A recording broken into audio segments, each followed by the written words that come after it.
I believe we're live, Lisa, right? Yeah, we just went live on my end. Okay, great. All right, welcome to the Landmarks Preservation's public hearing and public meeting of June 15th, 2021. We will begin by taking the roll call. Mark, will you call the attendance? Yes, Chair Carroll, Here. Vice Chair Bland, Here. Commissioner Shamir Barron, Here. Commissioner Chapin, Here. Commissioner Chen, Yeah.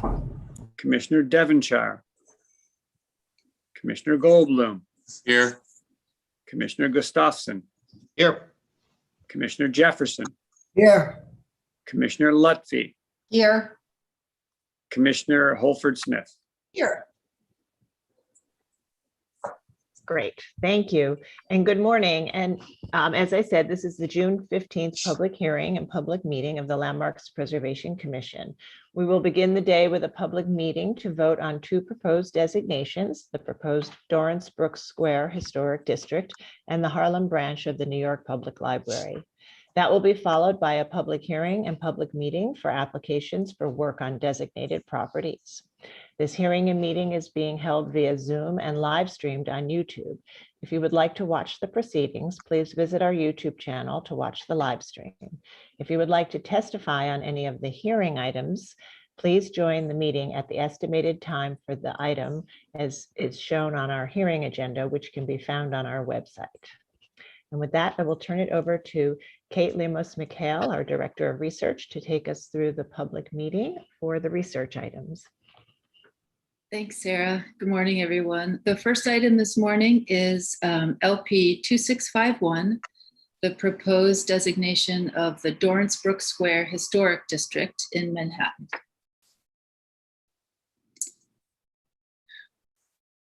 The proposed Dorrance Brooks Square Historic District features intact streetscapes that exhibit a striking variety of architectural styles and buildings designed by prominent New York City architects. The residential enclave is significant for its association with notable African-American figures during the Harlem Renaissance from the early 1920s through the 1940s. The proposed district features two sections shown here between St. Nicholas Park to the west and Adam Clayton Powell Jr. Boulevard to the east. The eastern section abuts the southern boundary of the St. Nicholas Historic District designated in 1967, that's shown in blue. At the public hearing on April 20th, 12 people spoke in favor of the proposed designation, including representatives of Manhattan Borough President Gail Brewer, Historic Districts Council, New York City Landmarks Conservancy, Society of the Architecture of the City, Dorrance Brooks Property Owners and Residents Association, Friends of the Upper East Side, Save Harlem Now, West Harlem Community Preservation Organization, and 4 individuals. In addition, the commission received 5 letters of support, including from Landmark East Harlem, Village Preservation, and 3 individuals. The commission also received testimony at the public hearing from the property owner of Mount Calvary United Methodist Church at 112 to 118 Edgecombe Avenue, supporting the district, but asking for his property to be removed from the boundary. We've received 3 letters from the property owners of Grace Church at 308 to 310 West 139th Street, asking that that property be removed from the district. And we received a letter from an individual asking that the 200 block of West 136th Street not be included in the district. The proposed historic district is an exciting intersection between agency priorities under Chair Carroll's leadership and the Community Board's preservation priorities for Harlem. We've worked closely with Community Board 10 on priorities laid out in their preservation plan, and in recent years designating the Mount Morris Historic District Extension and the Central Harlem West 130th to 132nd Street Historic District. They're outlined in red on this map to illustrate that they correspond with Community Board 10 Historic District Study Areas.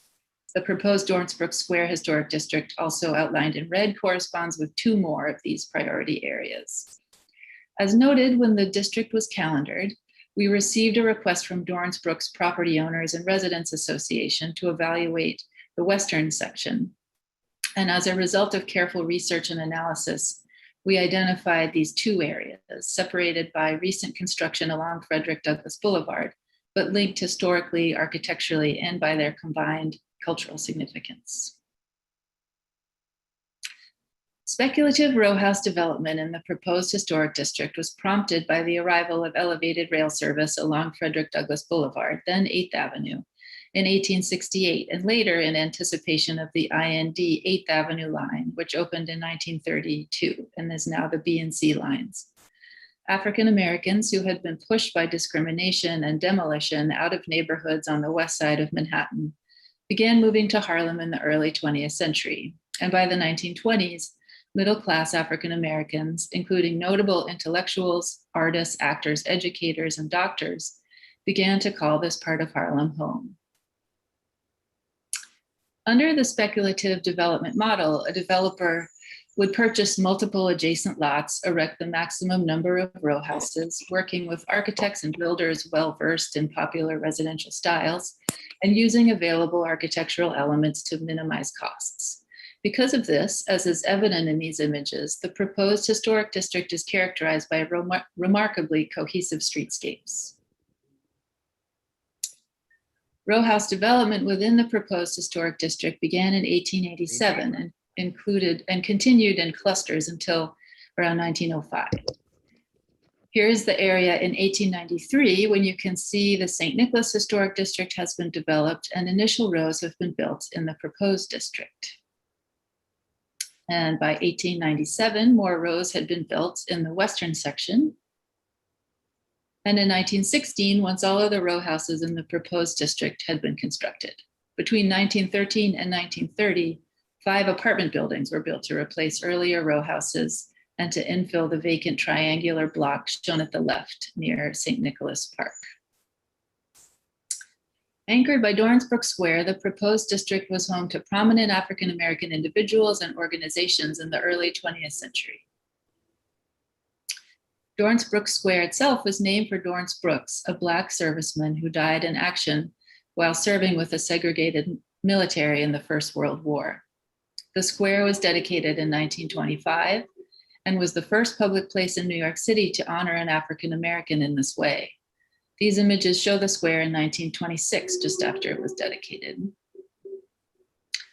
Dorrance Brooks was widely regarded as a hero and renowned for his bravery and service to our country. His actions helped to dismantle racist notions about Black Americans' fitness for military service. Harry S. Trumer later stated that, quote, "It is to the credit to the people of this great city of New York that his heroism has been appreciated and acknowledged here," end quote. Dorrance Brook Square was the location of notable political protests from the 1920s onward, and visits from Harry S. Truman on 2 times, in 1948 and 1952, when he was given an award for civil rights achievements, including desegregating the US Armed Forces. African-American intellectuals, artists, actors, educators, and the burgeoning Black middle class called this neighborhood home during the Harlem Renaissance era, approximately from World War I to 1940. During this time, the proposed district's row houses, apartment buildings, and churches, which remain remarkably intact today, housed and were utilized by people and organizations who made important contributions to the arts and literature, social justice and political activism, healthcare and medicine, and education, among other facets of society. The arts were a way to broadcast the intelligence and talent of African-American creatives who worked in different media to interpret their experience. Among the prominent residents associated with the arts and literature in the proposed historic district were intellectual and essayist W.E.B. Du Bois, stage and motion picture actress Ethel Waters, and celebrated sculptor Augusta Savage. Artist studios here included the Harlem Artist Guild and the Uptown Art Laboratory on 136th Street. The neighborhood was also the center of a vibrant social scene. In their home at 580 St. Nicholas Avenue, for example, Regina Anderson, Luella Tucker, and Ethel Ray Nance fostered the careers of notable Harlem Renaissance artists, County Cullen, Langston Hughes, and many others by hosting the Harlem West Side Literary Salon, or for those in the know, just 580. These women also opened their home for community gatherings and cultural activities. In addition to Dorrance Brook Square, several buildings in the proposed district were the sites of important social activists and activism work. These include 108 Edgecombe Avenue was the home of W.E.B. Du Bois from 1921 to 25, the author, educator, editor, and leader in the Pan-Africanist movement. Walter F. White served as president of the NAACP from 1929 to 1955, lived in 2 locations within the district at 78 and 90 Edgecombe Avenue. The National Urban League, founded in 1910 to improve urban conditions for African Americans in New York, purchased 2 row houses on West 136th Street in 1917, which became the home of the New York Urban League. The League purchased a 3rd row house in 1925 and renovated the 3, and the property remains the organization's headquarters. The White Rose Mission was a settlement house for African American women and girls, the first in the country, and was located in a row house on West 136th Street from 1918 to 1984. The Brotherhood of Sleeping Car Porters, the first African American trade union, was headquartered in a row house on West 136th Street under the direction of Asa Philip Randolph from 1927 through the 1940s. And in 2018, this block of West 136th Street between Adam Clayton Powell and Frederick Douglass Boulevard was renamed Dabney N. Montgomery Place, honoring the Tuskegee Airman who resided at number 245 with his wife Amelia for more than 40 years. He was active in the civil rights movement, serving as a bodyguard to Dr. Martin Luther King Jr. during the historic Selma to Montgomery March. Discriminatory barriers denied African American doctors the same rights, privileges, and access as their white counterparts, and created the need for African American doctors to seek alternate avenues to care for the growing population in Harlem.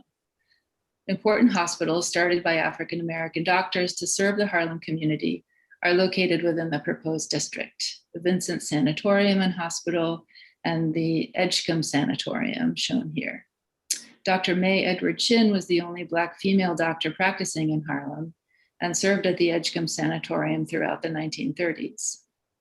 Several medical professionals educated at leading universities also lived and worked in the historic district, opening offices there when they were not able to elsewhere. Willis Cummings, for example, shown here on the right, was one of 2 Black graduates among 259 students at the University of Pennsylvania School of Dentistry, and the first Black inductee of a professional honor society, a dental honor society. He lived and practiced on Adam Clayton Powell in the district. The cornerstone of the Harlem Renaissance was education, and notable educators advanced an understanding of African history to inform the work of artists and writers within the community.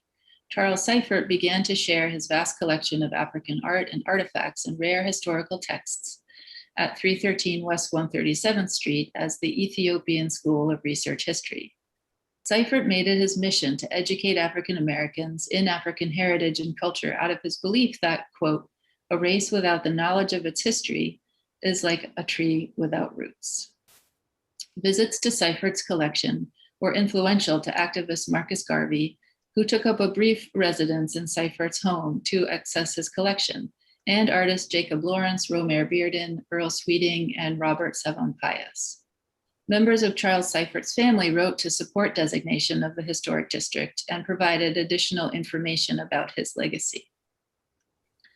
Later in the 20th century, Dr. John Henrik Clark, an author, educator, historian, and pioneer of Pan-African studies, lived at 223 West 137th Street. The street was later named after him in his honor. These 2 homes served not only as private residences, but also as public archives for the Harlem intellectual community. And finally, religious institutions established in the proposed historic district during the Harlem Renaissance have been important centers of the community. In addition to serving as places of worship, they have offered refuge, a community of like-minded individuals, and places for political activism, education, and employment opportunities. And included in the district, we have St. Mark's United Methodist Church at 526 St. Nicholas Avenue, built in 1926 just north of Dorrance Brook Square for the prominent African American congregation founded in 1871. The Beulah Wesleyan Methodist Church on West 136th Street was founded in 1913. Its modern facade is the result of a 1968 renovation of row houses the church purchased in 1926. The Grace Congregational Church at 306 to 310 West 139th Street was designed by Joseph Ireland and built in 1892. It's been home to the Grace Congregational Church since 1923. It was dubbed the Actors Church because of its longstanding custom of ministering to performing artists and hosting recitals. The former St. Luke's Episcopal Mission for Negroes at 28 Edgecombe Avenue was the result of a 1921 renovation of a row house. And Mount Calvary United Methodist Church at 118 Edgecombe Avenue was built in 1897 to 98. The congregation purchased the building in the 1920s and grew to have a large African-American congregation, and Shirley Chisholm taught in the church's nursery school for almost 10 years. This map shows the location of these historically and culturally significant institutions and organizations and buildings associated with notable African-Americans in the fields of politics, literature, healthcare, and education that we've just discussed. In addition to its notable cultural significance, the proposed historic district is characterized by remarkably cohesive and intact streetscapes. And the next slides show our analysis. Here we have building dates. Speculative buildings resulted in phased development of the streets of the district in an overall pattern from the south to the north, and yielded a building stock constructed between 1880 and 1930 in highly cohesive rows. The single post-1930 structure is the Beulah Wesleyan Methodist Church, visible here on the right. And this slide illustrates examples of the proposed district's building stock by date of construction. And while architecturally cohesive, blocks in the proposed district include a number of building types, including row houses, apartment buildings, residential buildings with ground floor storefronts, and institutional buildings that serve the neighborhood. Row houses dominate the streets within the area, and mixed-use buildings and multifamily dwellings are mostly present on the avenues. This slide illustrates those typologies. Most blocks represent the work of one or two architects on behalf of one or two developers, further leading to the consistency in the district. The vast majority of the district's buildings are representative of the Renaissance Revival and Queen Anne styles, with select structures in other revival styles of the period, and some apartment structures in the Art Deco and Viennese Secession styles. And some examples of those are shown here. And finally, the proposed district shows a remarkable degree of architectural integrity with very limited alterations, as you can see on this map. With its highly intact streetscapes of late 19th century and early 20th century architecture and rich associations with the Harlem Renaissance and civil rights movements, the proposed historic district is an important reminder of both the early development of the neighborhood and the contributions of African-American community to the history of New York City and the nation. As the nation celebrates the 100th anniversary of the Harlem Renaissance, it's particularly important and appropriate time to recognize and celebrate the significant cultural and social history of this neighborhood, along with its intact and meritorious architecture as a New York City historic district. And before concluding, I'd just like to say, I've been making these presentations on behalf of a large and committed project team, including our Deputy Director of Research, Margaret Herman, Teresa Noonan, Sarah Moses, Bilge Kosa, and Lisa Buckley, most of whom are here today. And many others in the research department have contributed in meaningful ways. So I want to thank the staff sincerely, and of course the community who's given us a lot of support and feedback along the way. The research department recommends the commission vote to designate the proposed Dorrance Brook Square Historic District in Harlem. Thank you. Thank you, Kate. Commissioners, do we have any questions before we move to a discussion? For Kate I and just the want to team? say It's time for LPC to commission to extend our congratulations to this job well done. I remember going to the architecture school across the hill up there, and I'm always impressed. And not to mention, further up is the Alexander Hamilton home. So just well done. Right, thank you. They've done an incredible job researching this very rich neighborhood. Commissioner Shamir Baran, did you have a question? Yeah, I was just curious to know, I understand that Frederick Douglass in that spot has had a lot of changes, but what role did it play at the time of the Harlem Renaissance in that particular section? Was it very active? Was there a lot of retail there, or was it in fact, the row houses extending and kind of a quieter scape? That is a very good question. What we have there today is some developments of a similar scale to row houses that were built in the 90s. But the avenues did tend to have more of the mixed kind of flats buildings with stores on the ground floor. And so you can see that still on Adam Clayton Powell Jr. Boulevard. And just south of the district was an important, still is, more commercial and cultural corridor that has seen more alterations over time, but it really has been a hub for this neighborhood, so very active. Thank you, Commissioner Jefferson. Yes, I must commend you. The research effort is just so amazing. I mean, it should be published, and there's so much to learn, and I didn't even know. It's fantastic. Thank you. Thank you. Thank you. And of course, our designation report has all of this information and more research. So that will be available to everybody. Okay, and other questions or comments? Are we commenting or are we? Why don't we, I think we can move to comments if we'd like to do that. So we've sort of had a little bit of a mix, but why don't we go ahead and move straight to comments? So, if anyone would like to comment now, just raise your hand and I can call on you. Yes, go ahead, Michael. Commissioner Gold. Yeah, I mean, I got to echo what others have said in terms of the quality of the document that Kate conveyed. It's just remarkable. And if you read it in context with earlier designations, I mean, these have really risen to an art form. And that is to the commission's and to the staff's great credit. But more importantly, I think that what the designation report, as it has been presented, showed me is the real importance of landmark districts.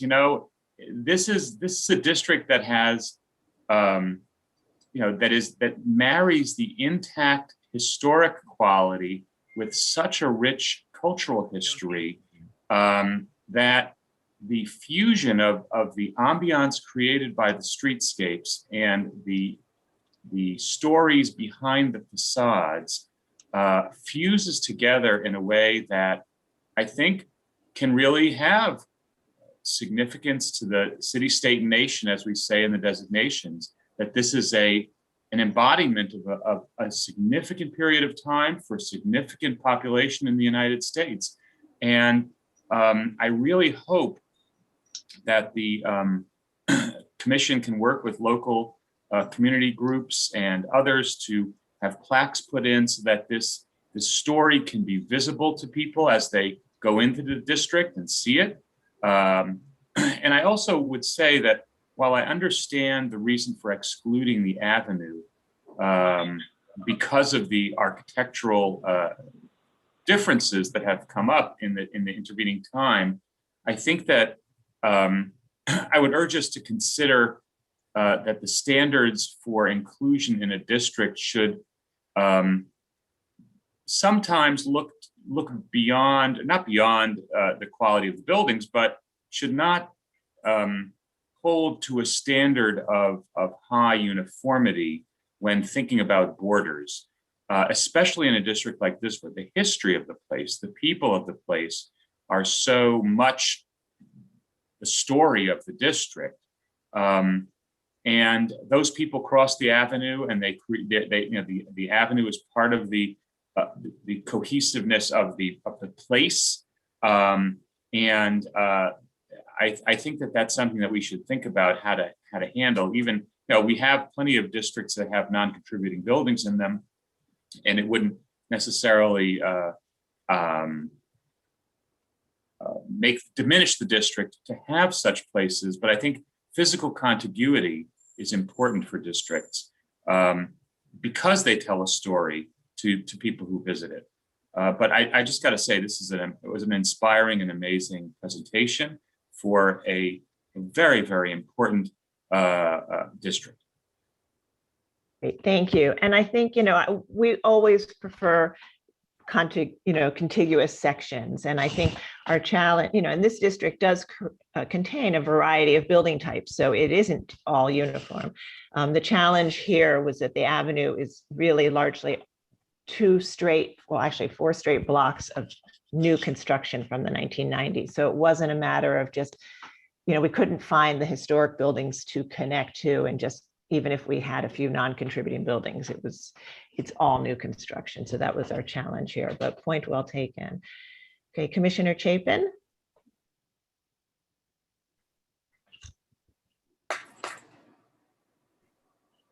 Just unmute yourself.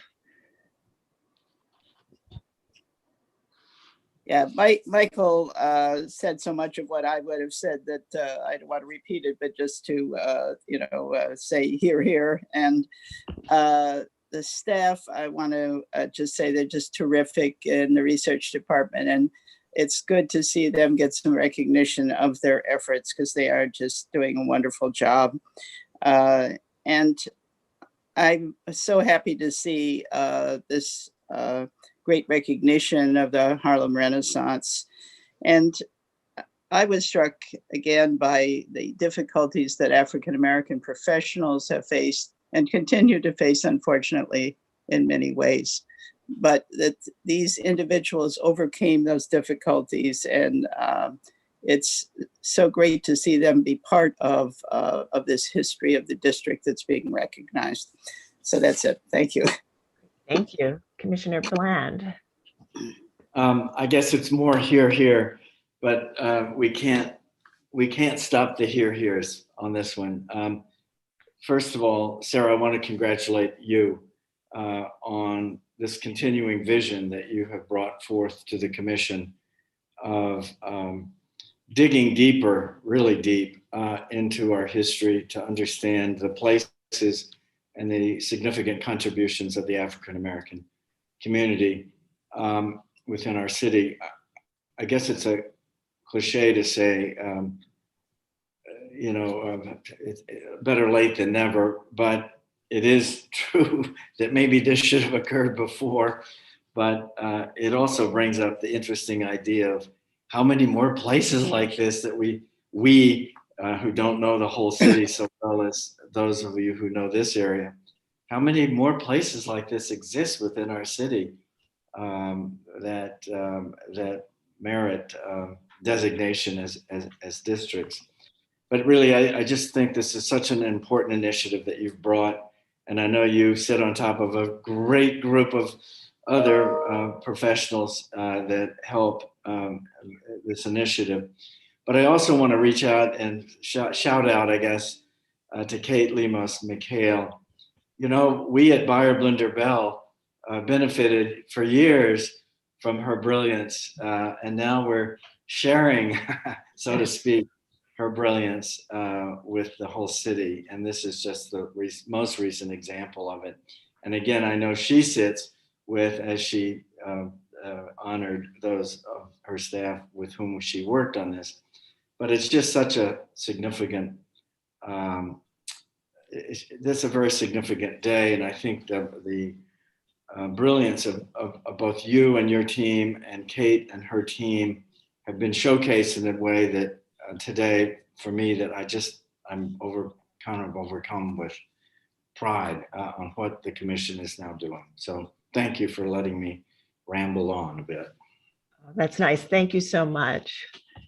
All right, anyone else? Okay, I mean, I just want to say I'm so thrilled today and moved by this proposed designation, which Kate and her staff has been carefully researching and documenting since before the pandemic. So this has been, this wonderful research has been a long effort. So I do want to thank Kate and Margaret and all of the staff that worked on this, this particular designation. And, you know, this district combines beautiful architecture and streetscapes, an intact historic character, and an incredible amount of cultural and historic significance, especially associated with the Harlem Renaissance, when its notable residents made important contributions to the arts, social and political activism, education, and medicine. So, you know, and I think to sort of follow up on your comment, Fred, we have been working really hard to not just sort of look at the architecture and document that, but to really understand the stories that this architecture tells and to really do the research into the people and the places and the activities. And I'm so appreciative to hear your comments about the work that our research team has been doing. And I'm so excited also that as we're celebrating the 100th anniversary of the Harlem Renaissance, we are designating the first New York City historic district that would be named after an African American. So that's incredibly exciting to me. And I also want to say that, you know, we worked very closely with Community Board 10. We've been looking at their study areas, and, you know, we have come back repeatedly to continue to do that work. And, you know, I think this step today, following the previous historic districts we've done in Harlem, really exemplifies an important intersection between our goals, my goals as an agency, which we laid out in our equity framework earlier this year, which meaning to designate historic districts and landmarks that really represent the city's diversity and tell the story of all New Yorkers, and community preservation goals. And, you know, it's a very gratifying experience when those two things work so well together. So I really do want to thank, you know, the members of Community Board 10, the Dorrance Brooks Property Owners and Residents Association, the local preservation advocates and elected officials for their help in this as well. And, you know, and again, a great shout out to Kate and Margaret and Terry Noonan, Sarah Moses, Lisa Buckley, Bilga Kosa, and Margaret I already named. So, you know, it's been a great team effort between the neighborhood and our staff, and I couldn't be more proud today. So with that, Commissioner Shamir Baron, would you like to make the motion? So moved.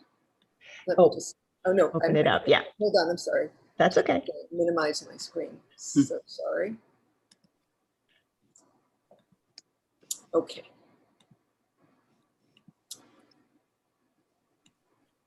Why do I not have it here? I'm sorry. That's okay.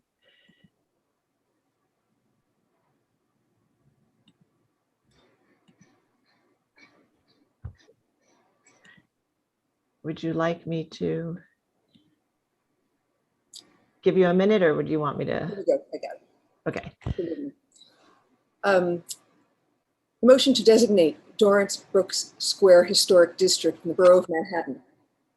I move that the Landmarks Preservation Commission designate the Dorrance Brooks Square Historic District in the Borough of Manhattan as a New York City historic district because it contains buildings and other improvements which have a special character and a special historical and aesthetic interest and value, and which represent one or more eras in the history of New York City, and which cause this area, by reason of these factors, to constitute a distinct section of the city. Further, the historic district is part of the development, heritage, and culture of the city, state, and nation, as set forth in the designation report for LP 2651, dated June 15, 2021. I also move that the district be designated with the boundaries as described in the designation report and illustrated in the attached map. And Commissioner Jefferson, would you second that motion?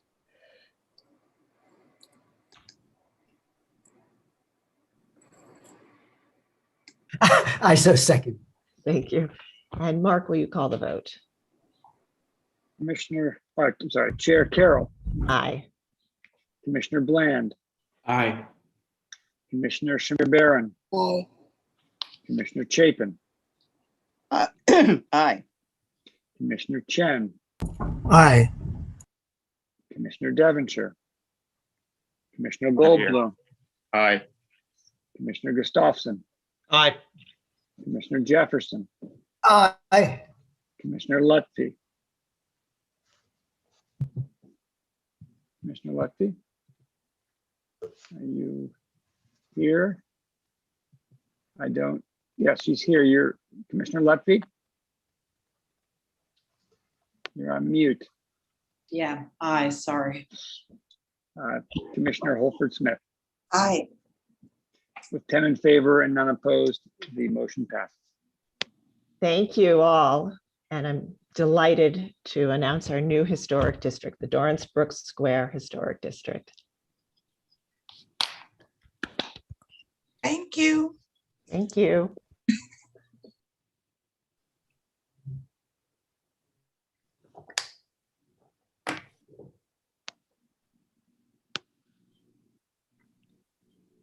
All right, are we ready for item number 2? We're ready for item number 2, and I'll just note for the record that Vice Chair Bland and our Director of Research, Caitlin Lewis-McHale, are both recused on this item. And I'm going to turn it over to Timothy Fry, our Director of Special Projects and Strategic Planning, to take us through our next item. Thank you, Chair Carroll.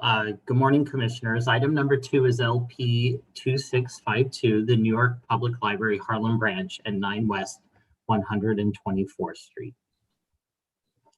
The New York Public Library Harlem Branch is one of 67 circulating libraries constructed with funding from industrialist Andrew Carnegie in the early 20th century for the city's 3 library systems, and is one of 12 Carnegie Library branches designed for the New York Public Library by the prominent firm of McCann, Mead & White.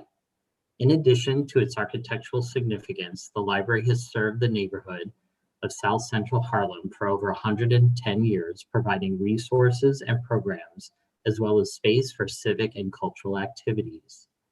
At the public hearing on April 20th, 2021, the Commission received support for the proposed designation of the New York Public Library Harlem Branch from 8 people, including representatives from the New York Public Library, Manhattan Borough President Gail Brewer, the New York Landmarks Conservancy, Historic Districts Council, Mount Morris Park Community Improvement Association, and Save Harlem Now, as well as community residents. And in addition, the agency received 2 written submissions, including one from Landmark East Harlem. There was no testimony in opposition. Located on West 124th Street in South Central Harlem, the library is across from Marcus Garvey Park and near the designated Mount Morris Park Historic District and Extension. The Harlem Branch can trace its origins to the Harlem Library, established as a privately operated subscription library in 1825, when Harlem was an isolated village then centered around 3rd Avenue. In the late 19th century, as development spread westward, the trustees of the Harlem Library purchased the lot and erected a new building on West 123rd Street, shown here on the left, that housed both the library and income-producing apartments. The building is within the Mount Morris Historic District. In 1903, the Harlem Library joined the New York Public Library's recently established circulating branch system. In 1906, the library's site selection committee purchased the site at West 124th Street. And in January 1909, the Harlem Branch, shown here on the right, opened in its new and expanded location. The Harlem Branch reflects the history of 20th century Harlem and its changing demographics. When it first opened, much of the area around what is now Marcus Garvey Park was inhabited by European immigrants, notably from Ireland, Germany, and Russia. Following World War I and the geopolitical changes in Europe, additional immigrants from Northern Europe appear in the census, and the branch was the repository of the library's circulating collection of books in Finnish. By the mid-1930s, the Harlem branch also catered to the neighborhood's growing African American and African Caribbean communities. As a civic space, the library served an important role in fostering Black cultural life in Harlem. In the late 1930s, the branch played a role in the Black community theater movement, supported by the Works Progress Administration program that constructed professionally equipped theaters in the Harlem branch, as well as other area libraries. In the early 1940s, it served as a temporary home of the renowned Schomburg collection during the enlargement of its facility on 135th Street. The Harlem branch served briefly as the home of the Rose McClendon Players and Workshop Theater. It was established in 1938 by Dick Campbell, his wife actress Muriel Rawn, and George Norfolk, who were motivated by the growing dissatisfaction with the types of opportunities and roles available to Black actors on Broadway. The following year, the community began its residence in the Harlem branch, where it offered theatrical training and a full season of plays by African American playwrights. Among the company's alumni was the actor, director, activist Ossie Davis, who referred to the library as the only home I had, the very temple of my existence, my craft, the place that trained me, the first institution to welcome me. The Harlem branch has continued to serve the needs of community residents, providing access to print and electronic resources, as well as a range of programs, including exhibits, musical events, literary discussions, and vocational training. After a 2004 renovation, the Harlem branch broadened its services with a new auditorium and a dedicated literary center. The Harlem branch is one of 5 Carnegie libraries in Harlem, each designed by McKim, Mead & White. The 135th Street branch, which is part of the Schomburg Center for Research in Black Culture, the 125th Street branch, the Harry Belafonte 105th Street branch, and Hamilton Grange branch, all of which are designated as New York City landmarks. Under the careful stewardship of the New York Public Library, the Harlem branch's building has changed little over time. The classically influenced limestone facade is raised on a low granite base, and more recent work included sensitive alterations to the exterior, such as the replacement of the entrance door and windows to reflect the original design. The New York Public Library's Harlem branch retains its elegant classical simplicity and dignity and continues to serve South Central Harlem.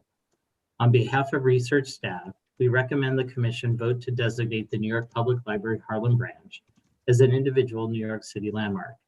And I'd also like to recognize Marianne Percival from research staff, who wrote the designation report in this presentation, and she's also here with us for any questions. Thank you. Great, thank you, Tim.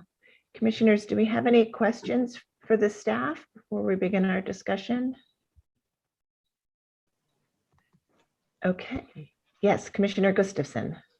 Maybe I missed this, but does the proposed landmark site match the New York City tax lot? Yes. Yes, it does. Okay, thank you. Okay, any other questions?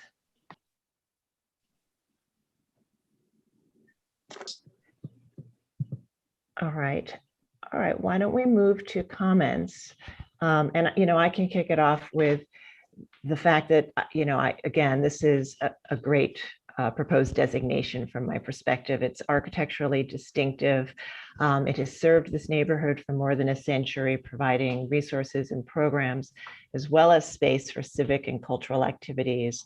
And its architecture and the activities that occurred within this space are truly represent the history of Harlem and the city and state and nation. So I would, certainly recommend that we support this designation. I also want to thank the New York Public Library for their support and for their stewardship of all of their designated libraries. And again, also in Kate's absence, well, I do want to thank Timothy Fry and Margaret Herman, the Deputy Director in Research, and Marianne for their great work on this designation. Would anyone else like to comment? No? Okay. Well, yes, Commissioner Shamir Baran, please go ahead. Yeah, I'm thrilled that we're considering the designation of this building. You know, I often kind of try to think about whether or not, and the extent to which can Mead and White's classicist idiom and, you know, sort of borrowing from Roman motifs and language, to what extent is that an American, how did it become kind of an aspect of the American style, and if at all? And I think that there's a problem about that. I mean, like, whether it is kind of American, what can we say about that? And however, in the case of these libraries, there is this kind of, what happens is it's kind of the formal language is really appropriated in a way that makes it truly American via the program, which is, you know, in Carnegie's Gospel of Wealth, this kind of idea of the free facility to all those who can keep it up in the future. The program of the library makes it, and the free library and the local library makes it so American. And I mean, I'm struck repeatedly kind of why we haven't blanket kind of master planned all of these and designated them whole cloth, all of them. But good to see that they are one at a time. And just, I'm so struck again and again by how these institutions, their architecture and their program are an American type, but not naturally, you know. Anyway, interesting. I don't know, Tim or Margaret, do you want to opine on the idea of the classical style and the sort of American program in use? Do you have any thoughts on that?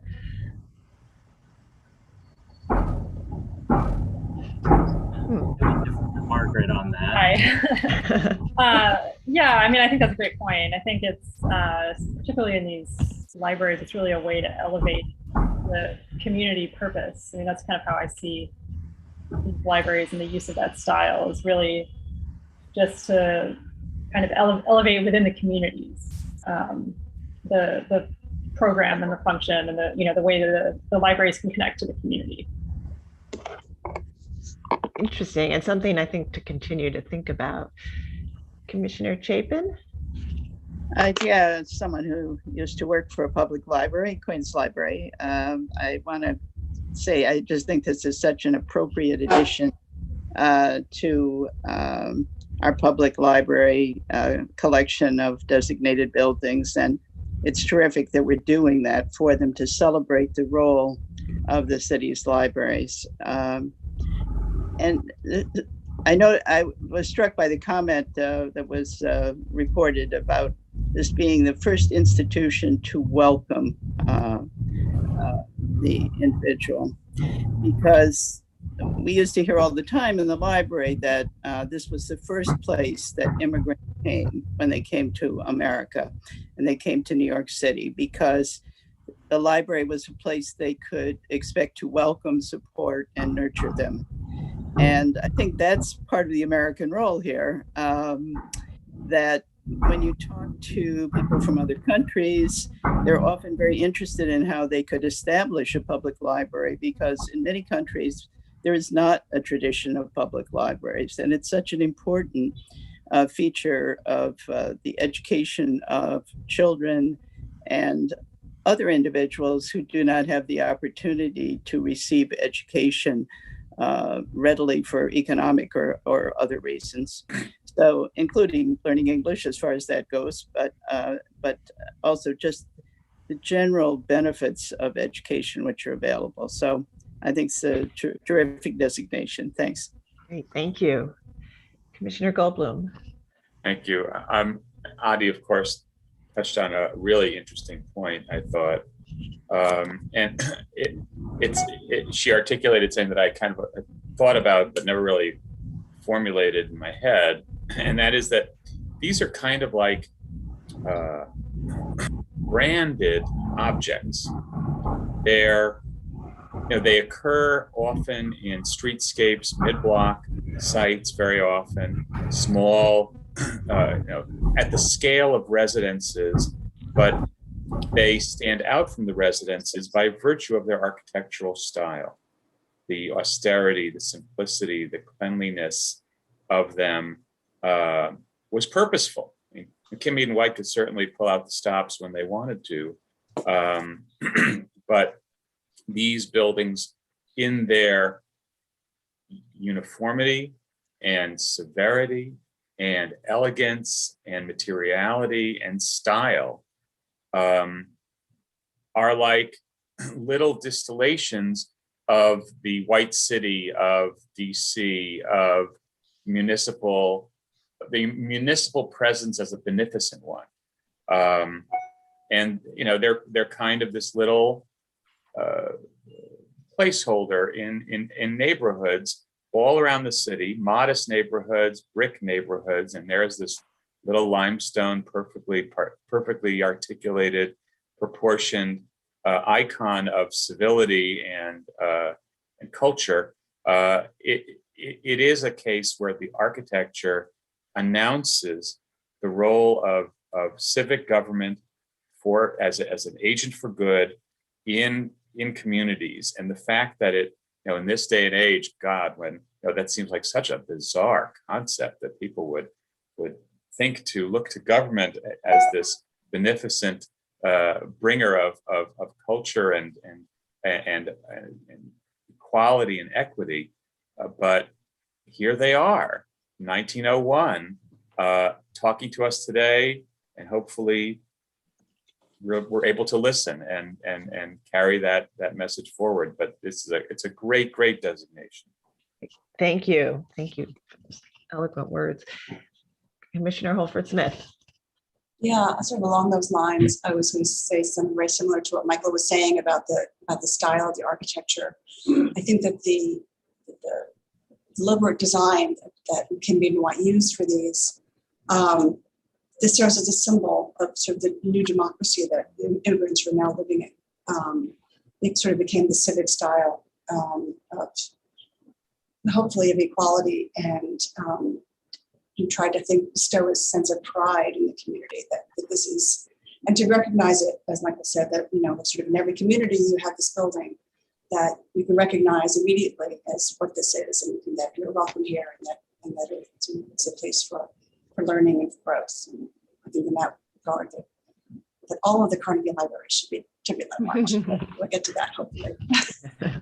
We are, and we've been working very closely, and the New York Public Library is always very supportive. So as we do our research and continue to talk to them, we'll get there.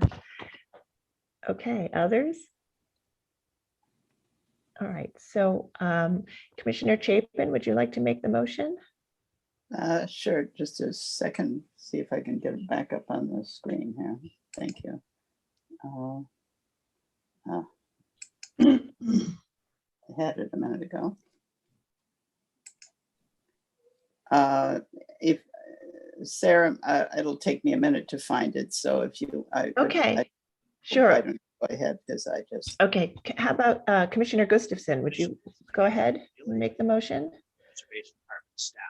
I'm going to start by presenting Sure. materials. The motion to designate the New York Public Library Harlem branch in the borough of Manhattan. I move that the Landmarks Preservation Commission designate the New York Public Library Harlem branch, 9 West 124th Street, also known as 9-11 West 124th Street, borough of Manhattan, as a New York City landmark because of its special character and special historical and aesthetic interest and value as part of the development, heritage, and cultural characteristics of the city, state, and nation, as set forth in the designation report for LP 2652, dated June 15, 2021. I also move that Borough of Manhattan Tax Map Block 1722, Lot 30 be designated as its landmark site as described in the designation report and illustrated in the attached map.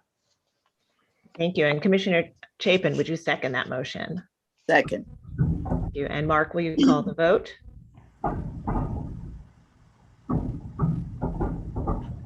Sorry. Chair Carroll, Aye. Commissioner Bland. He's recused. Oh, he's recused. Sorry. Commissioner Shamir Barron, Aye. Commissioner Chapin, Aye. Commissioner Chen, Aye. Commissioner Devonshire. I think he's still gone. Commissioner Goldblum, Aye. Commissioner Gustafson, Aye. Commissioner Jefferson, Aye. Commissioner Lutfi, Aye. Commissioner Holford Smith. Aye. With 9 in favor and none opposed, the motion passes. Thank you. So that's our newest landmark. Thank you all very much for your comments this morning. All right, we will now move to the preservation agenda, and I will turn it over to Corey Harala, our Director of Preservation, to take us through both the public meeting and public hearing items. Thank you, Sarah, and good morning, everyone. We'll pause for just a few seconds to get the first presentation up. Okay, there we go. And we'll go ahead and get started. So we'll start with public meeting items this morning in the Preservation Department. The first is public meeting item number 1, LPC 21-09032, an application for an amendment. This is in the Borough of Manhattan, Block 475, Lot 7510, 60 Grand Street in the Soho Cast Iron Historic District. This is a neoclassical style building designed by Cleverton and Putzel and built in 1895 to 96. And the application is to amend Certificate of Appropriateness 17-8011 to modify a master plan governing the future installation of painted wall signs. And the staff will be presenting the proposal this morning.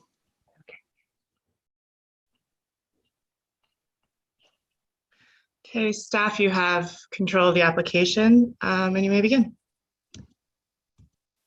All right, good morning, commissioners. Dina Tasswinter, preservation staff.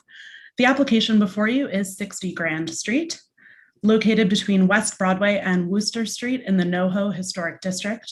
The proposal is to amend a master plan governing the future installation of a painted wall sign located at the secondary west elevation facing West Broadway. Certificate of Appropriateness 17-8011, which was issued on October 20th, 2015, established a 10-year master plan for the installation of painted wall signs at this location and placed restrictions regarding the amount of space the content of the sign can occupy versus the background, as well as the number of colors that can be used for a graphic or photorealistic sign. The proposal before you now is to modify that master plan by removing the content restrictions within the approved sign space in accordance with other recent painted wall sign master plan approvals by the Commission.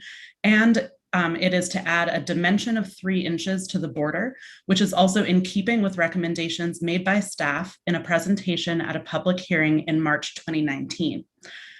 You will note that the current 10-year timeframe will remain, so the master plan will be valid until October 2025. These photographs illustrate the visibility of the painted wall sign from various vantage points along Grand Street and West Broadway. Commissioners will note that no other commission-approved painted wall signs are visible in conjunction with this particular sign.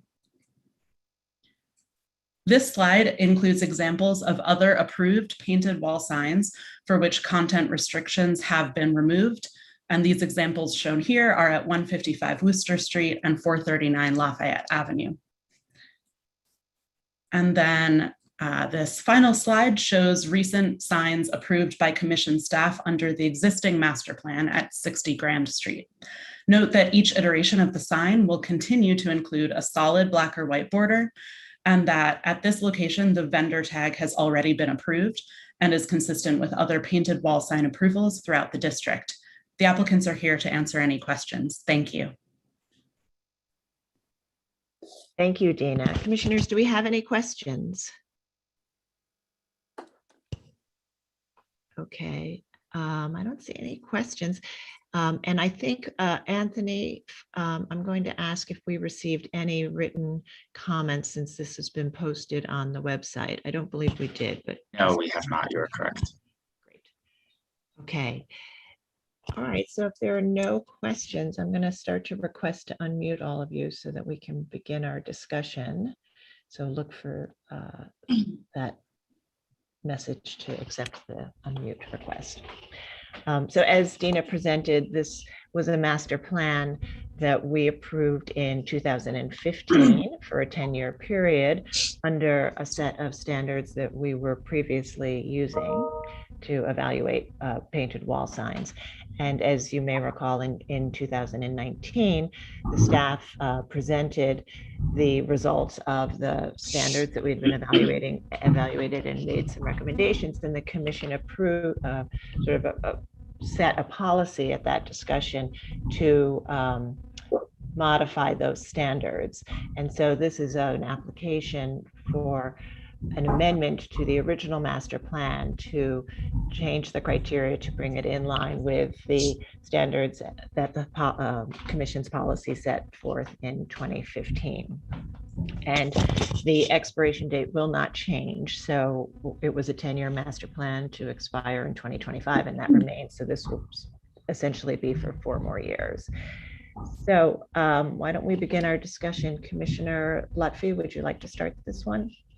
Sure. I mean, it looks pretty straightforward to me in terms of for the painted border that's required and the presence of the sign within the larger context of the wall. So I would say that this seems fine. Okay, great. Commissioner Jefferson. I think it's appropriate. Okay. Commissioner Gustafson. Yeah, I agree. And I want to celebrate the change in our standards and then also note that the team from Colossal Media really understands those standards and does an excellent job of teeing these up so that they comply. Agree. Commissioner Shamir Barron. I think it's appropriate. Commissioner Holford Smith. I agree. I think it's appropriate. Commissioner Chapin. I can approve it as presented. I have one question. If there were a sign that had some kind of offensive material in it, and we would not want to become involved in deciding that, what agency in the city governs that kind of thing, or who if anyone would govern it? I guess it's a question for Mark. It is a question for Mark because we don't regulate the specific content. Yeah, obviously.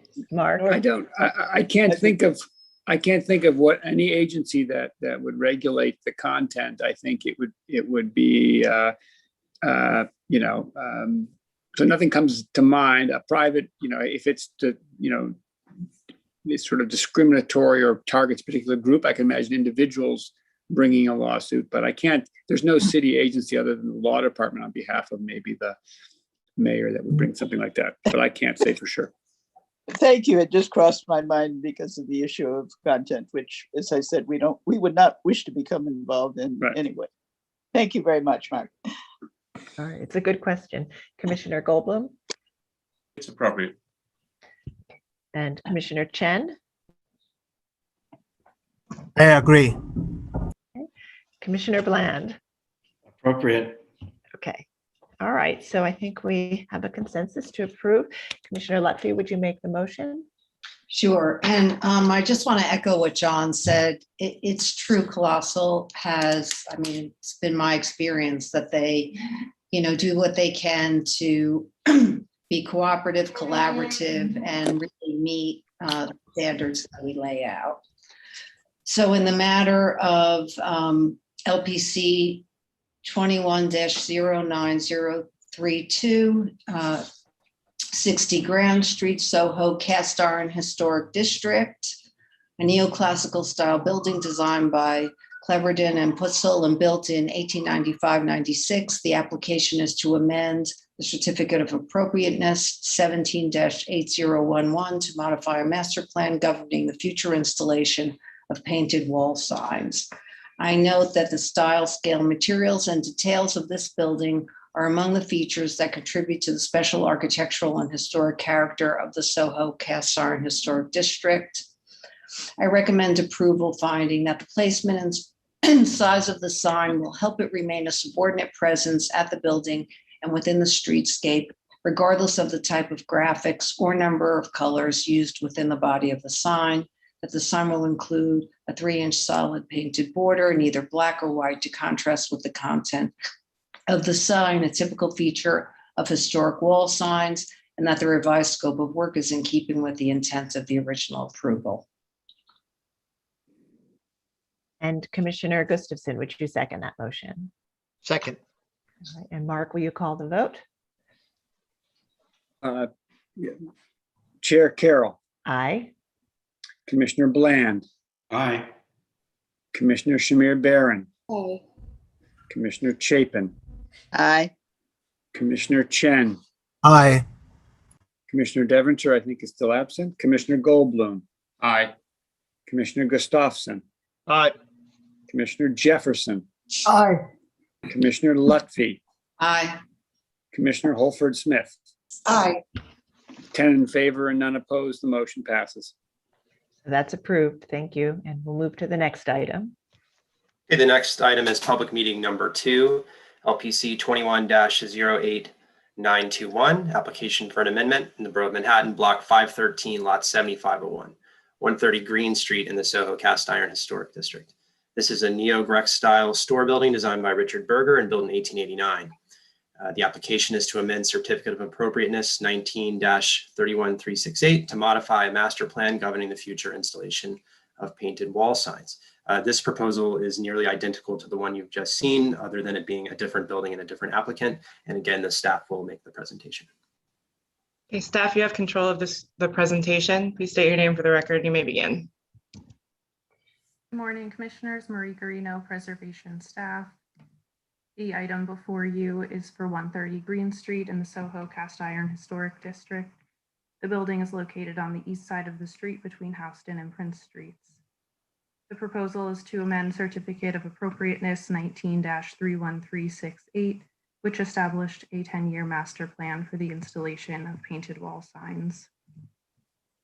Here are some historic photos of the subject building and some historic photos of painted wall signs nearby. And here we have some context photos showing other painted wall signs in the area. So here you're standing at the corner of Greene and Prince Streets, and looking north, you see the sign for this application at 130 Greene Street. To the south, there are no painted wall signs. To the west, about half a block away, there is a sign at 120 Prince Street. And to the east, there is a sign at 90 Prince Street, but it's not visible from this corner. So this proposal is to amend the existing master plan by removing the content restrictions within the sign space. The master plan, as originally approved, placed restrictions on this sign regarding the amount of space the content of the sign can take up versus the background, as well as the number of colors that can be used. This proposal is to remove those restrictions, add a dimension of 2 inches to the border, and incorporate a 3-foot by 2-foot vendor tag at the lower left-hand corner.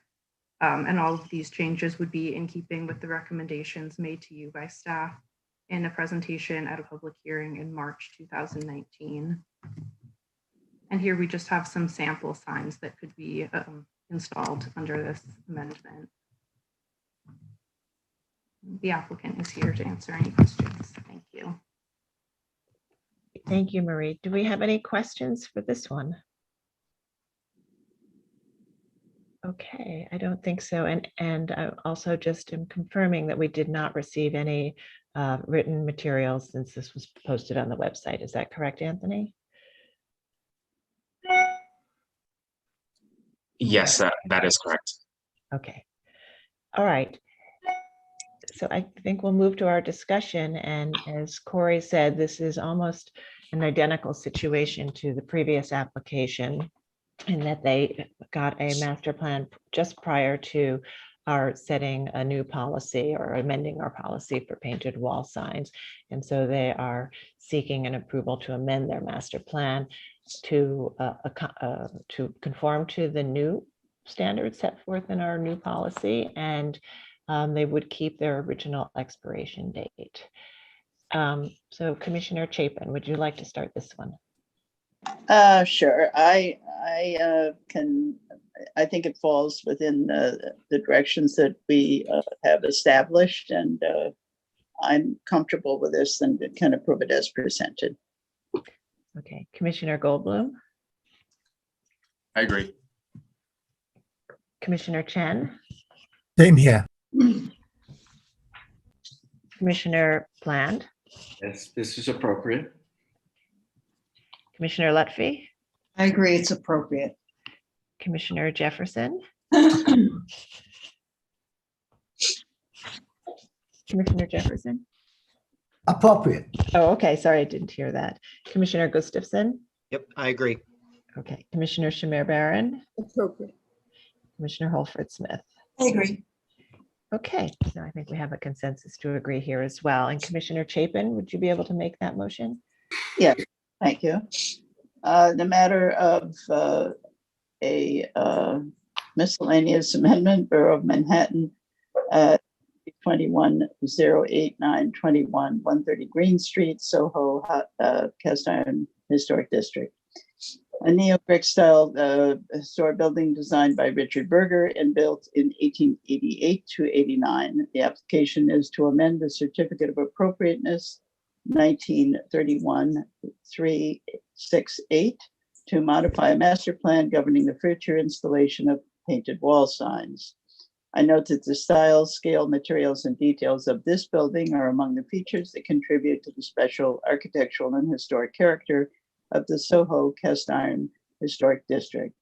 I recommend approval, finding that the placement and size of the sign will help it remain a subordinate presence at the building and within the streetscape, regardless of the type of graphics or number of colors used within the body of the sign.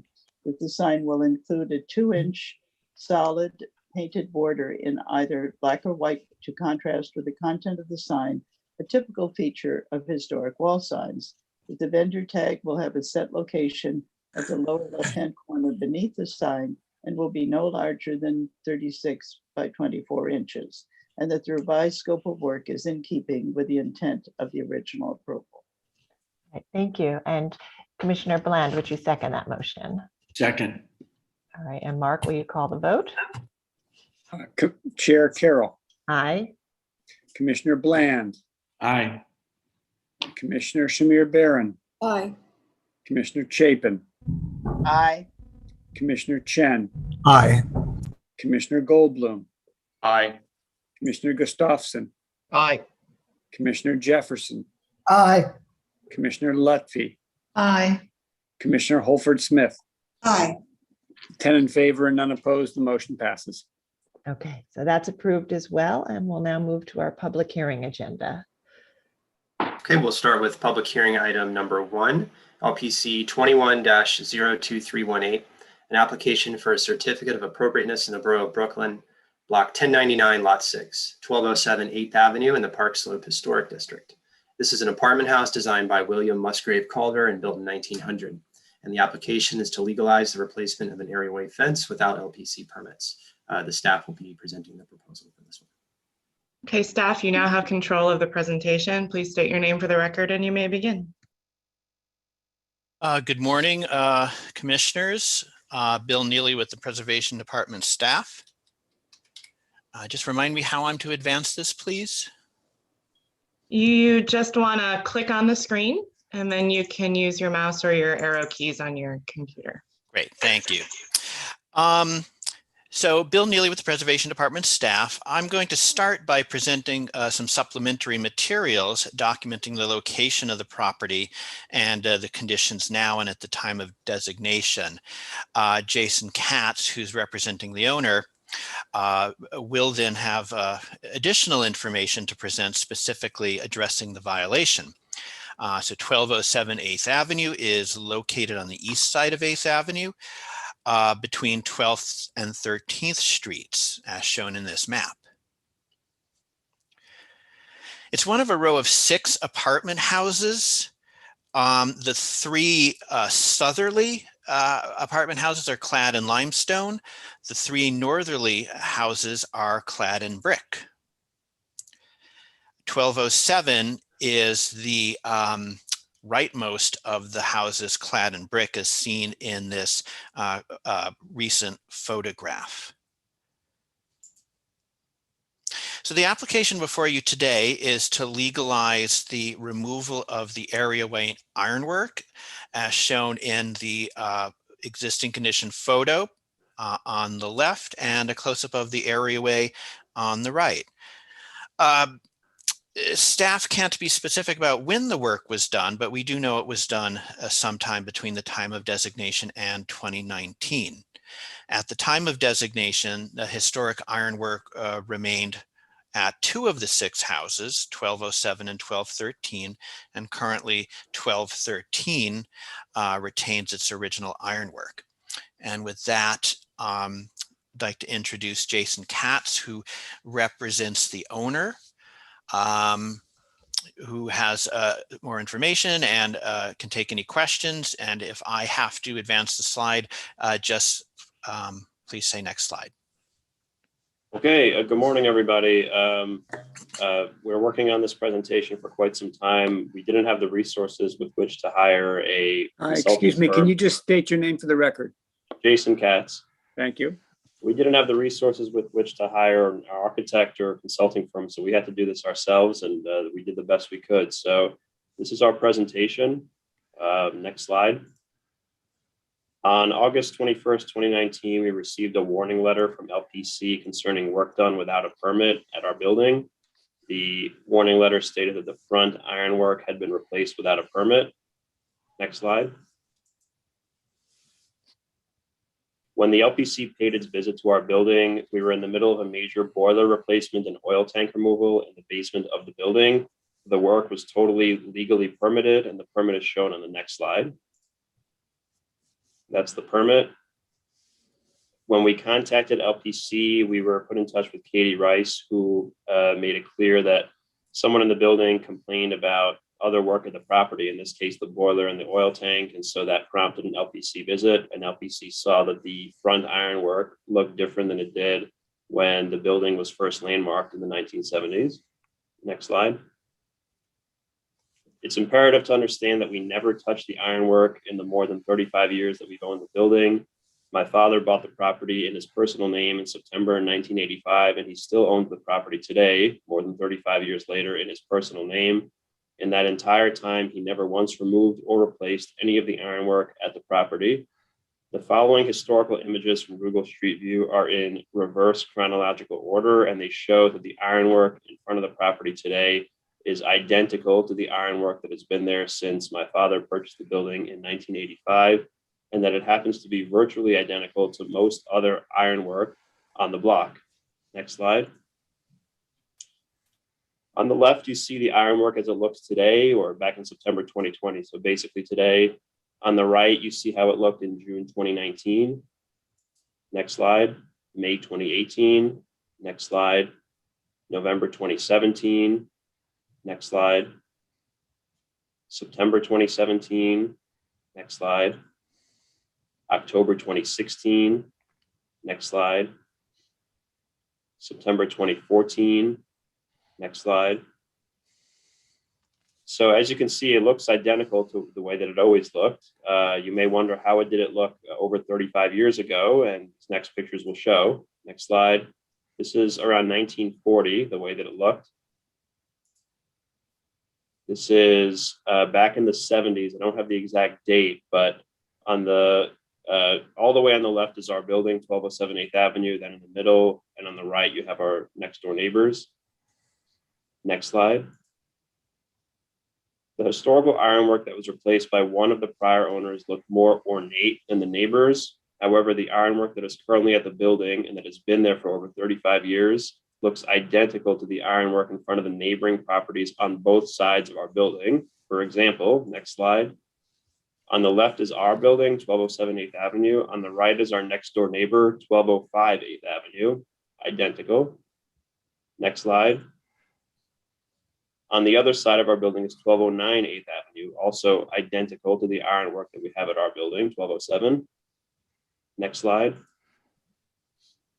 We never replaced any of the ironwork. I hate to belabor the point and repeat myself, but that is what it is. The ironwork that's at the building was installed by one of the prior owners over 35 years ago, and it looks identical to several other landmark properties on the same exact street right next door.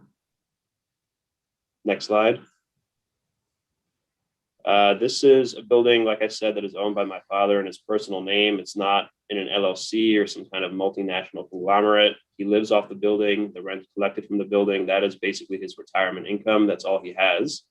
Changing and replacing the ironwork when factoring in associated architectural, expediting, and filing fees will cost many thousands of dollars, money that he doesn't have, that we don't have, and that frankly, we never anticipated to have to spend.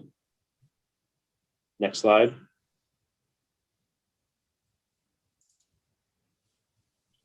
LPC has legalized far worse damage done to historic facades done by people who are actually guilty of that damage, owners who deliberately altered the appearances of their buildings, absent a shred of approval from LPC.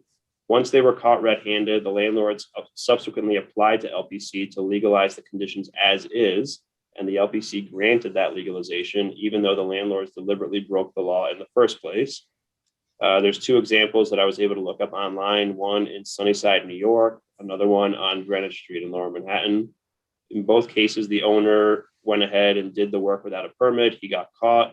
He applied for legalization, and the LPC granted that legalization. Next slide.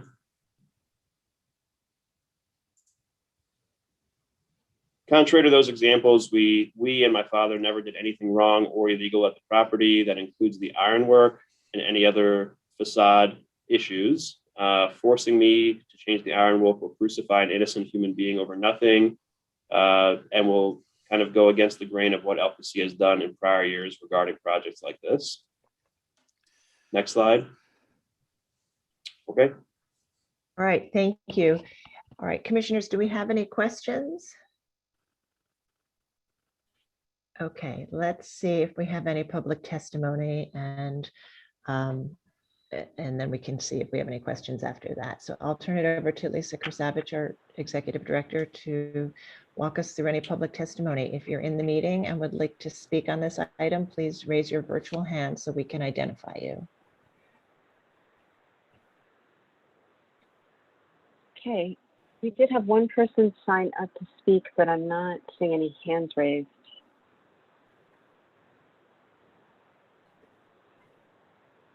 And the Failing person, to see that person already hands raised, I think that concludes the testimony. okay, all right. And Anthony, did we receive any written testimony? So Brooklyn Community Board 6 waived review of the application, and there was no additional testimony for this item. Okay, thank you. All right. Any final questions before we move into our discussion? I guess I'm not clear on, the applicant is saying that they have not made modifications, and yet our staff is saying that in fact they have. So when we designated the historic district, our designation photo showed that some of the houses in the row had historic ironwork, and it was decorative. It wasn't highly decorative, but it was somewhat decorative in a picket form, sort of a wrought picket form. And sometime after designation, that fence was replaced based on our designation photos that we take at the time of designation. That fence was replaced.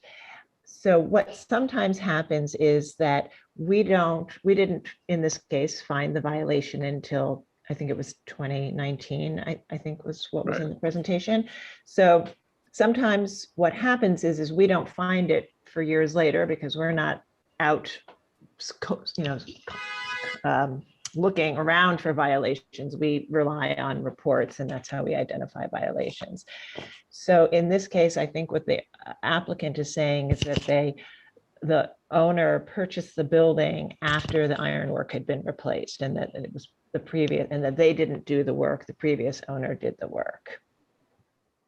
So prior to 1985. Yeah. Yes. Hi, Alex. And just to note, the Park Slope Historic District was designated in 1973, so there is a 12-year gap there that this work could have occurred because there was no violation given until recent times. A new owner would not have had any knowledge of prior work that was done illegally in the case. So do we have anything that's like a statute of limitations on, the extent of? Yeah, we don't have a statute of limitations. And, one thing that comes to mind is if we have found that the work is not something that we can approve and the owner has, it's clear that the owner didn't do the work, we've worked out arrangements with the owner for a long-term compliance date or some sort of solution to do it over a period of time. However, in many cases, we have been able to find the work appropriate even after the fact. And so with the two examples that were shown in this presentation, the applicant today is saying that those applicants did the work knowingly without permits and we approved it. I don't know what the conditions were. I don't know what the facts were there. Those owners may not have also known or understood or something. There might have been some other misunderstanding. And I would say that most of the time when we receive applications to address violations, we learn that there is usually some mistake, misunderstanding, someone didn't know something. It's not usually a purposeful, although that sometimes can happen. It's not usually the case, but we always evaluate it based on the facts of appropriateness. And so one thing to consider, the door in Sunnyside, they may not have replaced an original door. And with doors, we are flexible in terms of the configuration as long as it's in keeping with the age and style of the building. So we may have found it appropriate based on merit, having nothing to do with the conditions of the violation or how the violation occurred.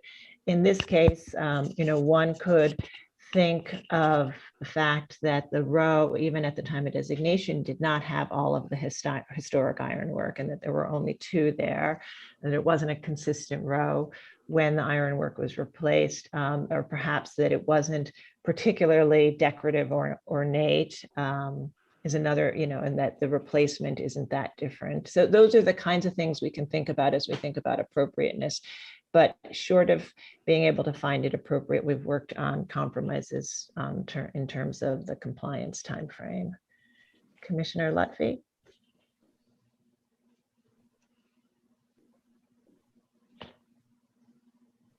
Well, just, further along that line of thinking, have we in the past, there have been changes and changes that we may not have thought were appropriate, even if we ultimately approve them.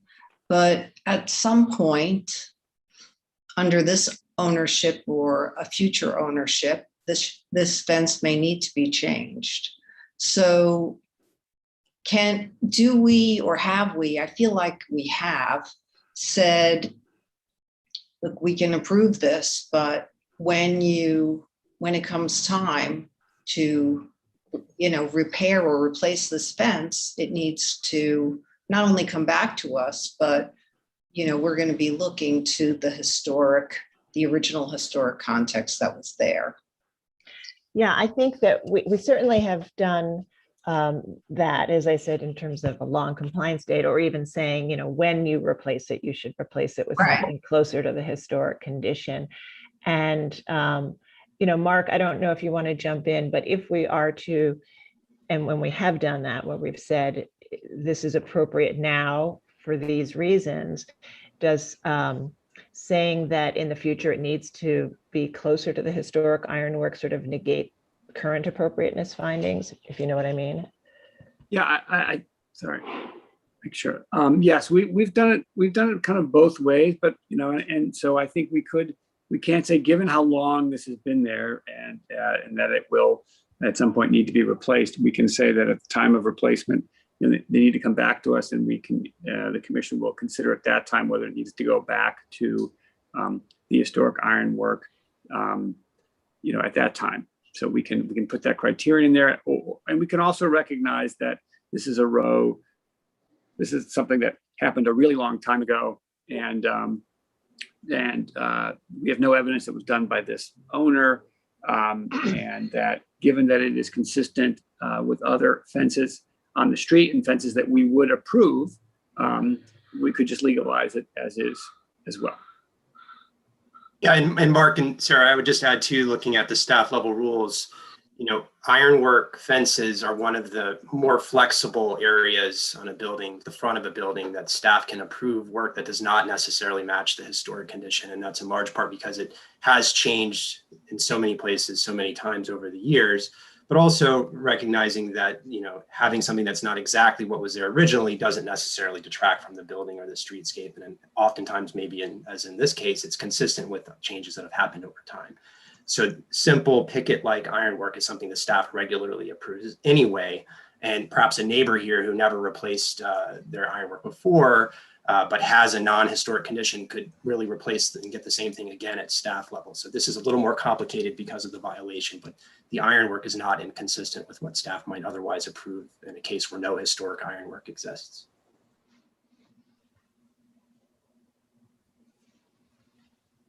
Other questions? Okay, why don't we close the hearing and move to our discussion then? Commissioner Gustafson, would you make a motion to close the hearing? So moved. Commissioner Goldblum, would you second that motion? Second. In favor, say aye. Aye. Aye. Any opposed?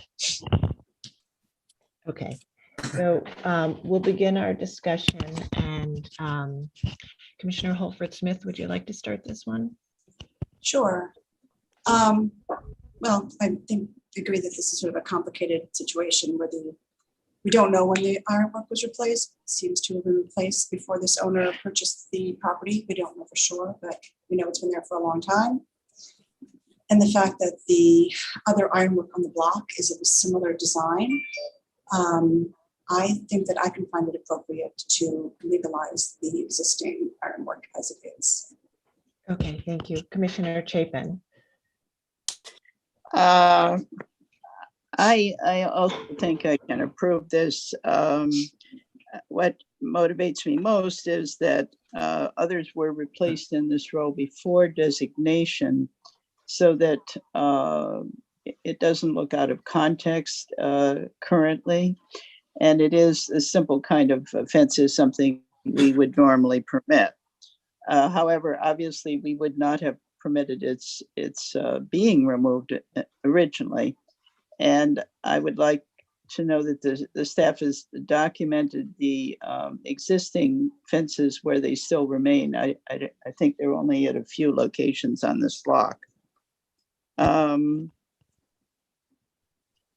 one thing I also note is that I see that looking at the facade of the building, that the owner seems to have taken extremely good care of the building, which looks better than some of the others in the row in terms of its condition. So I'm convinced that, you know, the intentions of the owner with regard to the property are very positive, and he's trying to keep it in good condition, which is I think important.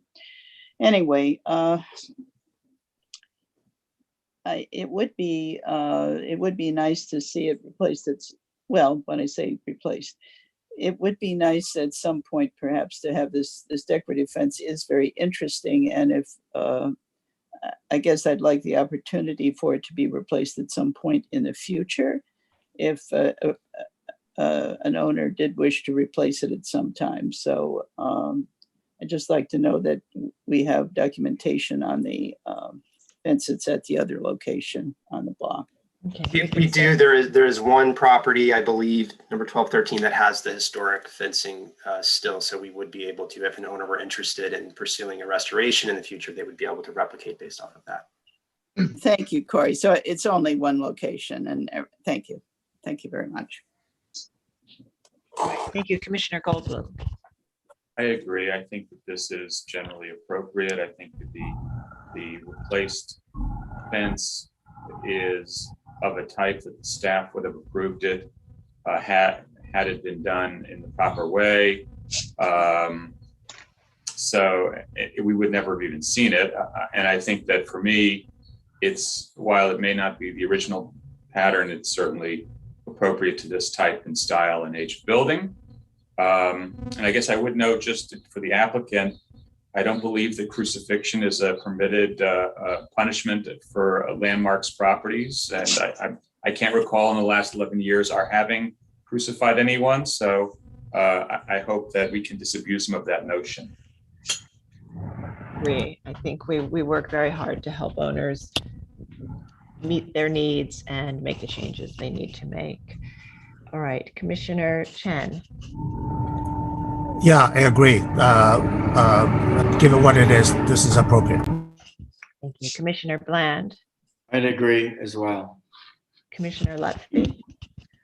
Under the circumstances, I can approve it, but I do think it would be nice, or I would like to see when it is going to be replaced sometime in the future, if we, look back toward what was there originally. Okay. Commissioner Jefferson. I agree with Commissioner Chapin and her point of view. Okay. Commissioner Gustafson. Yeah, I'm usually the person who's toughest on these legalizations, and I see no reason not to approve this just the way it is. Okay. Commissioner Shamir Baran. I agree with that. It should be legalized. Okay, great. Thank you. So I think we have a consensus to approve. Commissioner Holford-Smith, would you make the motion? Sure. In the matter of LPC 2102318, 1207 8th Avenue in the Park Slope Historic District. An apartment house designed by William Musgrave Calder and built in 1900. The application is to legalize the replacement of an areaway fence without Landmarks Preservation Commission permits.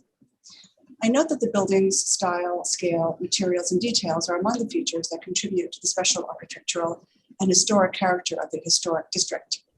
I recommend approval, finding that the original ironwork was removed from most of the buildings in the row prior to designation. Therefore, the loss of this historic fabric does not further diminish the continuity of the work of the row. That it appears the ironwork was replaced more than 35 years ago.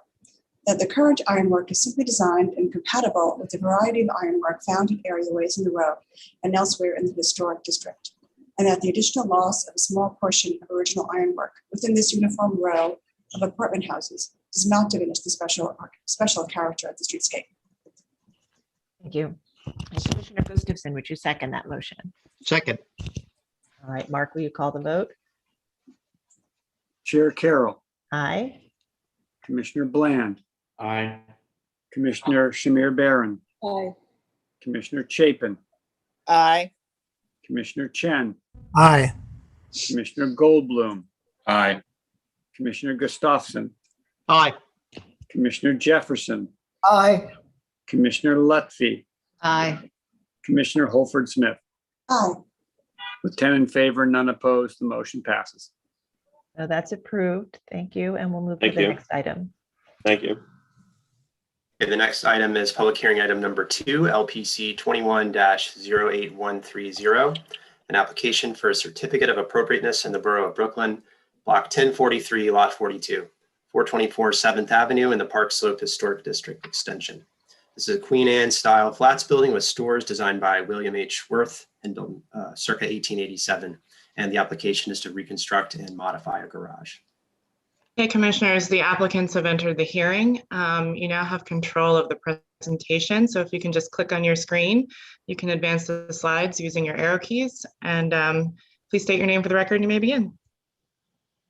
Good morning, commissioners. My name is Joe Gituso. I'm the architect working on the project. The applicant, David Crowman, I believe, is also in the meeting.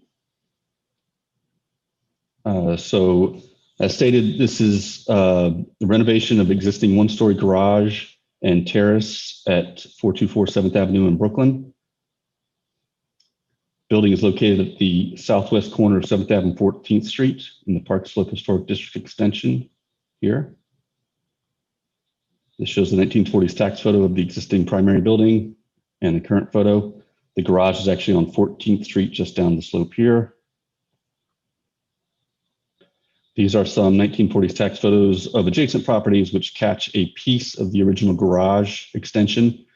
It was built sometime in the early 20th century based on the iCards we found. The original building's from late 1880s.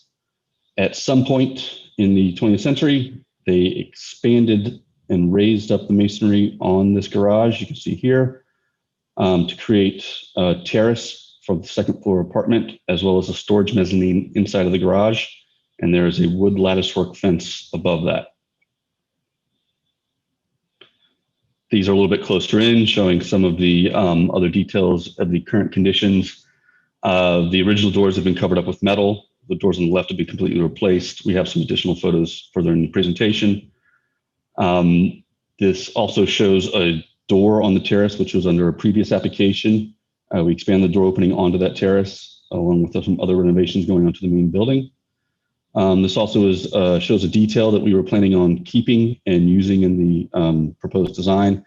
There's one terracotta panel or tile here in the original garage facade, which we plan to reuse. These are photos of the existing doors as they are now.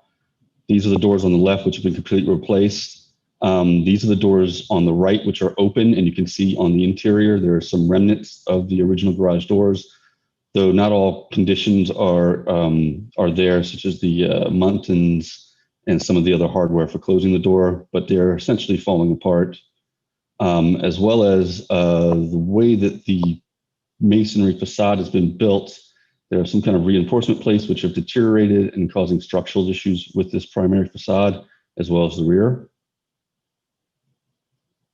So this is a larger scale view. This is the main building on the left. This is our neighbor on the right, which is just outside of the district.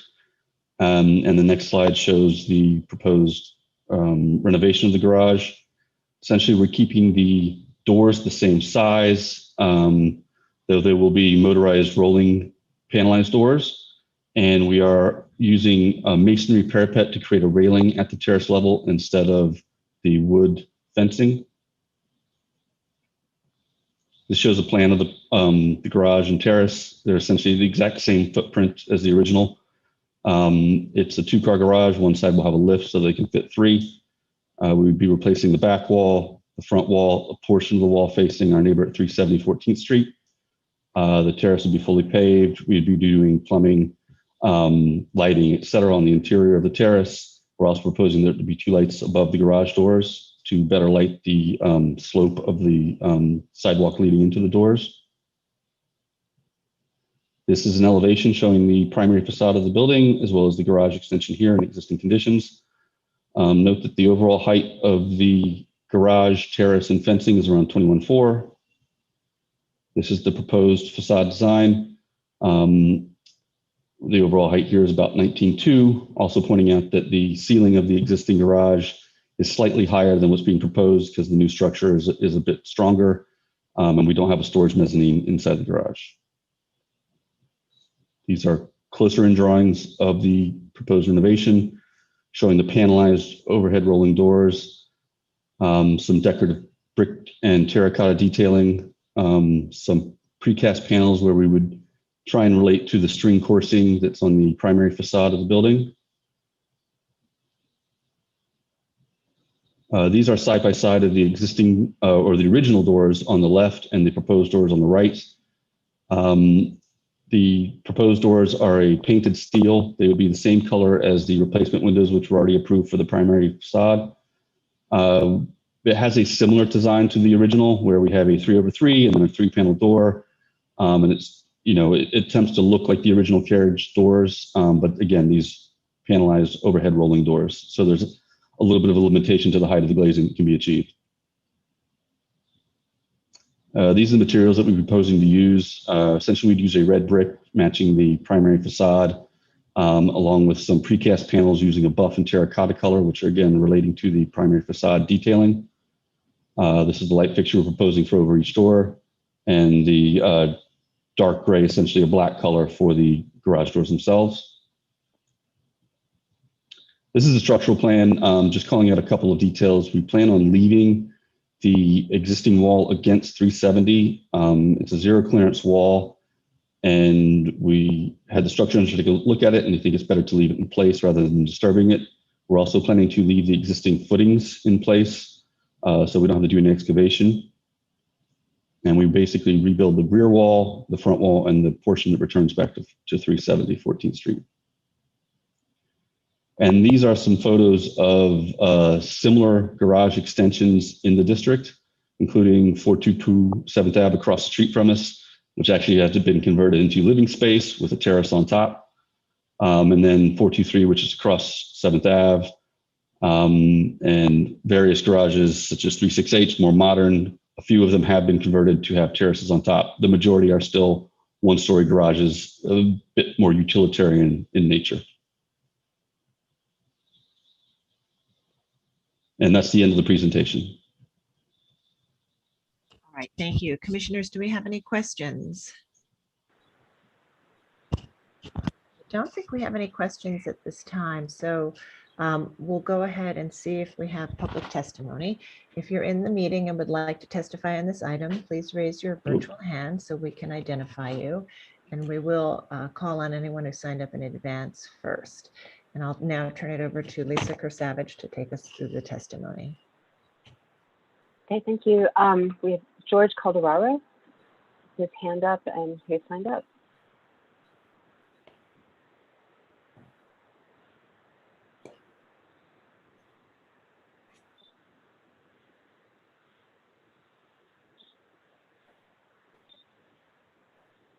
George, I brought you in.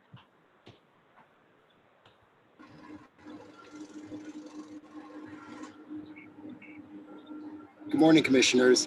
George Calderaro, Chair of the Preservation Committee of the Victorian Society, New York. The Victorian Society supports approval of the proposed design with a modification. The reconstruction of a garage in a similar style and with similar materials to the early 20th century garage it replaces respects the presence and character of a type of early change that is fairly common in this district. However, we think that raising the facade height changes the proportions in a negative way, and we therefore recommend that the garage doors be made taller. Enlarging the doors, upper panels, and their windows, and perhaps adding windows to the second horizontal panel as well, would bring the glazed area closer to the proportions of the historic windows and would be a further improvement. Thank you. Okay, thank you.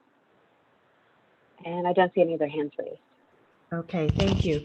Anthony, did we receive any additional written testimony? So we did not receive a resolution from Brooklyn Community Board 6. And aside from those who have already spoken, there was no additional testimony for this item. Okay, thank you. All right, so I'd like to turn to the applicant and ask if you'd like to respond to the suggestion we just heard in the public testimony about raising the height of the door opening to change the proportions of the blank, sort of the blank wall that's created by creating a masonry parapet.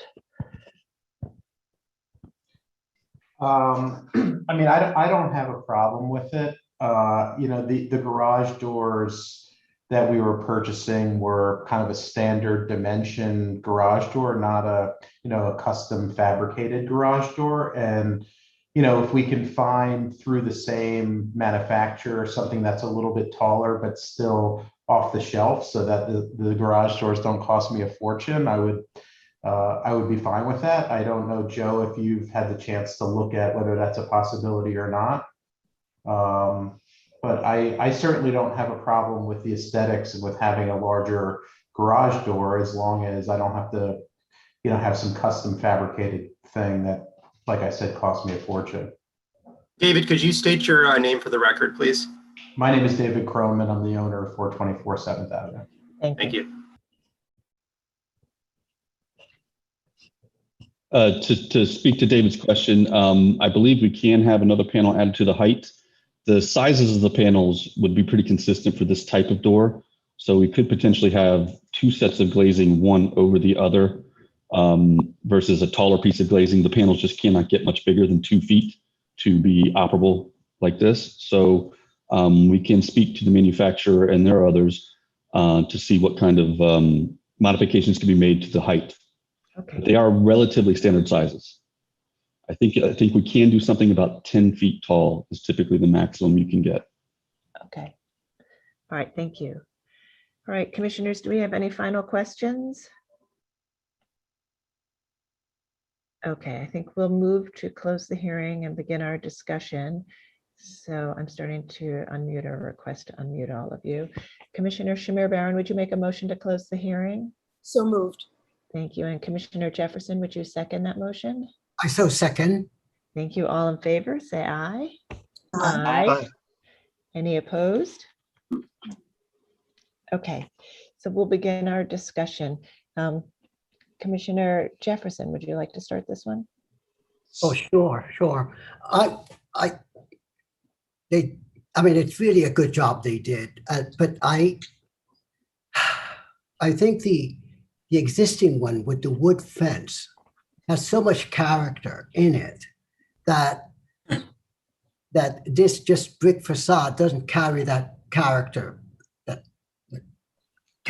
through this facade. So I would suggest that if you could rethink and add the wood fencing, which just so adds a character to this, then rather than just having a beautiful square brick facade, I think it's nicely done. I think the datum lines are well in place. I think it's very well done, but I think it would be a little bit richer if you lowered it and put the wood fencing further back and keep that character that was there. Okay, Commissioner Gustafson. Yeah, I come at it from the same direction that the Victorian Society came at this. I think there is a disproportionality now with the on the height of the parapet and then that big field of brick. But I disagree with their solution, which is to say I think that you're going to create more visual havoc by making those garage doors taller. So I think that Commissioner Jefferson's solution may be the better answer. Which is to say, change the materiality of the at the top there. Perhaps keep the same datum that was there before, and add a fence that provides them with the privacy they're looking for. Obviously, that's what their goal is up there, and that can be done in many different ways. They can work with the staff on that, but I think you got to change from the brick to something else up there. Okay, Commissioner Shamir Barron. I recognize that the parapet is higher than it normally would be, but I don't find it to be really disturbing. I think we're used to seeing garages with kind of larger expanses of brick or masonry that are unarticulated or, maybe a little bit corbelling. I actually think it's just fine as they've presented it and appropriate. Okay, thank you. Commissioner Halford-Smith. I tend to agree with Commissioner Jefferson on this. I think that the proportions have been altered in a way that's not really appropriate. I think reducing the height of the brick, and perhaps bringing the decorative panel further down, and then doing some kind of a wood fence would be much more appropriate for this. And I think keeping the doors, as John said, I think the height of the doors that they're proposing is I think going to be better than trying to increase the height to 10 feet and then have them 8'6" and 10 feet tall is an odd proportion for residential garage doors. So I think if they can lower the brick and put a wood fence, that would be most appropriate. Okay, thank you. Commissioner Chapin? Yeah, I think that also that the proportions look a little off. And I also agree that the way to deal with it would be to have the parapet be not quite so extensive, understanding that they're trying to fit in 2 cars. So they're raising the whole a little bit, I think, but I think they could probably do that. Personally, I don't think that this needs anything on top of it. I think the nice little garage looks fine as it is, unless they need something above it. And then that could be a very simple fence rather than having something, an elaborate structure for the terrace there, which I think is less, just detracts from the garage, frankly. So that's my comments. Okay, thank you. Commissioner Goldblum? Can you go to LO8 a few up from this? I mean, I don't disagree with what Everardo and others have said, but when I look at this, I think that an alternate to the lowering of the parapet and introducing wood might be to look at the building that you're adding to and try to integrate a little bit more of the dimensionality of the brick that they have to try to tie the two together. You have these very deeply inset coffers basically on the chimney. You have panels under the windows. You have belt courses. You have, there's a lot of richness in that building. It's a beautiful building. And I think what's making this look kind of off is the extraordinarily blank expanse of brick that has this fairly limp band at the center that's got very little dimensional emphasis to it, floating in a sea of relatively flat brick. So, Everardo's method of lowering that and making proportions better, I think would work. But I would just suggest that they could also look at the building that they're adding to, or even the building to the right, and call upon some of those techniques to give the space between the top of the garage doors and the top of that little band, to give it some dimension, some scale, some sense of intentionality. Okay. Commissioner Bland. I don't think wood fences add much to these situations myself. They often deteriorate quickly and look horrible. They always look added, which I guess is part of the reality of the situation. So it's an honest expression. I've been looking at this thing and looking at it, and I understand that my colleagues who are saying that proportions are unusual, but to me, they're not so unusual that I would reject them. I also would not vote against a fence if that becomes the majority, because I think so often we do see those. It's hard to say it's not appropriate, but I have no problem, as Addie didn't, with accepting this as it's been presented. Okay, thank you. Commissioner Lutfi? Yeah, I think that overall this is well done, and that when you look at just the overall proportions of the garage relative to the height of the building next to it, I think it fits in nicely. It doesn't seem out of scale. I think that Michael brought up a good point that I agree with, which is there's something about the way the facade works, though, and the use of the bricks that isn't quite right. And I think that working with staff, that the applicant could adjust that. So for example, that central band that is just floating in the center, I feel like it maybe needs to move down a little. There needs to be some anchoring or something. And I like the idea of, looking to the original building and adding some texture, that bringing it over, that ties them together. But I also don't happen to think that adding a wood fence is going to necessarily enhance this project. And I think over the long haul, it will wear much better, and with some adjustments, be more tied in to the building and the context of the street. Okay. All right. So, and I tend to agree with that as well. I think that the overall height of the garage doesn't seem odd. It's this sort of blank wall above it. And so one solution is to lower it and center the panel. Another solution is to rethink the articulation of the brick and the paneling and the decorative brickwork to help sort of change that proportion of the blank wall. So if everyone is comfortable with that, maybe we could make a motion that they continue to work to approve it, and that they continue to work with the staff on resolving the proportions of the facade, and by exploring either lowering it, although I don't think they can lower it a tremendous amount because of the double car situation, or redesigning or restudying the articulation of the brick facade. So if people think they'll be comfortable with that, I can go ahead and make that motion. Yeah. Okay. All right, great. Let me just pull that up.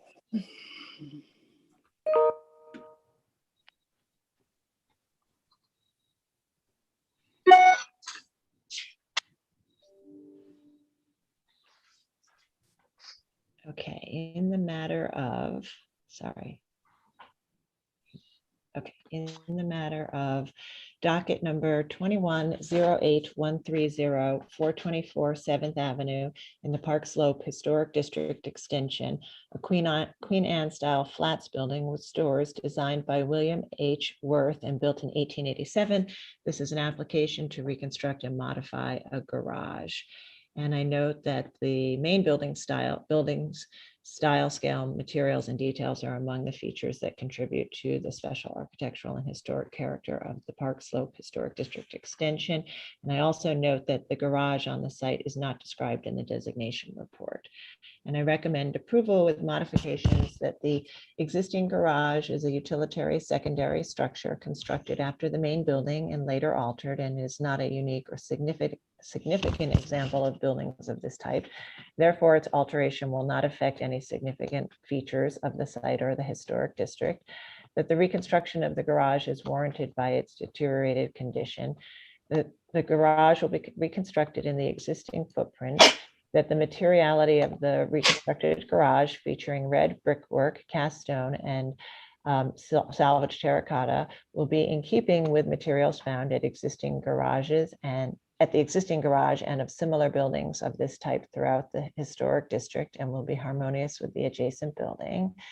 And that the new doors will approximate the appearance of the historic outswing doors while allowing for a roll-up operation. However, due to the additional height of the proposed parapet, the proportions of the facade are not typical of buildings of this type found in this historic district. And therefore, I recommend that the applicant continue to study the proportions in consultation with the staff. And in doing that study, may consider lowering the parapet and or restudying the articulation and texture and dimensionality of the brick portion of the facade and parapet. Okay, and Commissioner Goldblum, would you second that motion? Second. Thank you. Mark, will you call the vote? Chair Carroll. Aye. Commissioner Bland. Aye. Commissioner Shamir Barron. Aye. Commissioner Chapin. Aye. Commissioner Chen. I think he's absent. Commissioner Devonshire has not joined us yet. Commissioner Goldblum. Aye. Commissioner Gustafson. Aye. Commissioner Jefferson. Aye. Commissioner Lutfi. Aye. Commissioner Holford Smith. Aye. With 9 in favor and none opposed, the motion passes. That's approved with the condition that you continue to work with the staff on the proportions of that brick facade. Thank you. Thank you. Okay, we'll move to public hearing item number 3, LPC 21-08924, an application for a certificate of appropriateness in the Borough of Manhattan, Block 1129, Lot 29. 170 Central Park West, the New York Historical Society individual landmark, also in the Upper West Side Central Park West Historic District. This is a Roman eclectic style museum and library designed by York and Sawyer and built in 1903 to 1908, with wings added in 1937 to 1938 by Walker and Gillette. And the application is to demolish a freestanding wall, construct an addition, reconstruct and alter the library stack tower, and alter the south facade. Great, thank you. And I'll just note for the record that Commissioner Holford Smith is recused on this item and has left the meeting. Okay, commissioners, the applicants have entered the hearing. You now have control of the presentation. Please click on your screen and state your name for the record, and you may begin. Thank you. Good morning to all of you, and many thanks for meeting with us today to talk about New York Historical's plans to expand its headquarters on a parcel of land that was purchased in the 1930s for the purpose of constructing an annex. To say that this project has been a long time coming would be an understatement. but let me just spend a few minutes talking about why the project's time is finally now. Thank you. When New York Historical was founded in 1804, the year that Alexander Hamilton, the consummate New Yorker, was shot and killed in a duel with Aaron Burr, our mission, next slide, please. Our mission was focused exclusively on collecting and preserving the history of the nation and the state, with no mention whatsoever of the city in which we were born. That was perfectly understandable at the time. In 1804, New York was still reeling from 8 years of British occupation, during which time it was burned to the ground twice. Next slide, please. We've now broadened our mission. We've broadened our mission substantially to include not only collecting and preserving the history of New York City, along with the history of the nation and the state, but also to disseminating that history and inviting the broadest possible public to engage in and enjoy learning about the history of the nation, the city, and the state. This change in our mission has led to enormous growth in our visitorship. Next slide, please. Some of you may recall a meeting we had about a decade ago, during which I presented plans to renovate our landmark building on Central Park West in response to the tremendous growth we had already at that point experienced. In the ensuing years, our attendance has only grown exponentially, in fact, so that in the year prior to COVID, our visitation reached nearly 500,000 annually. About 200,000 of those visitors are students. We teach history in full partnership with the New York City Public Schools to about 200,000 New York City public school students each year. We've exhausted virtually every nook and cranny of our headquarters building at this point, including a stopgap measure after the 2011 renovation, and that was to completely gut and renovate our fourth floor, our Luce Center floor, to add classroom space to accommodate those young people. Still, we find ourselves at an enormous deficit in terms of classrooms and particularly in terms of bathrooms, as well as accommodations for young people with a range of special needs. We've also grown programmatically hugely, in fact, with a raft of new initiatives and partnerships, among them our Center for Women's History, our Reese Family Graduate Institute for Constitutional History, and a brand new collaboration with the American LGBTQ+ Museum. We've committed to working together with that museum, and in particular to construct gallery and an ancillary space for that museum in the building that we are going to propose today. Our collections have also grown enormously with gifts and purchases of archives that include Time Inc., Billie Jean King, Women's Sports Foundation, Felix Rohatyn, John Zuccotti, and Robert A. Caro, among many others. And those new acquisitions join an already stellar cast, which had motivated in the past the New York Historical Society to move its headquarters 7 times before settling on Central Park West.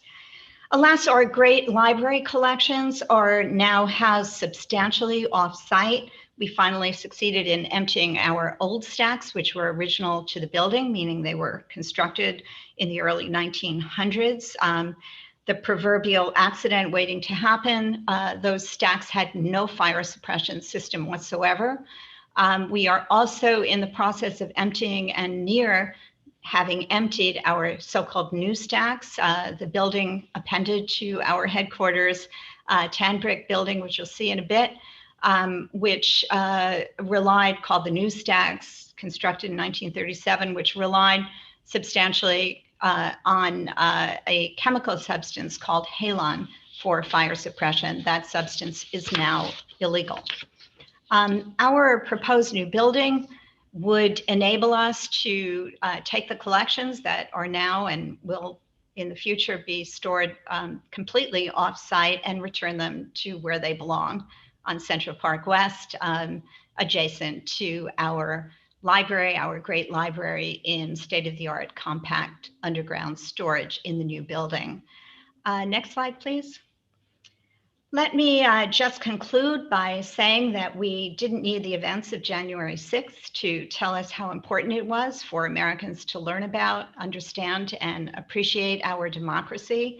But those events have certainly made clear the importance of New York Historical's work and the imperative for our continued robust growth. You'll hear now specifically about the new building we're proposing in response to this need for growth with state-of-the-art compact storage for our unique and priceless collections, a home for our Academy for American Democracy, which serves 30,000 New York City public school sixth graders annually, and our new LGBTQ+ museum within a museum. Thanks again for your time and attention, and I'll now turn the presentation over to our colleagues at RAMSA. Graham Wyatt, thank you.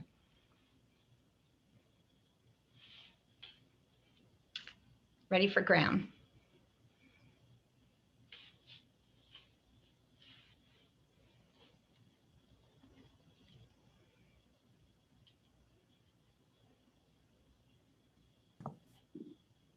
I see, I unmute on my picture. For the record, Graham Wyatt, a partner with Robert Stern Architects, and enabled presenters with me today are Luis Mirror, President and CEO of New York Historical Society, who you've just heard from, and also our founder and senior partner, Robert A.M. Stern, and from New York Historical Society, Roy Moskowitz. So Luis has spoken about the compelling need on the part of New York Historical Society for this new facility. And she has also spoken about the long history of New York Historical Society as an institution. But as looking at the property today, we feel it's important to understand the history on its current site. Now, there's a much longer story. This is the 8th site for New York Historical Society in New York City, and I won't talk about the rest of them today. That's for another day. But the current site, number 8, located at 170 Central Park West, dates from the end of the 19th century. And to put in perspective what's happened on that site, New York Historical, as its collections were growing, decided to purchase 10 lots in 1891, at the time that the Upper West Side was facing its first major boom of development, and that those lots were vacant with the exception of one townhouse. You see a historic photograph taken from the top of the recently completed Dakota on the upper right here. And New York Historical Society held an architectural competition for the design of a new facility. Importantly, central to the brief of that competition was the desire for a building that could be built in phases, an important point that we'll come back to in a moment. York and Sawyer were the successful architects. They were selected and they designed the building, which you see in their original presentation rendering in the upper right-hand corner.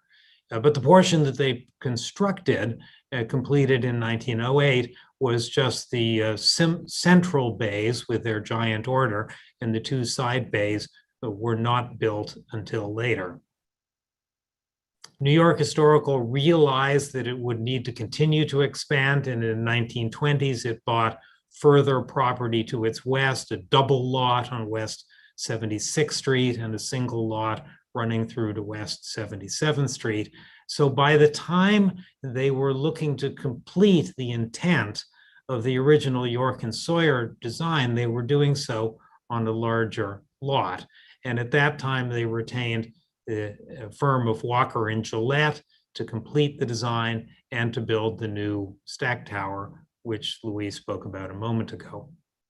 They also, more or less contemporaneously, bought 4 further lots running west along West 76th Street, which were occupied by townhouses. You see that here in a tax photograph on the right-hand side, and on the left in our three-dimensional aerial perspective representation.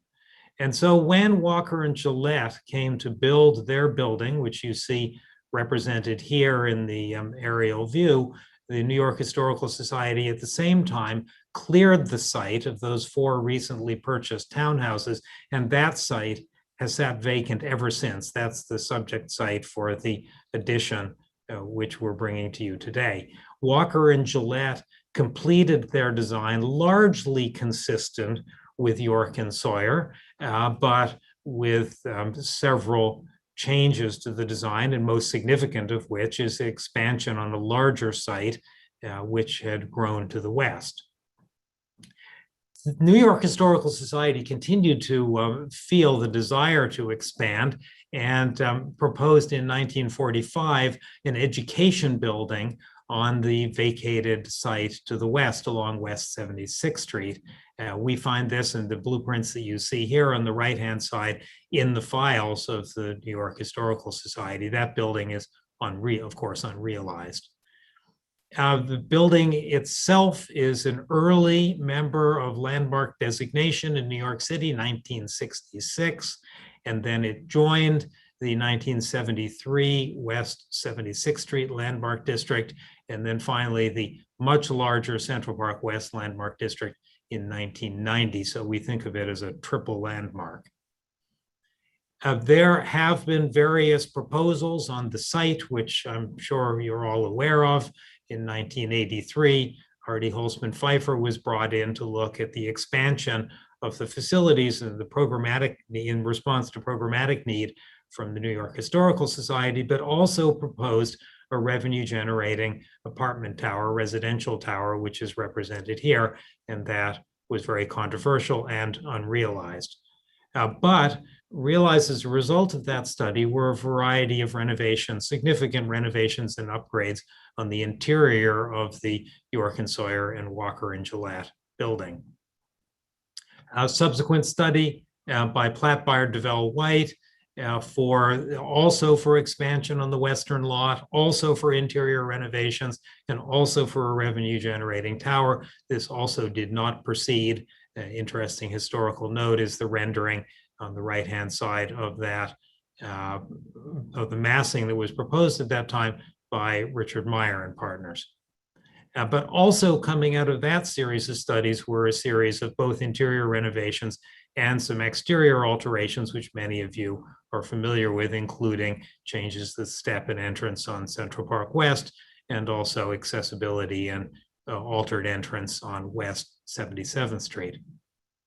So the theme of all of this, and in a way, the reason behind the explanation of the history of the development of New York Historical Society on this site, is to emphasize this idea of continuity and change. And excerpted from the 1966 Landmark Preservation Commission designation, I noted, or we note, the quotation, "These additions," they're talking about Walker and Gillette, "though designed by another architect, were so skillfully integrated into the existing work that the structure appears to have been perfectly designed and constructed at one operation by one architect." So talking a bit about the proposed addition, it really consists of 3 components. There is new construction, which would be built on the lot, the 100 by 100 foot lot, which has sat vacant since 1937. There would be a reconstruction in the exact configuration and volume of the existing stack tower, the so-called new stack tower, dating from 1937. And there would be some renovations in the interior, primarily to help with handicapped accessibility, upgraded bathrooms, and above all, to facilitate a really smooth internal connection of circulation between the new addition and the existing facility. Very significantly different from the proposals starting in the 1980s is that this proposal is entirely as of right from a zoning perspective. It meets setbacks and lot coverage and height, FAR in every respect and does not require variances. And here you see a section cut from north to south, looking west, where you see those setbacks and you see the rear yard in relationship to the neighbor to the north, number 6 West 77th Street. Also, maybe not central to the presentation today, but important to know, we feel, is this connection between each of the floors in the new annex or the addition and the existing building, and the fact that the two principal gallery and education floors would be connected directly and by an open stair back to the main lobby, which faces Central Park West. So there will not be a secondary entrance on the primarily residential West 76th Street. A very quick tour through the building, starting at the lower level because it includes the very important compacted storage with proper environmental controls and security and fire suppression, which Luis has spoken about a moment ago. On the main level of the building will be located new galleries, which are connected back, as I said a moment ago, to the main lobby facing Central Park West. These galleries will be set back on the north side to allow an outdoor sculpture garden. On the floor above that will be classrooms and further galleries that support the educational mission of New York Historical Society. And above that, slipped into a mezzanine, aligning with an existing mezzanine in the historic building, will be back of house spaces, offices, and support functions. And finally, within the new addition, a top floor, a large gallery space, and this is seen as the home of the LGBTQ plus museum, which Luis has spoken about already. In the reconstruction of the historic Stack Tower, the so-called new Stack Tower, would be located conservation labs, expanding the on-site conservation functions at New York Historical Society. Above that, a pair of meeting rooms, which can double as classrooms. And then finally, at the top of that reconstructed volume would be mechanical equipment, fully enclosed or screened. So there will be no mechanical equipment sitting on roofs, either of the addition or of the reconstructed Stack Tower. Taken all of this together, here is the proposed south elevation, so facing West 76th Street. You see on the right, the Walker and Gillette portion of the building, including a yellow brick service bay, which has a loading dock, more on that in a moment, and behind it, the yellow brick clad reconstructed Stack Tower, and finally, on the left, the proposed addition to the New York Historical Society on the currently vacant lot. Also, you can see townhouses, the first of a couple of townhouses running down West 76th Street. And one of these, the first, number 15 West 76th, is owned by New York Historical. Should be clear, but I'll emphasize that in our design, much as Walker and Gillette looked very carefully to York and Sawyer, we're looking very carefully to the two of them, and we're aligning the water table, we're aligning the belt courses and the base, we're aligning the cornice, and we're looking very carefully at their proportions, which are consistent, Walker and Gillette to York and Sawyer, so would they be in our design, not only at the big picture, but also in the individual components as they're distributed within the facade. Thinking about the materials, go back one, the materials on this of the original building, both York and Sawyer and Walker Gillette are flame and honed finish combination of Deer Isle granite. Luckily, that quarry is still open and that stone is available.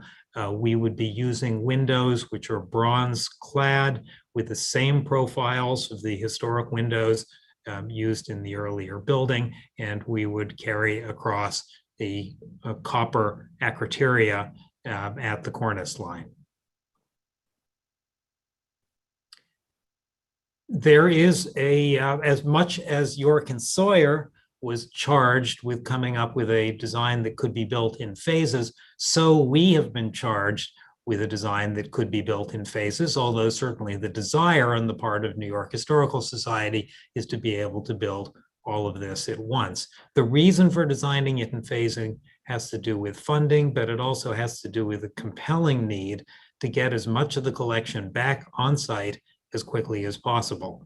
So as you see on the left here, the full build out as proposed, and as I've just described it to you, you would see on the right a first phase that could be built that would include the below grade compacted storage, and it would include a 23-foot high facade wall along West 76th Street, which will be the final facade of the ultimate building that would then be built above. In that phased construction, you would see here in a section taken running from west to east, the collection storage would be built in the first phase, and there would be the open terrace slightly above street level on top of that. And here in a north-south section cut through West 76th Street, you can see the same, and the proposed facade wall, which you will see in a rendering in a moment. So full collection storage would be built. The terrace would be built on top of that, waiting for the future construction. There are a few modifications to the existing building that should be discussed. One is to the service bay, which was designed by York and Sawyer, by Walker and Gillette, and has been significantly altered. The changes that we would make would be only at the ground level. We will need 2 egress doors because of the new addition, not a single egress door. And we would redesign the service door to make it slightly wider using details which we have from the working drawings from Walker and Gillette. So you see the existing condition in the upper right-hand corner. You see the working drawings from Walker Gillette in the lower right-hand corner, and our proposal on the left-hand side. Second area of alteration has to do with the reconstruction of the new stack tower. Although it extends up above the roof line of the historic building, it is only visible from a very few locations at street level.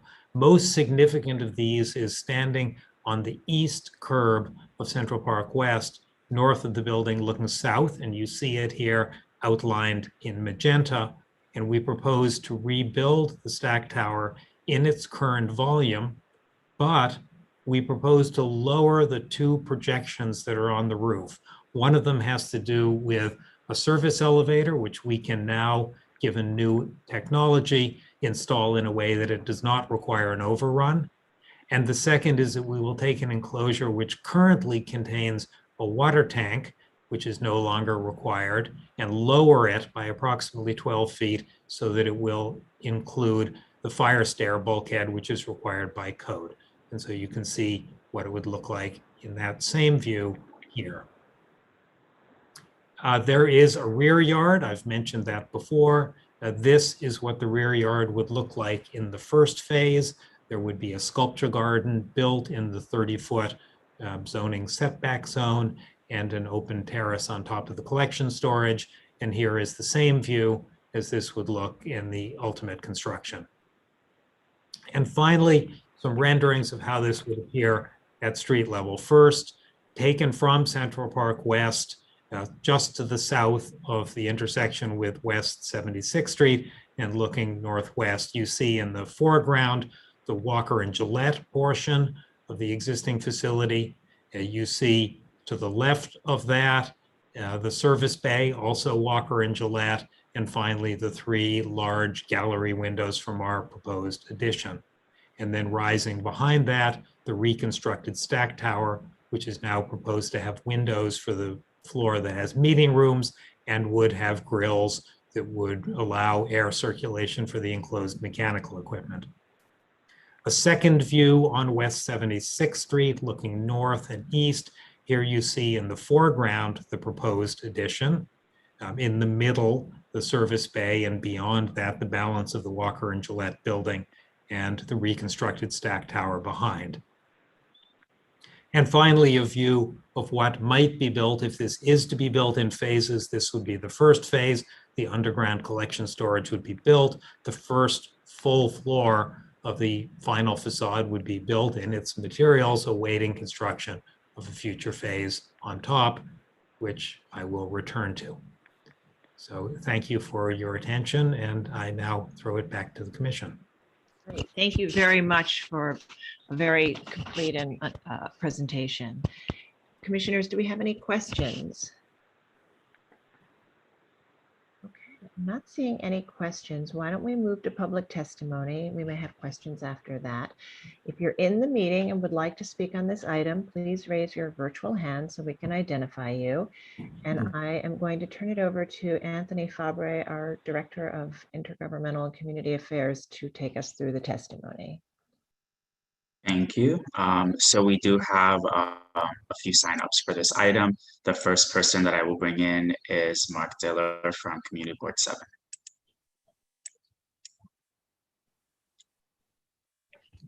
Mark, you should be in the meeting. Good morning, commissioners. Thank you for the opportunity to speak on this proposal. Community Board 7 appreciates and supports the thoroughly appropriate proposed addition. There are a number of reasons why we reached that conclusion. One of the first is that it continues the street wall, both of the existing building as well as of the brownstones next door. The cornice line in particular aligns with the lines of the tops of the brownstones to the west. We noted that that the granite used on the facade, or proposed to be used in the facade, will be the same DRL granite that were used in the Walker and Gillette building, and so there's a continuity of materiality there. But we also noticed that the Walker and Gillette wings themselves included in their design slight variations from the York and Sawyer facade, and that once again there are slight variations in the composition between the Walker and Gillette and now the REMS proposal. And that appears that the committee and the full board noted that. We benefited from an equally detailed presentation by the architects that highlighted that, and that differences, those subtle differences, such as the use of pilasters and different column formats, while maintaining the same size of window openings, even in different configurations, was both unifying and distinctive. And one of the things that I personally have learned from attending your meetings is the importance of having modern and historic fabric relate to one another without actually trying to emulate one another and failing. So this is an important distinction. We're grateful for the slides 20 and 22 in your presentation, which show the long history of attempts to build on this site and further accentuate the appropriateness of scale that this proposal maintains. In contrast to prior proposals that were heard at Community Board 7, virtually all of the testimony from the community was positive and even congratulatory. We too appreciate the completeness of the Robert A.M. Stern's presentation and their patience with questions from people like me who didn't understand the complexities of this. And we are proud to support the proposal whose design, materials, scale, and the correspondence between the new and the old make this an appropriate addition to an important corner of our district. And we thank you for the opportunity to be heard. Thank you. Next up, I will bring Sean Corsandi from Landmark West.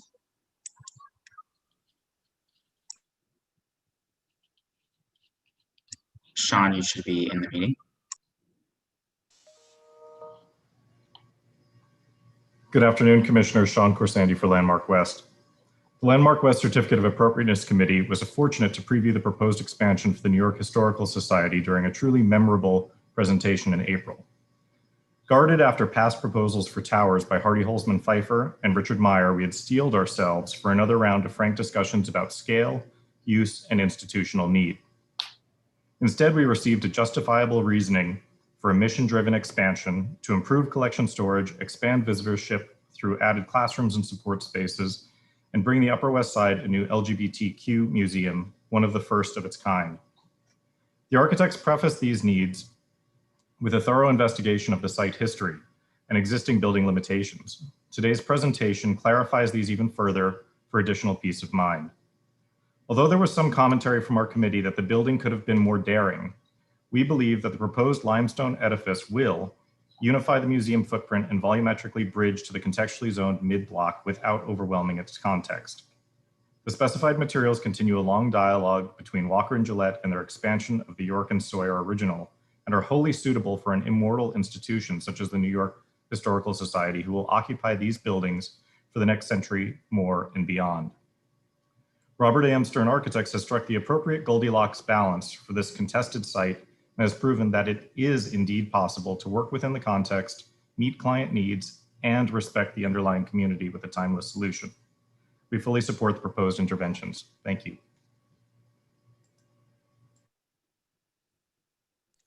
Thank you. Next up, I will bring in Diego Raballo from Historic Districts Council. Diego, you should be in the meeting.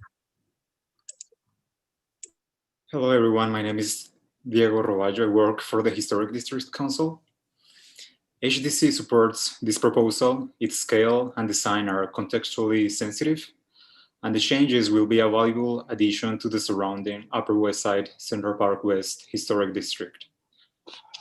After seeing many proposals for this site, we find this one meets high standards of architectural and historic preservation, and we urge LPC approve it.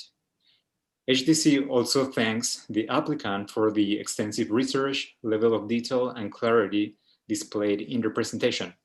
Thank you. Thank you.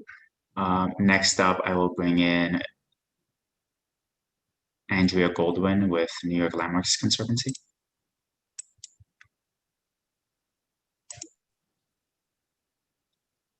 You should be in the meeting.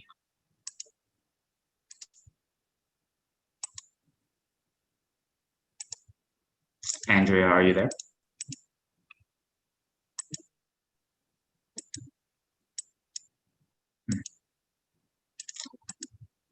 Andrea, you might be muted if you're trying to speak.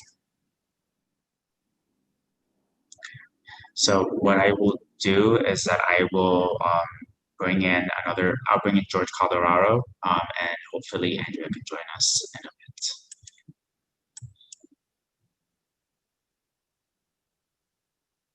George, you should be in the meeting now. George, good afternoon, Commissioners. George Calderaro, Victorian Society, New York. We opened the presentation material with a sense of dread and thoughts of all the significant physical expansion proposals we've seen for cultural institutions in the city, including this institution, some built, some not. As we went through the materials, we realized that what we were seeing is the best, most appropriate proposal for a significant expansion of a major cultural institution in a very long time. We commend the fearless use of compatible classical style, along with a harmonious scale, proportions, materials, and details, and we urge approval. Thank you. Thank you. I do see that Andrea has unmuted her microphone. So Andrea, are you there? Yes, I am. Can you hear me okay? Yeah, we can hear you. You can go ahead. Okay, great. Apologies for that. In month 16, I'm trying something new and learning. Anyway, good day, Chair Carroll and Commissioners. I'm Andrea Goldwyn speaking on behalf of the New York Landmarks Conservancy. The Conservancy's Public Policy Committee has reviewed this project and supports it. They thank the project team for a clear and thoughtful presentation. The New York Historical Society is one of the city's rare jewels, a triple landmark designated individually and within 2 historic districts. It's a distinguished facility for the study and presentation of New York's history, and it faces Central Park, one of the city's most renowned sites. Altogether, it demands attention and care as an entity and as a building. Like many great institutions, New York Historical's facilities have evolved and adapted as its needs have changed and grown. The core is the York and Sawyer 1908 building.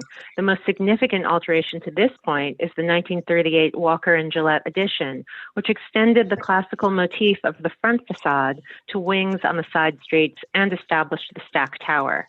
These generations of alterations have been carefully executed with respect for the whole entity.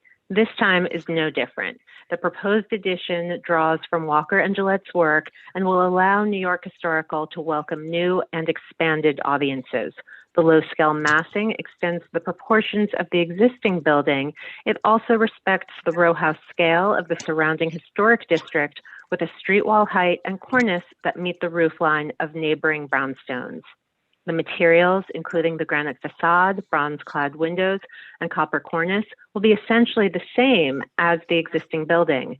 The restrained composition is a clear reflection of the historic building, with a more contemporary sensibility evident in the simplified pilaster capitals and the window configuration at lower level. The rebuilt stack tower will match the existing massing with a handsome facade.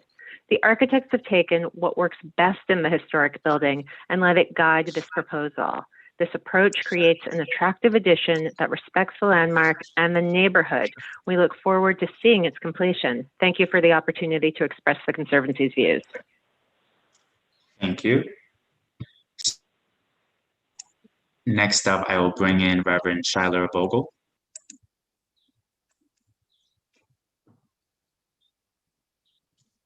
You should now be in the meeting.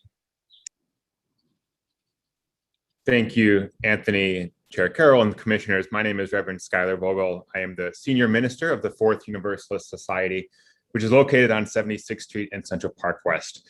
We are the immediate neighbors of the New York Historical Society, and we want to express our strong support for this expansion project. Our congregation and its leadership believe that advancing this project is vital to the continued vitality of our neighborhood.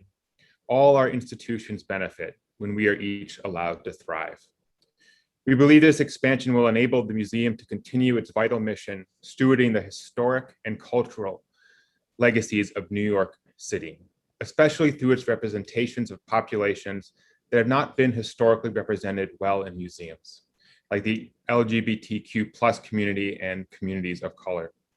As a congregation welcoming members of the queer community since the 1950s and one committed to the work of anti-racism, we are glad and grateful to support our neighbors as they highlight these vital issues. Our congregation also appreciates that the proposed expansion complements so well the existing spirit of the neighborhood, which we of course inhabit as well, honoring not only the historic legacy of our historic district, but also the pre-existing structure of the society itself. It not only fills an unattractive, mostly vacant lot along an otherwise pristine West 76th Street, but it offers a tasteful, thoughtful, and visually appealing design that will improve our beloved historic neighborhood. Finally, I would share that the New York Historical Society has approached us as their neighbors in the right way. They reached out, shared their plans, asked for feedback, and invited us into the process. This community and civic-minded approach is exactly what we need in terms of new development, especially in landmark districts. Thank you for the opportunity to speak today on this proposal. I kindly ask that you vote to approve this expansion and help our neighbors broaden their work and fulfill the mission that they do that is so important. Thank you.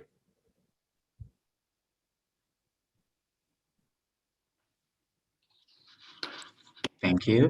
So next up, I will bring in Ann Applebaum.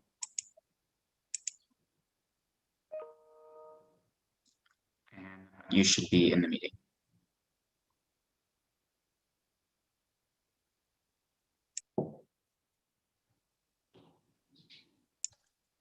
I have unmuted. Yes, we can hear you. Good, thank you.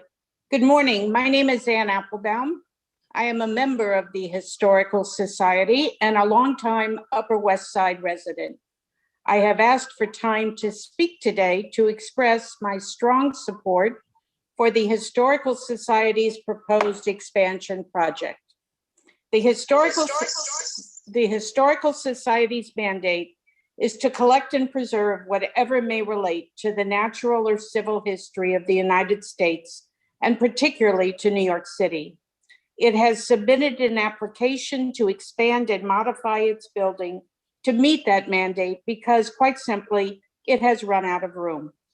Approving this application and the project are vital to the continued success of the Historical Society and will enable it to continue its mission as the historic and cultural repository for New York City's history.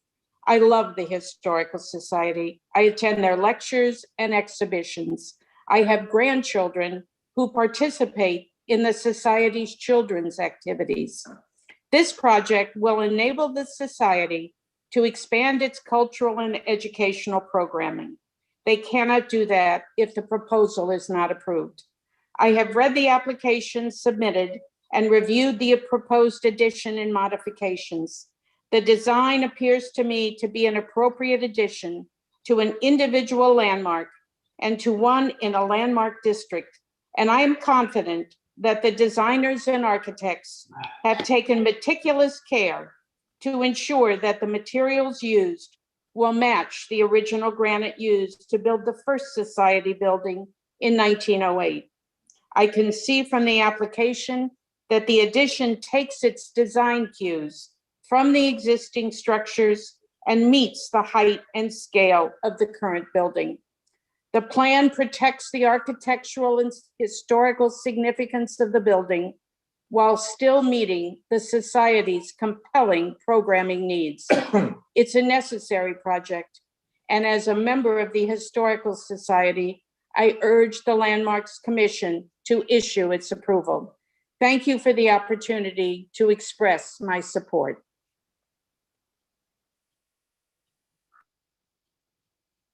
Thank you. Next up, I will bring in Neil Borovitz.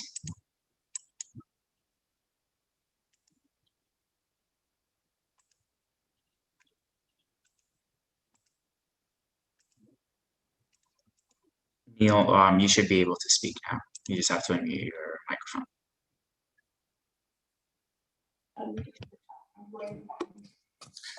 Good morning.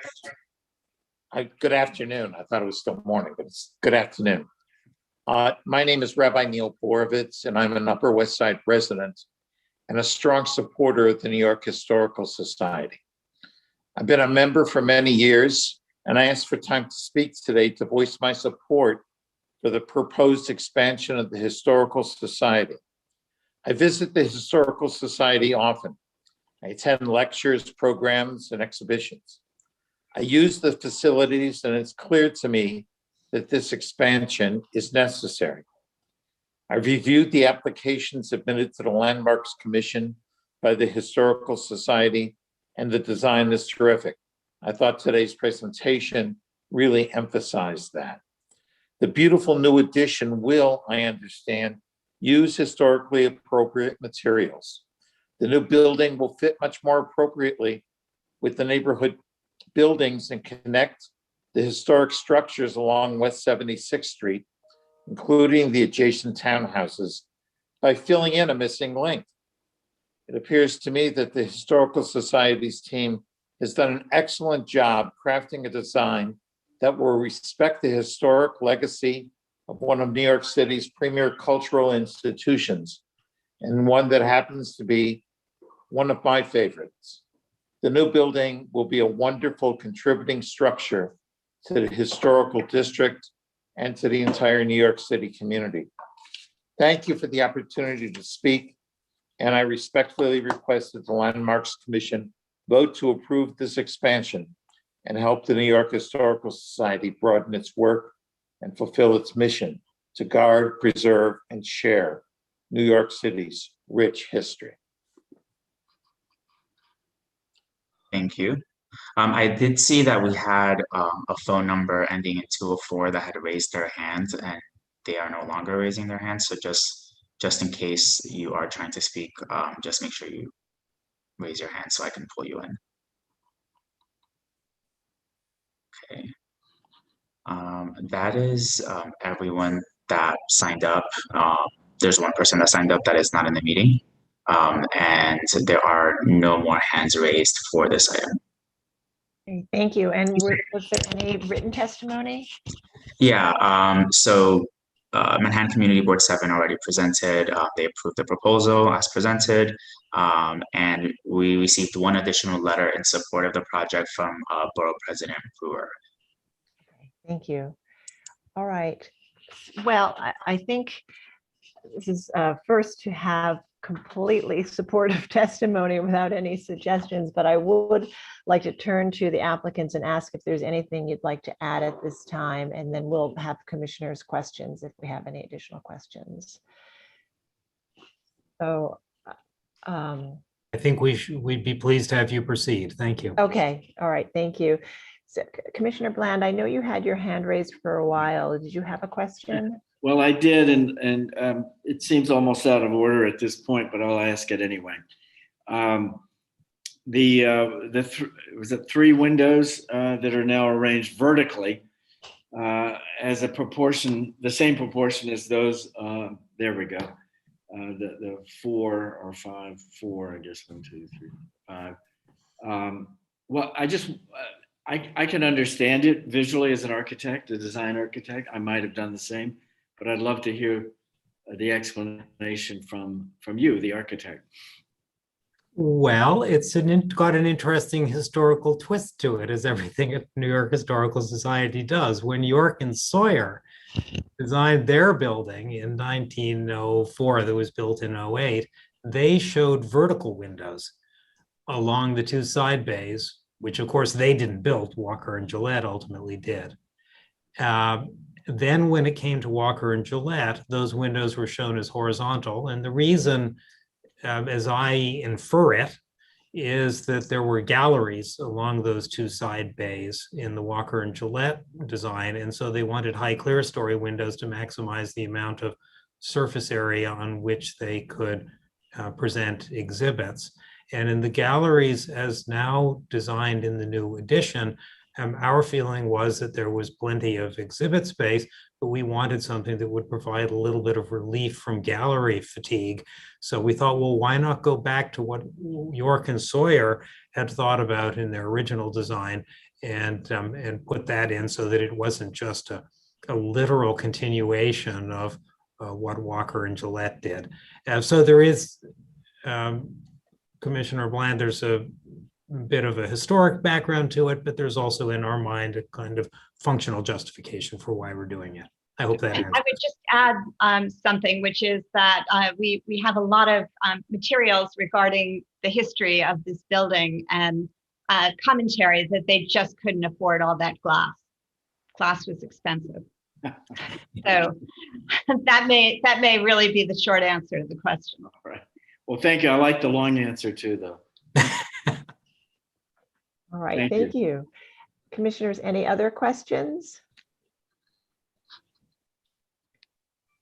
All right, not seeing any questions. I think we'll move to close the hearing and begin our discussion.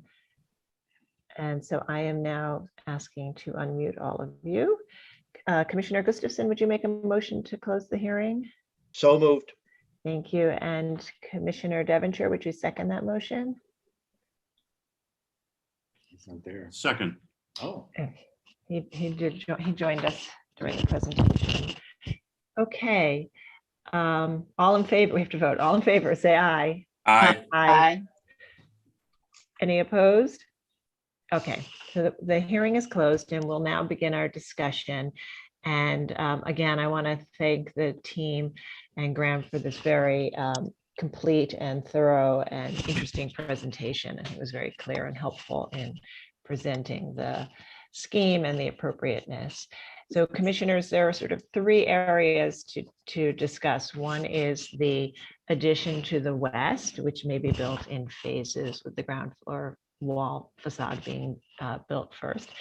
The second area is the alterations to the loading bay within the annex wing, service wing. And the third is the reconstruction of the Stacks Tower in the same volume, but with lower bulkheads. So reducing the visibility from the north looking south, and the addition of windows and grills that have a similar configuration to those found on the main buildings. Okay, so we'll begin the discussion, and Commissioner Goldblum, would you begin this one? Sure. Well, this was a really well done presentation, and I got to give the guys their credit, full credit. This was in many ways a textbook project. Now it could be that you do it 5 times with Hardy Holtzman Pfeiffer and a few times with the other guys. You get it right after a while. But whatever the process was that got them to this point, I think the museum and the folks at Stern's office did a remarkably good job touching all the bases, the community involvement, the neighborhood involvement, the working with the preservation groups, looking carefully at the building. I think it was a very, very well done presentation, and it should be looked at as a model by others seeking to insert significant new structures in densely developed affluent neighborhoods. So I think that's, as a process comment, I think that this was really well done. In terms of the product, I think it too is very appropriate. I think that the modifications to the service bay are minor and not particularly won't particularly change the way that the service bay is read and understood. I think that the proposed Stacks Tower is a significant improvement to the previous iteration, where the architecture of the Stacks Tower takes more of an inspiration from and has a stronger link to the original building. And certainly the visibility improvements are self-evidently appropriate. And I think that the focus of the attention should be, and probably is, on the addition to the west that we're looking at here. And I think that the only thing that I would have suggested to the applicant team would be to have gone through their own appendix a little bit more, spent our time a little bit more on that, because I think it bears review. And I think that what they've chosen to do here is a very historically appropriate approach to extending a traditional building, and that is to abstract and slightly flatten and simplify the detailing of the original in the new. And I think that has been done in terms of the profiles at the base, the pilasters, the frieze. I think that step by step, the project will look as intended, as if it were an addition done at any point from the 1930s till today.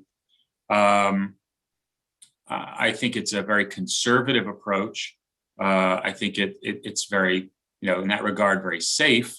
That is not a criticism of it. I think that's just a statement of fact that the applicants chose to retain a firm, and the firm chose to proceed in a way that sought to emulate and echo very, very closely the original.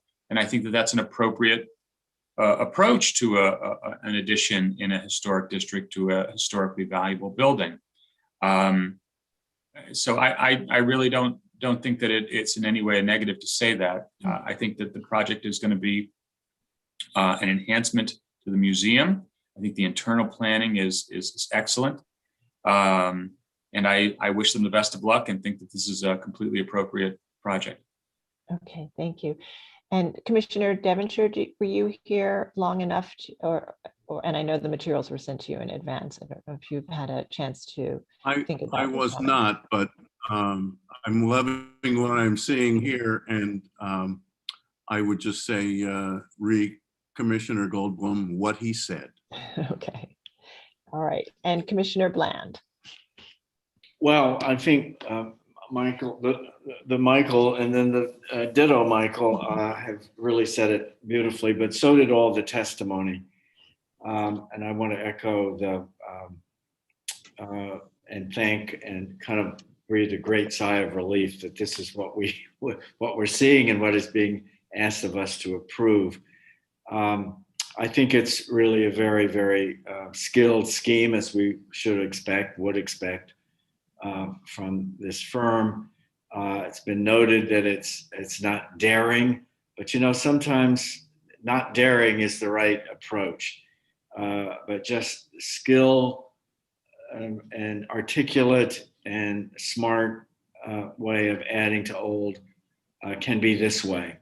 The original York and Sawyer and then Walker and Gillette edition is so well done that this, to me, that this lends credence to the idea that continuing this approach is a very acceptable, in fact, perhaps the right approach. It has certainly garnered all the support of those who live near and love this place, and I really congratulate the team. And I'm in hope that with a little crossed fingers and good times ahead, maybe even though that's a quite a brilliant way of phasing, that if it's the desire of the institution not to have to phase, that you won't have to phase, and that you can proceed directly with this addition. Bravo. Okay, thank you. Commissioner Lutfi. Yeah, I'm going to just add on to the same theme that everyone has been speaking toward, which is that, this project, this is a terrific project. It's not only was this very well and thoughtfully presented, but it was incredibly well conceived. And as has been pointed out, I think one of the museum's successes as it has existed and grown and expanded is that it has planned thoughtfully. And, as was said, in each phase of its growth, that expansion has seemed almost seamless. And this expansion is going to do exactly the same thing. So as these pieces are going to be added on, we're going to think that they were there forever. And I think that kind of thinking dictates the architectural approach that the applicant took and has designed in a really wonderful way that visually integrates not only the museum, but incorporates it into the landscape around it, so that, the new cornice height on not only meets the museum, but it blends with the brownstones next to it, and it works within the fabric of the street. The materiality and the decorative features do the same. It's, again, at some point we'll feel that they were, it was always that way. And I feel the same way about the stack. Not only is it going to be less visible, but in a way, I sort of feel like it looks like it's almost going to snap right in place, almost like a Lego piece, in only the best way am I saying that. And I'd also want to commend the museum's work with the community, because the best and most successful projects are ones where the applicants embrace their stakeholders, openly present their approach and accept input and move on from there. And I think the project shows it, and I'm really delighted to support it. Thank you. Commissioner Jefferson. I think it's a very well thought through project, and I can support it. Thank you. Commissioner Gustafson. We had a targeted and efficient presentation, universal support from advocates, a happy and supportive neighbor, good communications with the community, a modest and sensitive proposal. I'm not sure there's anything more we could actually ask. Thank you. Commissioner Shamir Barron. Oh, I think she stepped away. Yeah. Commissioner Holford Smith. She's recused. Sorry, she's recused. Forgive me. Okay, Commissioner Chapin.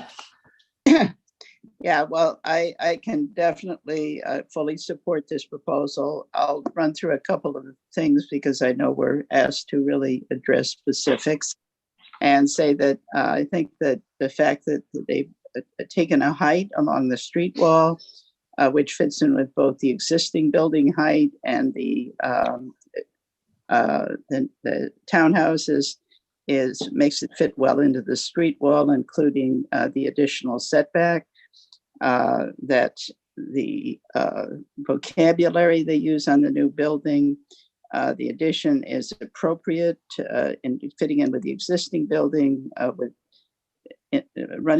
continuing some of the horizontal elements like the water course, the water table, the belt course, the cornice, and similar fenestration, and the decoration and materials all are very, very compatible and terrific, I think, way to add to this building. The loading dock, loading bay, I think the changes are totally appropriate there. And it's a minor a piece of the building that certainly the treatment is appropriate. The stack building, I think the changes there, the added fenestration, as I think Michael said originally, have made it more harmonious, in my opinion, with the existing building. And that's it. I just think it's a great proposal and will be a terrific addition to the New York Historical Society. Great, thank you very much. Okay, so I think we have unanimous support here. So Commissioner Goldblum, would you read the motion? Sure. Regarding 170 Central Park West, the New York Historical Society, an individual landmark, also in the Upper West Side Central Park West Historic District, the application is to demolish a freestanding wall, construct an addition, reconstruct and alter the library stack tower, and alter the south facade. I note that the New York Historical Society building is an individual landmark and that the building's style, scale, materials, and details are among the features that contribute to the special architectural and historic character of the Central Park West 76th Street Historic District and to the Upper West Side Central Park West Historic District. I further note that the museum has a history of expansions prior to designation.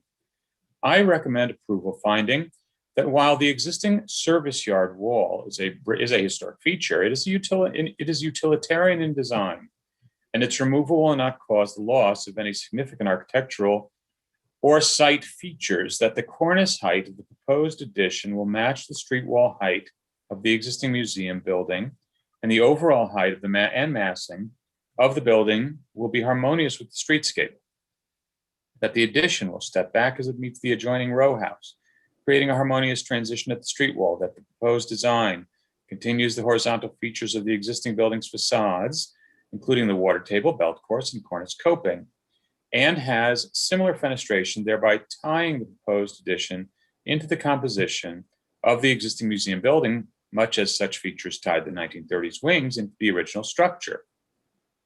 That this use of matching stone and similar decorative features, such as fluted plasters, a rusticated base, and smooth ashlar and at the upper facade, allow the addition to have a harmonious relationship with the historic museum building.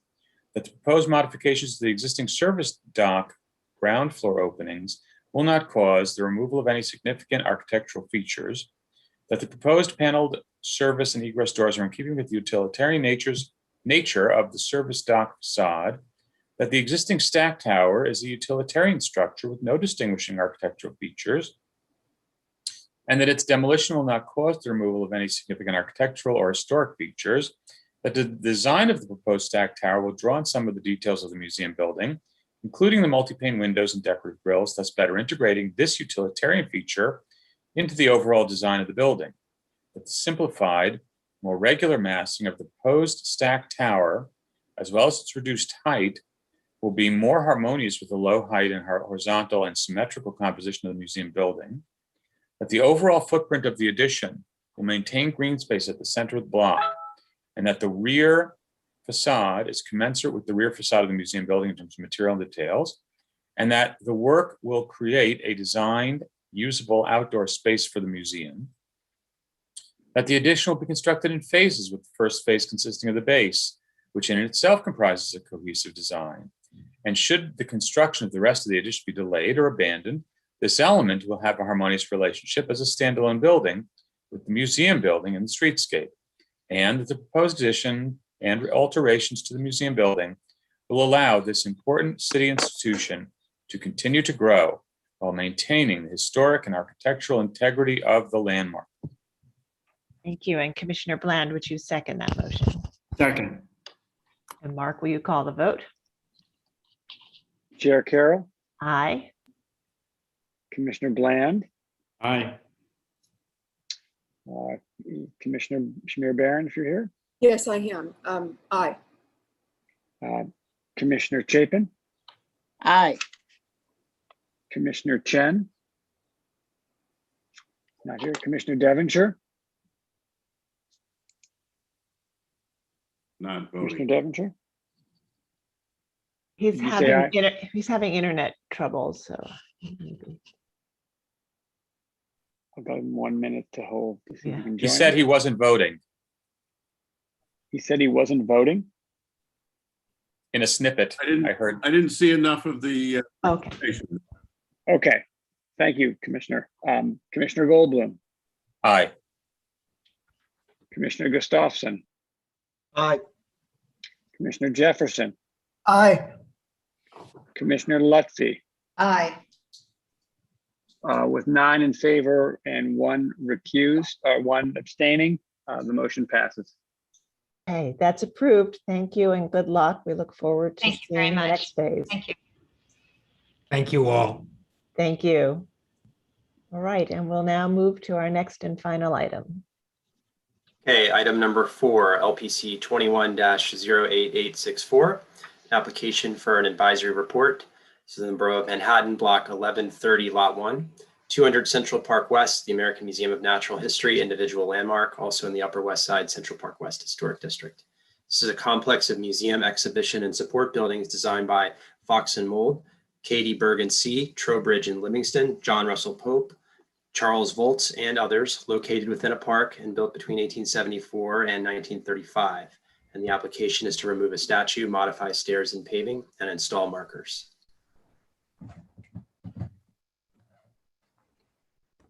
Okay, commissioners, the applicants are entering the hearing. One moment.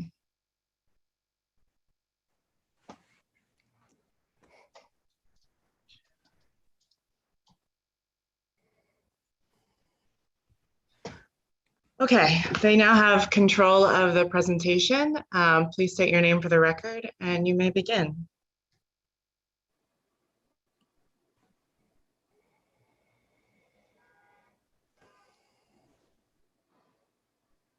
Okay, Joe, you just need to click on your screen and I you can- apologize. My name's Joe Mertens. I'm going to be controlling the presentation. I do believe one of my other colleagues is going to be speaking. Hi, my name's Dan Slippin with the museum. Sam Biederman from the Parks Department is going to kick us off.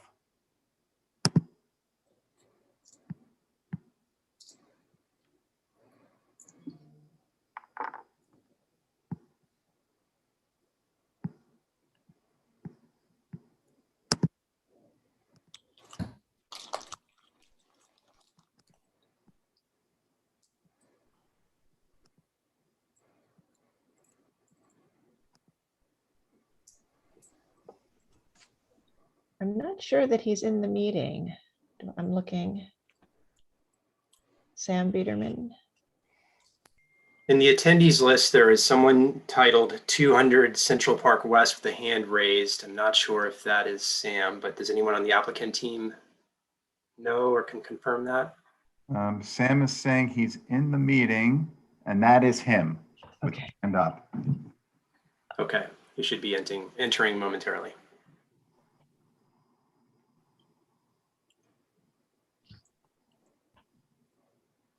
All right, sorry about that bit of technical difficulty. I am here.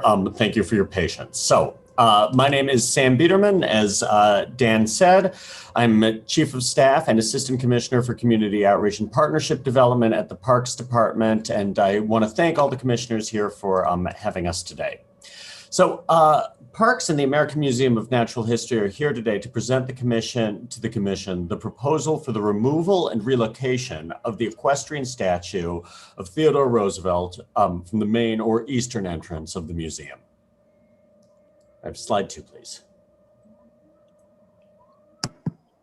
So this is just to ground you, remind you of the location of the museum, although I'm sure you all know it very well. The museum is located on the Upper West Side neighborhood of Manhattan, and it is located in the center of the monumental staircase leading to the main entrance to the museum of Central Park West, on Central Park West at 79th Street in Theodore Roosevelt Park.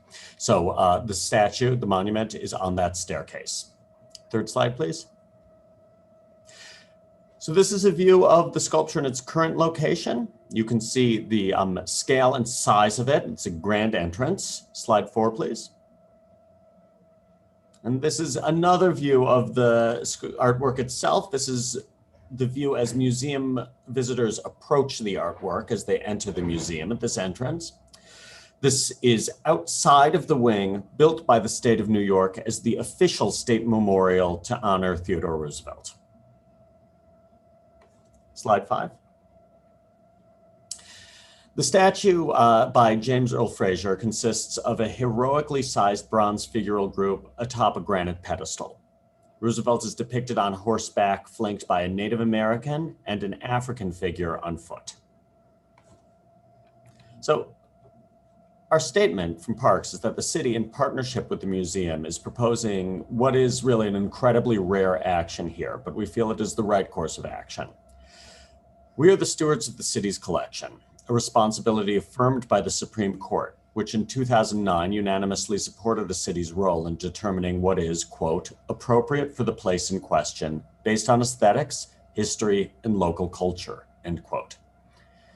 In July 2020, at the request of AMNH, with the support of the family of Roosevelt, Mayor de Blasio publicly directed the removal and relocation of the equestrian sculpture of Theodore Roosevelt. Though historical circumstances demonstrate that the sculpture was not erected with malice of intent, the compositional hierarchy, as received visually, supports a thematic framework of colonization and racism.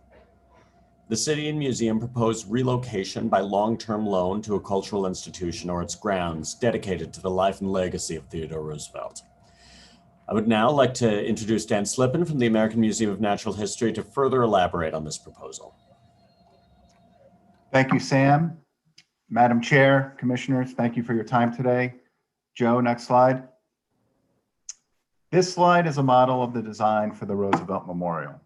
As you may know, the Roosevelt Memorial Commission was created by the New York State Legislature in 1920, 1 year after Theodore Roosevelt's death, to determine an appropriate memorial for the former president. In 1924, the legislature determined that an appropriate memorial would be to build it as a new entrance to the museum. The legislature allocated funds for the creation of this new entrance wing of the museum, facing Central Park West, to be designated as Theodore Roosevelt Memorial. The new wing was designed by architect John Russell Pope, and Pope also designed the neoclassical granite pedestal for the statue. The design of the equestrian statue of Theodore Roosevelt was commissioned in 1925. Next slide. This slide captures the article from the New York Times in 1940 unveiling Fraser's statue of Roosevelt. Fraser's intent of the statue was to depict a confident Roosevelt. The Native American and African figures at his sides are guides, symbolizing the continents of Africa and America, and Fraser wrote, quote, "And if you choose, may stand for Roosevelt's friendliness to all races," end quote. The wing officially opened in 1936, with the sculpture unveiling 4 years later in 1940. Next slide. The museum complex was designated as a landmark by this commission in 1967. This photo was used in the original LPC designation of the museum. The memorial, although part of the overall landmark of the museum is comprised of the first and second floors of the center building shown here, plus the facade, its bas-reliefs, the plaza, and the stairs. The statue is one element of the overall memorial. Next slide. Many view the hierarchical composition of the statue as inherently racist because its visual construct appears to portray the superiority of the white race. The juxtaposition of the elevated portrait of an actual man, Roosevelt, with symbolic figures, no matter how sensitively sculpted, creates an inherent imbalance that causes people to misinterpret allegorical figures as real individuals. Today, the statue's placement and continuing presence greeting visitors to the museum appears to imply an endorsement of its content or perceived content, undermining the museum's mission. Next slide. For more than 50 years, the statue has sustained adverse public reaction and protests. In June 1971, the sculpture was the object of a protest by 6 Native Americans who marked it with red paint. And additional defacements and campaigns against the statue continued through the 1970s, 80s, 90s, and after 2000, including a series of anti-Columbus Day protests organized by Decolonize This Place starting in 2016. Next slide. In 2017, following the white supremacist rally and violence in Charlottesville, Virginia, Mayor de Blasio established the Mayoral Advisory Commission on City Art, Monuments, and Markers. One of the monuments the commission considered was the equestrian statue of Theodore Roosevelt. The commission was unable to reach consensus on this statue, although approximately half of the commission advocated to relocate the sculpture. After recommendations from the commission in January 2018, the museum engaged in a multi-year research effort that culminated in a 2019 exhibition about the context and history around the creation of the statue, and also of public reaction to it. The understanding of statues and monuments as powerful and hurtful symbols of systemic racism became even more confident in the wake of the movement for racial justice that emerged after the murder of George Floyd. It has become clear that removing this statue would be a symbol of progress toward an inclusive and equitable community. With the support of the Roosevelt family, the museum has asked the city to relocate the statue from its Central Park West entrance because its composition depicts a racial hierarchy. Next slide. The museum will continue to be the location of New York State's official memorial to Theodore Roosevelt. Relocating the statue will allow the focus to shift back to the overall memorial instead of the issues raised by the composition of the statue. To discuss the proposal, I would like to introduce Rolando Carrere of Studio Carrere Architects, the architect for this application. Thank you. Thank you very much, Dan. Madam Chair, Commissioners, thank you very much for your time. I would like to start by stating that this project is not only about removing and relocating the statue of Theodore Roosevelt, but it's really a very exciting and unique design project. The team at the American Museum of Natural History has thought hard and very carefully about the most appropriate design for the replacement of the existing and problematic sculpture with a new design, as simple and minimal as possible, which will allow every visitor the opportunity to see the Roosevelt Memorial as a place which is open to all, and which they can think about and respond in their own personal way. I would like to give you some of the details of the design which we are presenting to fulfill this intention. Removing the statue creates an opportunity for a new concept about inclusivity, openness, and one that is welcoming. This concept is represented by a connecting set of stairs from the sidewalk level to the existing plaza, directly aligned with the main staircase to the entry doors. The new set of stairs encompass the full width of the entry triumphal arch between the two center building columns and will have 4 new railings with their own design using similar bronze material as the existing, as a subtle distinction between existing and new. As a historical reminder of the statue, a subtle echo of the statue would be placed within the new paving layout of the plaza, which you can see in between the 2 railings. If you can see that far, but it's in between the 2 railings of the center. Next slide, please. This is a photograph of the existing condition standing on the plaza looking north. The existing surface of the memorial is made up of 3 different granites with slightly different colors. The plaza itself has a combination of a slightly pinkish Deer Isle paver and light gray paver, which is Chelmsford gray. The plaza, the stairs are made up of a more tannish, whitish stone, which is Mason granite. Next slide, please. This is a comparison of the existing plaza and stairs to the proposed design. The existing condition shows the geometrical pattern of the plaza with a combination of slightly pink and slightly gray granite pavers with the stairs and statue base with a slight white tannish granite. The proposed paving references the existing vertical pattern on the south and north side of the statue and accommodates new 2'7" by 4'7" granite pavers in the slightly gray granite. This will act as a field to frame the echo of the relocated sculpture.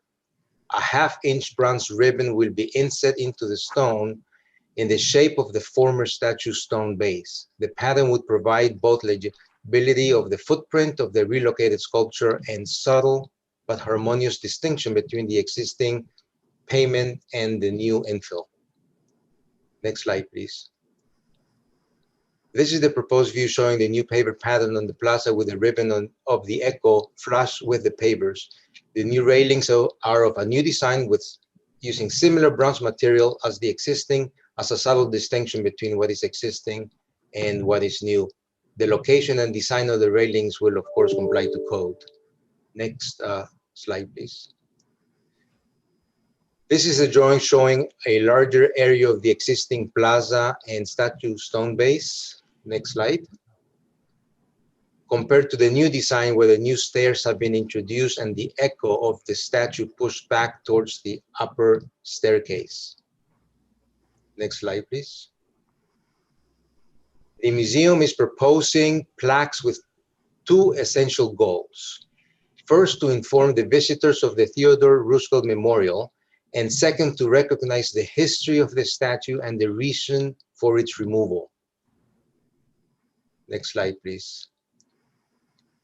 The design will include text on bronze plaques set into the plaza at the 2 locations shown here, in the center of the echo and slightly to the right, lower hand side of the echo. Next slide, please. This slide shows the proposed text. The central plaque will identify the memorial and its significance. The plaque to the right will provide interpretation of the removal of the statue. I would like to now introduce Bill Higgins of Higgins, Quaysparth and Partners, who will speak about the issues of appropriateness. Thank you. Next slide, please. Thank you, Rolando, and good afternoon, commissioners. I'm Bill Higgins of Higgins Quaysbarth, and I'd like to offer a summary and some commentary on the thought which has gone into this proposal. And all of that would be in the light of the Landmarks Commission's fundamental criterion of appropriateness. The appropriateness criterion operates at 2 levels in this case, as you know. First, the appropriateness of removing the existing equestrian sculpture. And second, the appropriateness of the proposed design for its replacement. We hope these thoughts will be useful to the Commission as it considers both aspects of the proposal. First, the Theodore Roosevelt sculpture is an unusual case. It is not an entire work in itself, but it's one part of a much larger ensemble dedicated to the memory of Theodore Roosevelt in all of his dimensions as a person and a public figure. The Roosevelt Memorial comprises stairways, terraces, exterior architecture, sculpture, grand interior memorial hall, not only the Theodore Roosevelt equestrian sculpture. This proposal is for one element of the memorial and not for a self-contained work which was intended to be complete on its own. Besides being part of a larger memorial complex, the sculpture is also unusual in being part of the museum's larger program of exhibits and artwork in service to its mission as both a museum and a center of science. And we believe this is also fundamental to the Commission's consideration of appropriateness. The major point here is that the distinction between the sculpture and an isolated monument is crucial, because we believe that your decisions regarding appropriateness will be made on the basis of this very specific case and cannot be validly cited as a simplistic precedent for future proposals on other individual monuments or works of art which don't match the Roosevelt sculpture's unique situation. Unlike an isolated monument, the sculpture was created and it needs to be judged as part of a multifaceted memorial to a multifaceted figure. Conservationist, naturalist, statesman, author, humanitarian, and more, all of those titles and dimensions carved into the stone of the terrace walls of the memorial. We ask you to look at the sculpture shown in this slide with that in mind. Straightforwardly, it shows Theodore Roosevelt, a white man mounted on a horse, above flanking figures of two people of color, placed well below him, on foot and carrying his guns. Roosevelt is fully clothed and the flanking figures are pretty emphatically not. This portrayal raises themes of perceived racial superiority and inferiority, cultural hierarchy, imperialism, and other issues which have been problematic from the beginning. They may not have been consciously intended at that time the sculpture was created, but they have become intensely more problematic and more obvious as the decades have gone on, culminating in these tumultuous times of disease, racial violence, and painful societal self-examination. As it stands now, the equestrian sculpture carries a message which runs powerfully against the very characteristics that the Roosevelt Memorial is meant to honor. From that standpoint, we believe its removal would not diminish the integrity of the memorial, but do much to reestablish it. Next slide, please. So in looking at these two images, of course, the existing condition on the left and the proposed condition with the sculpture removed, the stairs extended, etc., on the right. And we ask that you look at this with a fundamental characteristic of historic preservation in mind. And that is that preservation is about the stewardship of the physical fabric of historic buildings and places. But at least for me, what makes preservation such a fascinating field is that it is equally about the stewardship of the meaning which this physical fabric embodies.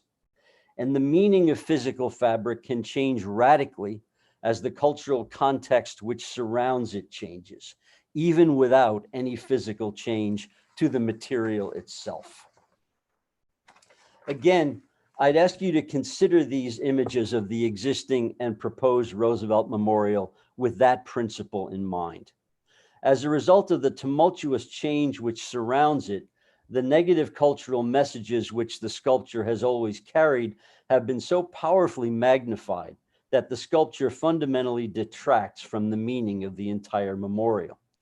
This is the reason, of course, that this proposal is being brought to you today, and we believe it is appropriate to remove the sculpture for that reason. But as a result of that removal, and as a part of the reason for the appropriateness of the replacement being proposed, the triumphal arched entry to the Roosevelt Memorial with its continuous stair leading to the Memorial Hall will carry a new message of openness and availability, as well as an opportunity to reflect on the existing sculpture's removal. Next slide, please.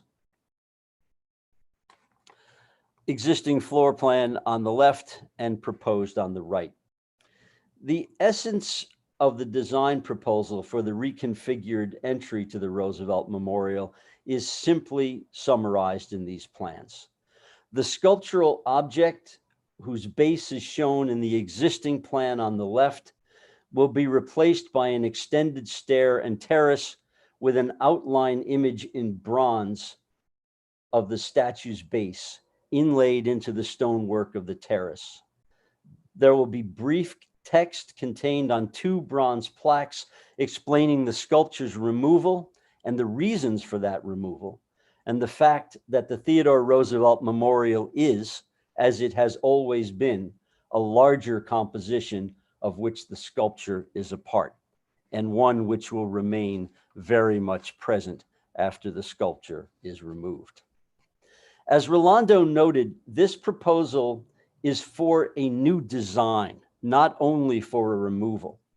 The museum and its entire team thought carefully about a range of design options and came to the conclusion that it is most appropriate, both visually and conceptually, to offer a minimalist approach which uses the traditional memorial materials of stone and bronze to invite individual reflection, rather than presenting a new sculptural statement or a more elaborate artistic or informational replacement, which would inevitably be limited by its own cultural perspective and the history which led to it. Next. Just finally, to place the proposal in the context of evolution at the Museum of Natural History. The proposal is integral to the museum's long-standing approach to a larger pattern of evolution, which has always guided its architectural and institutional development. The original master plan has always been in an ongoing process of growth and change in response to changes in the scientific, technological, architectural, museological, cultural environment that surrounds it. The Roosevelt Memorial, as you heard from Dan, is itself a modification of the original master plan, and quite an appropriate one. The Landmarks Commission's approval of the Rose Center, which involved removing the clearly historic but technologically and scientifically obsolete 1930s Hayden Planetarium, and constructing one of the city's most respected modern additions to an historic complex, is a prime example of this evolution. And so too is the distinguished design for the Gilder Center, also approved by the Landmarks Commission, which is now under construction on axis with the Roosevelt Memorial. The Roosevelt Memorial proposal is part of that pattern of appropriate change in response to a changing world, which has always been central to the museum's mission and to its philosophy of stewardship. The removal of the existing equestrian sculpture with its powerfully negative message is appropriate, and rather than diminishing the character of the Roosevelt Memorial, will strengthen it. And the design for the simple, minimal recollection of the sculpture is appropriate in giving everyone who visits the museum and the Roosevelt Memorial, and even those who just walk by it as part of their everyday experience of our city, it will give them the opportunity to reflect on the former sculpture and its complex meaning, and if they choose, to draw their own conclusions about it. For these reasons, we believe it's appropriate to remove the existing Theodore Roosevelt sculptural group and to replace it with the thoughtful, minimalist design we have presented today. We hope the Commission will agree, and I thank you for the opportunity to offer these comments. Thank you very much. All right, we have at least one question, and we might have more. Commissioner Goldblum, please go ahead. Okay, so Bill, correct me if I'm wrong, but the museum's analysis of the design of the plaza as it currently exists finds that the statue and its depictions are offensive, and therefore it proposes to remove the statue. Yes. How does this apply to the base? Well, the museum and the architect may have their comments, but I'm speaking as an individual and as a historic preservationist. I have certainly thought about that, and there's a balance, I think, that needs to be achieved between recognizing the removal of the existing sculpture and making the memorial move in a direction of being about the removal of the existing sculpture.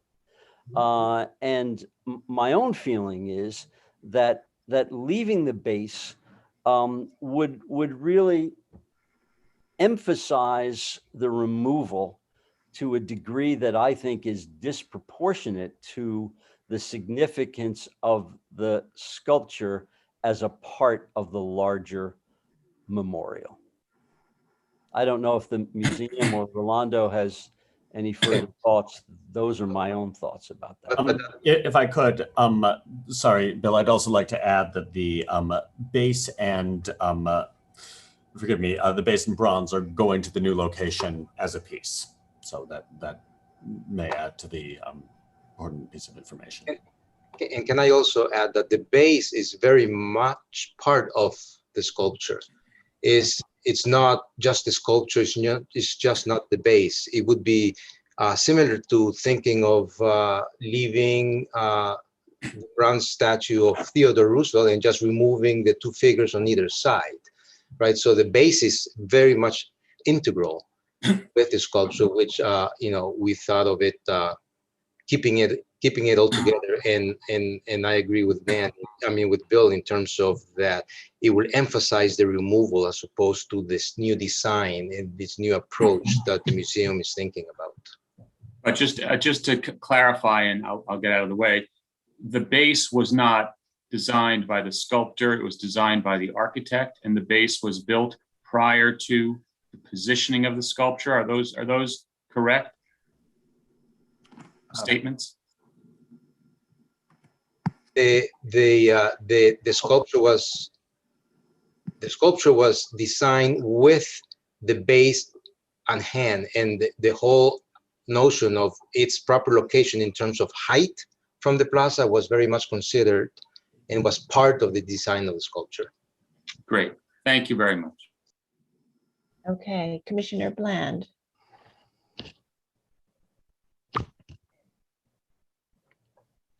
Oh, Commissioner Bland, did you have a question? Sorry, I was muted. Yes, I must have missed it, and I think it must have been said, but where is the statue and the base going? Sorry, if you want me to, the statue and base are destined for a museum or the grounds of that institution dedicated to the life of Theodore Roosevelt. And where is that? We don't have the location. We haven't finalized with the institution the location. Okay, thank you. All right, Commissioner Holford-Smith. I had the same question that Michael Goldblum had about the base. But to follow up, were other locations for the new memorial considered other than in the ground plane of the plaza?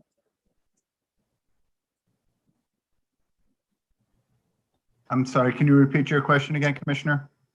Were other locations for the new memorial, the new interpretation, considered other than in the ground in the ground of the plaza itself, on the building or in other locations? Sam, you or us? That's a museum question, Dan.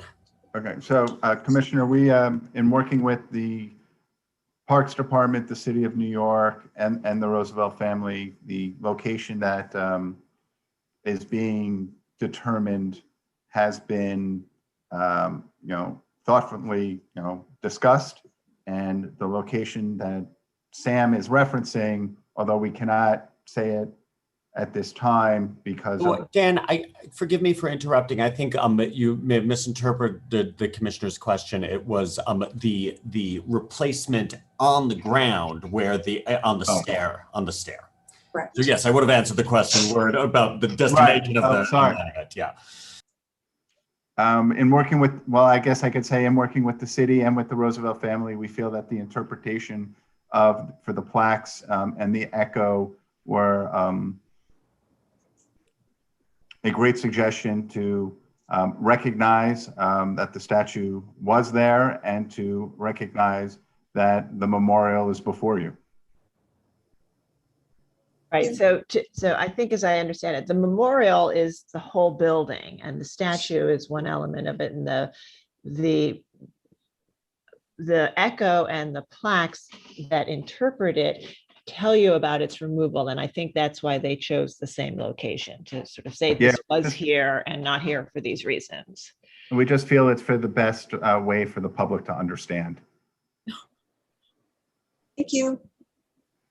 Okay, Commissioner Devonshire.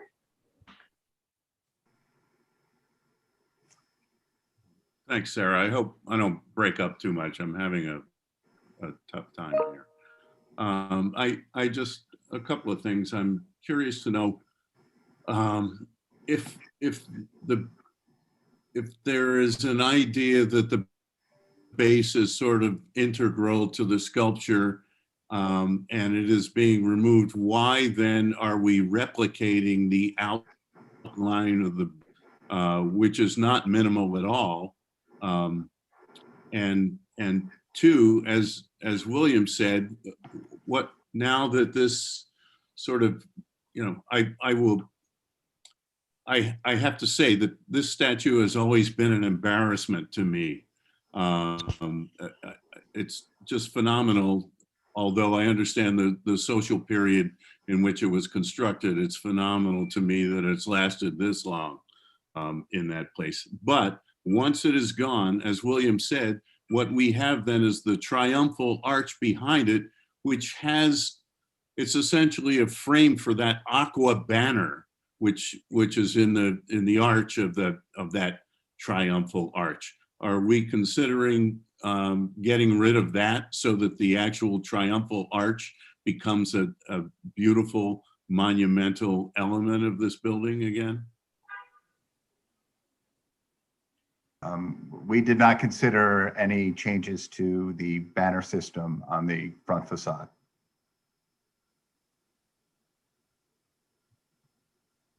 I would just like to add a couple of quick things about that.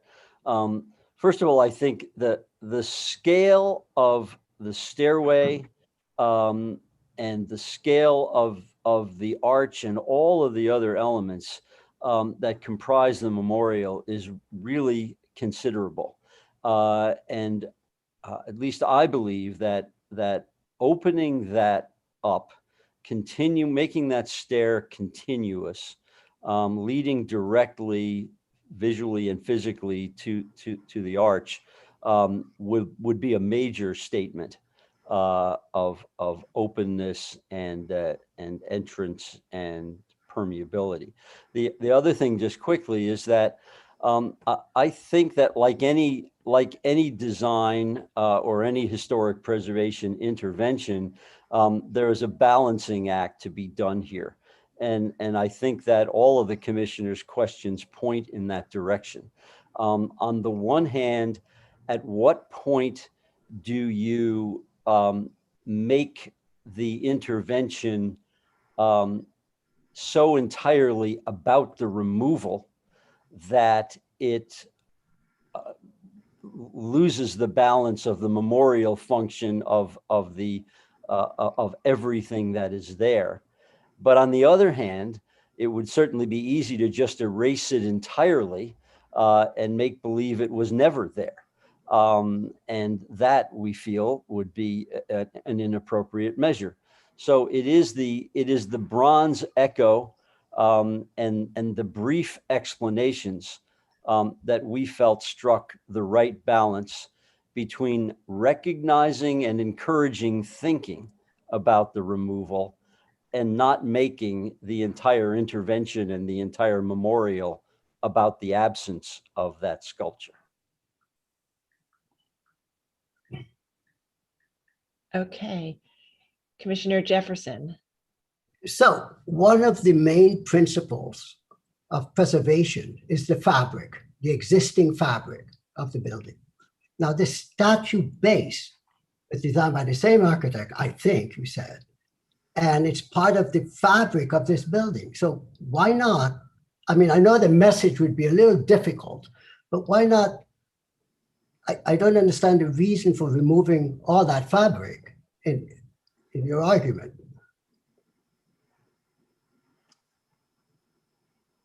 Bill? Yes, okay. You could talk about the openness and the I'm happy to answer. relationship. Yeah, I mean, again, I'm offering the part of the rationale that is strongest to me. Certainly, it does create this openness, and I think that's an important byproduct. But again, I would have to say that that the basic principle that I feel is important is that there is a responsibility in preservation, not only to preserve the physical fabric, but to preserve and interpret the meaning of that fabric. And certainly the base is a significant element.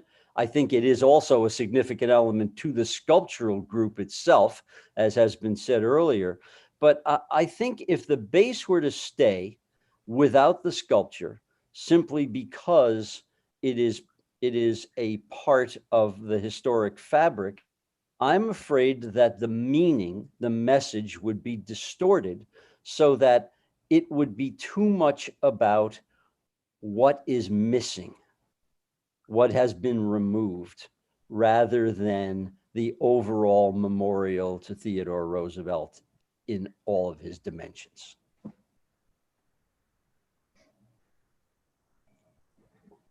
Okay, Commissioner. Okay, Commissioner Bland. No, sorry.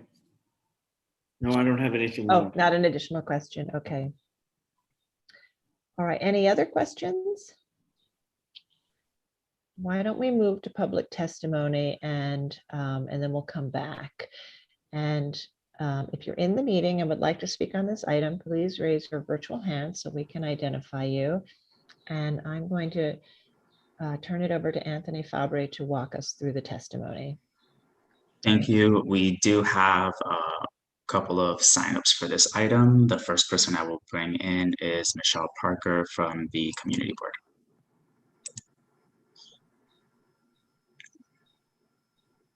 You should be in the meeting. Thank you. Good afternoon, commissioners. Michelle Parker, co-chair of the Preservation Committee at CB7. This community has had a frustrating and loving relationship with the museum, sometimes some of us for over 50 years. The Community Board 7 resolution supports the museum, the Parks Department, and the Roosevelt family in their application to remove the Theodore Roosevelt statue and reconstruct and reconfigure the Memorial Plaza as appropriate to the character of the individual landmark and of the historic district. With respect to the reconstruction of the Memorial Plaza, we found that the changes may make the entrance more welcoming, similar to the museum, the Met Museum, just across Central Park from this museum and across the street from the Historical Society. We've been a busy community board, but we support the museum, the Parks Department, and the Roosevelt family. Thank you. Thank you. Next up, I will bring in Sean Corsandi from Landmark West. Sean, you should be in the meeting.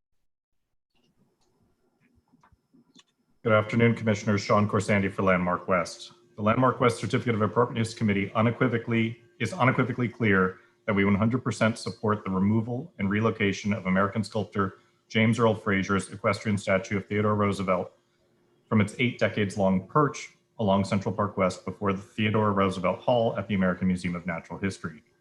Although some accounts argue that Frazier sought representation through inclusion, the art must be contextualized through today's lens.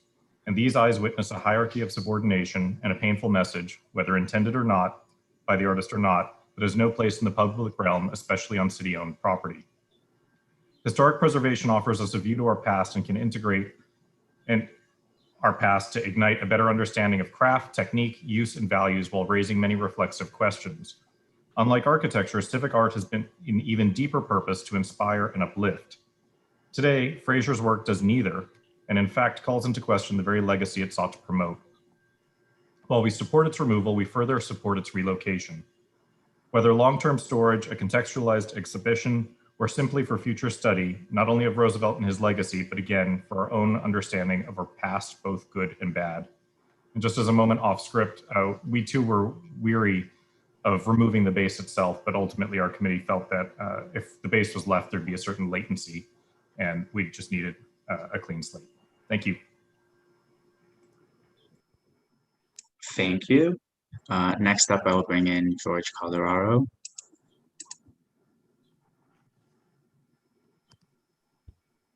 George, you should be in the meeting. Good afternoon, Commissioners. George Calderaro from the Victorian Society, New York. The Victorian Society takes no position on the removal of the bronze sculptural group, as there are issues involved in this decision beyond those of appropriateness as defined by the Landmarks Law. We do believe, however, that because the sculpture is an integral part of both an individual landmark and an historic district, the Commission should consider the statue's architectural, aesthetic, cultural, and historic significance in its recommendation. Regarding other aspects of the proposal, first, we object to the removal of the stone plinth because we believe that doing so will eliminate an historic building feature, which is part of John Russell Pope's original design. When we reviewed this application, we were surprised to see that it didn't include information about the designer of the plinth. However, discovering that the trustees approved the installation of the statue in 1928, prior to the start of building construction in 1929, we believe that Pope would have been involved in the design of this very prominent plinth. In addition, we note that the plinth and the facade are constructed of the same Milford pink granite and are detailed with similar moldings. Second, we object to the removal based on the interaction between the facade and the plinth. Architects designing classical revival facades often try to enliven them by creating a balance between solids and voids. Here, the deep entrance arch at the top of the stairs is nicely balanced by the projecting plinth set closer to the sidewalk. Removing the plinth will allow the arch to dominate and detract from the overall composition. Third, we object to the proposal to embed the markers in the paving. Locating historic markers in heavily trafficked pavements where they are obscured by snow and leaves and trod upon by people isn't a good idea. Installing the markers at eye level on the sides of the plinth will give them the prominence they deserve. Finally, we believe eliminating the historic plinth will destroy a splendid opportunity for temporary installations, such as those in the recently created program to install sculptures in the niches on the facade, Fifth Avenue facade of the Metropolitan Museum of Art. These installations are contemporary commissions in which the museum invites artists to create new works of art inspired by the collection, and we assume its sometimes problematic history. With this in mind, removing this literal and figurative platform would be a missed opportunity for significant statements and interpretation of the erstwhile Roosevelt statue, not to mention presumably desired funding and publicity for the museum. Thank you. Thank you. So we do have one additional person with their hand raised, and that is Jay Adolph. Jay, you should be in the meeting now.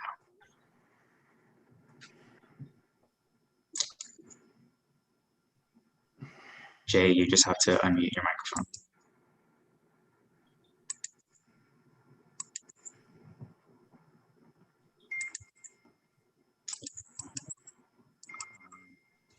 Are you there? I guess we should probably, I'll ask to unmute you, and then you just have to accept. Can you hear me now? Yes, we can hear you. Thank you. So I'm a member of Community Board 7 and a past co-chair and current member of the Preservation Committee, but I want to state for the record that I am not testifying on behalf of the Community Board or of the Preservation Committee, but as an individual citizen of the city of New York and the Upper West Side. And Michelle Parker, our current co-chair, already testified that the board indicated its support for this application, and but I was one of the few dissenters on the board. First of all, I'd like to say that I recognize that we are in a very different political and social climate from the time that this statue was conceived and installed at the museum. And I agree with the majority of our board members that it's not only legitimate, but it's imperative that we deal with the current perception of the statute, even if it was unintended when it was originally conceived. My objection is not to dealing with the problem. My objection is to the proposed solution. I appreciate the attempts by the applicant, the applicant's representative, to couch the removal and particularly the solution in programmatic terms, but the simple truth is that what it is in its essence is a solution to a political and cultural problem. There is an alternative. The statute can be, with modern technology and tools, et cetera, can be disassembled. The three figures which comprise the statute can be separated. There was some concern expressed that if this were attempted, it would somehow have a negative implication for the Native American figure and the African figure. But that can, in my opinion, be dispelled by the placing of these two figures in a prominent and appropriate place within the museum complex. I understand the concern of the museum administration. Jay, if you could summarize your comments, you've gone over the 3-minute limit. Okay, fine. So basically what I'm saying is there is a solution. The statute can be disassembled. The portion of the statute of Teddy Roosevelt can remain in place.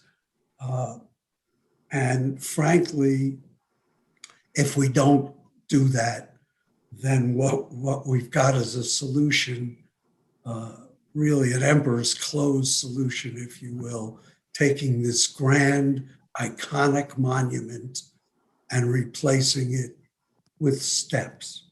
Thank you. Thank you. That is it for those who have raised their hands to give testimony. All right, and did we receive any additional written testimony? We received one additional letter in opposition to the project. Okay, thank you. All right, I'd like to turn back to the applicant team and ask if you'd like to respond to any of the comments. Particularly, I think the question of the plinth, again, maybe if you could talk a little bit more about that.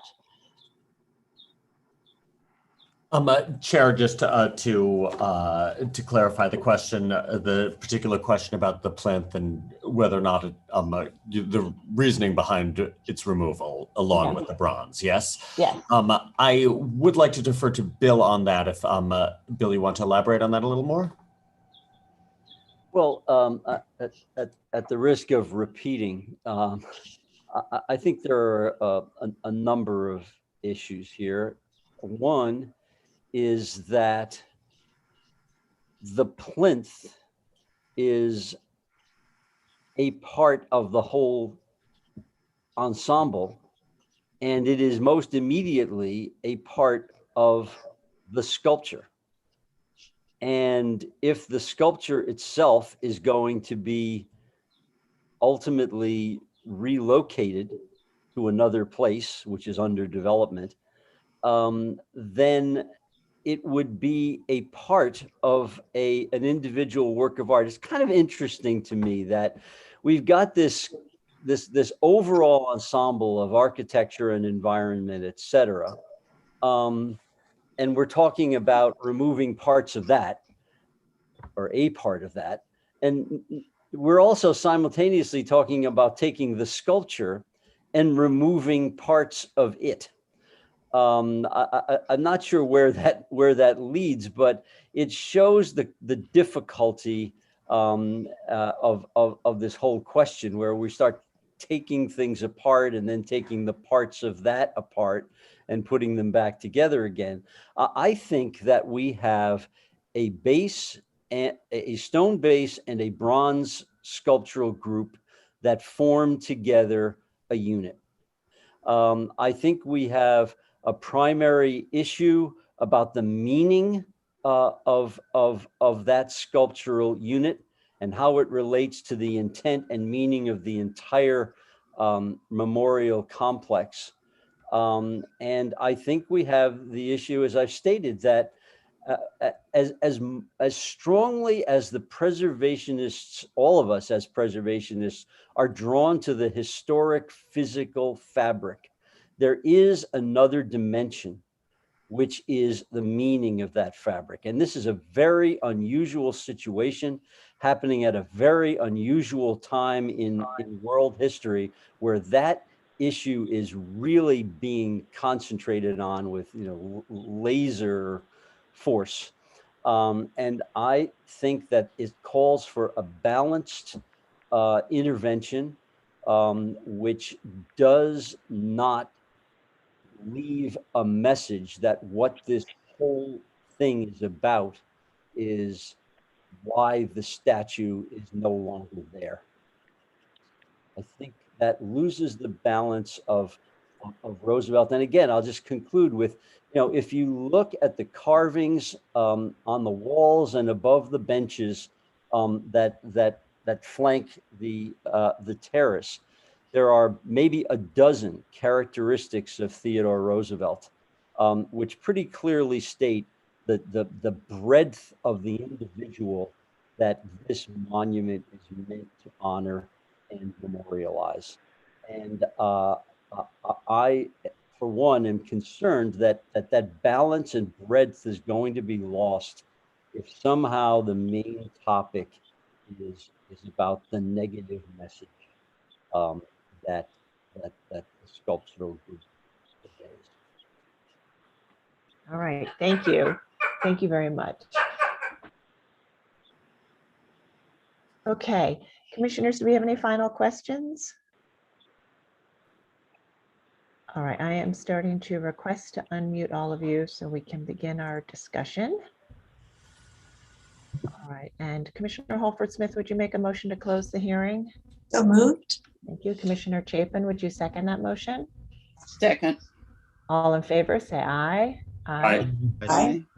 Aye. Any opposed?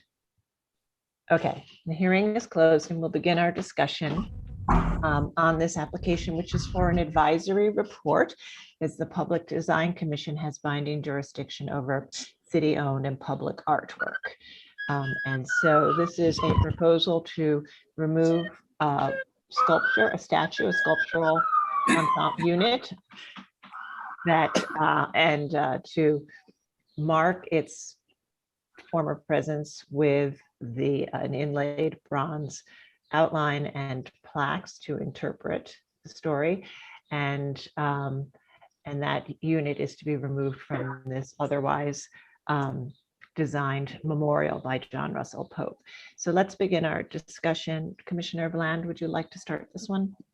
I'd be happy to. Yeah, I'm not muted.